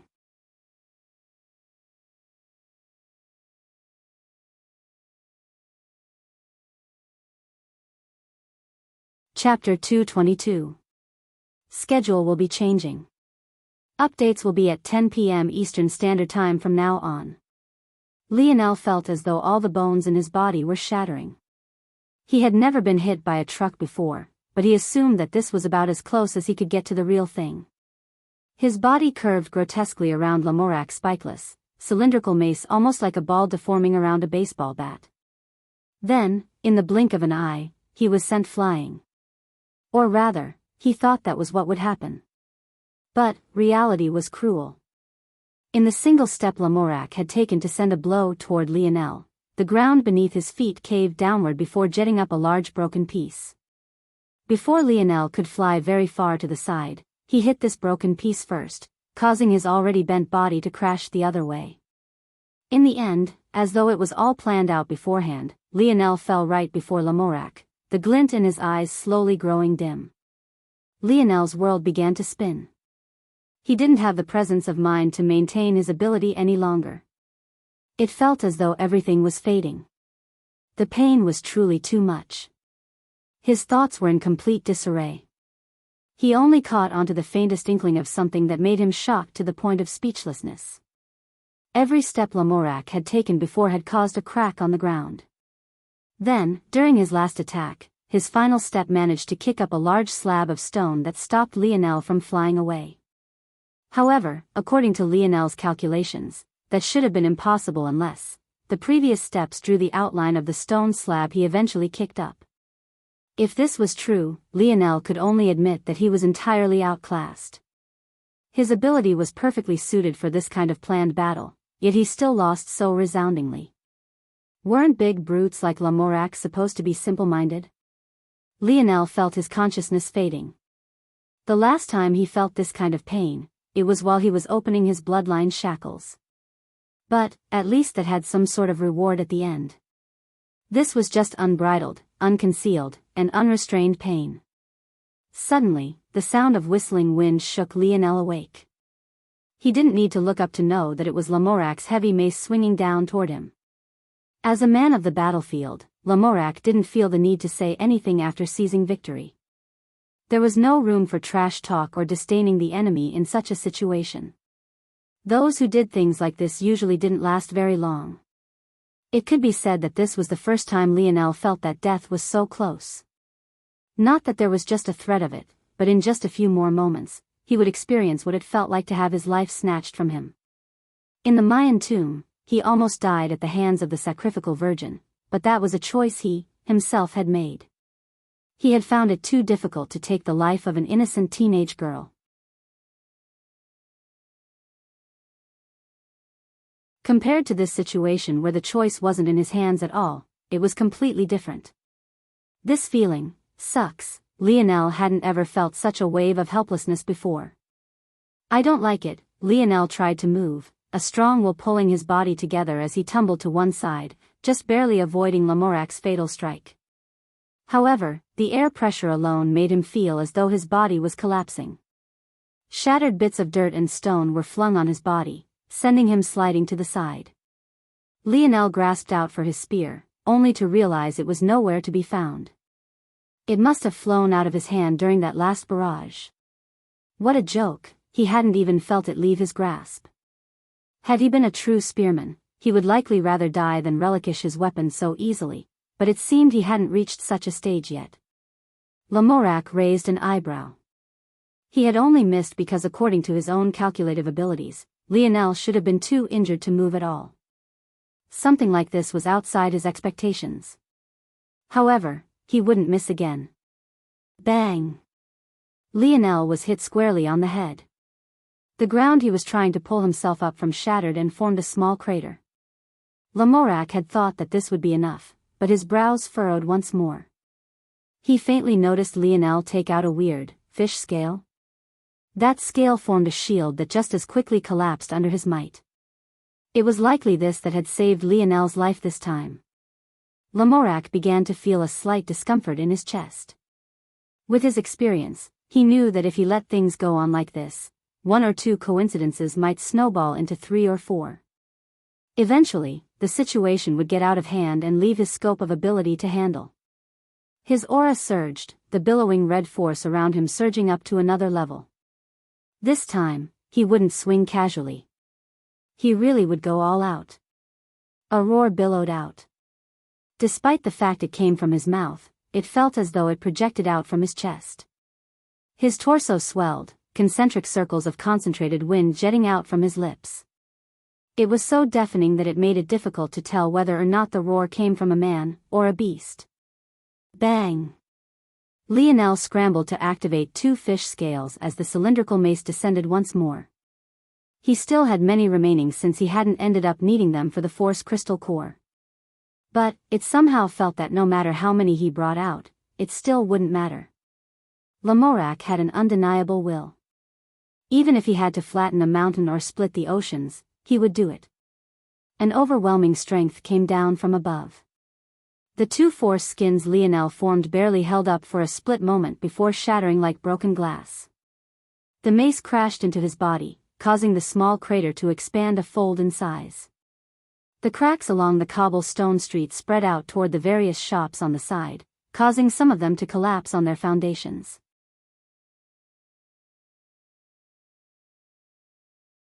Lionel's chest caved inward, his face becoming badly distorted. When Lamorac lifted his mace once more, there was nothing but a mangled mess.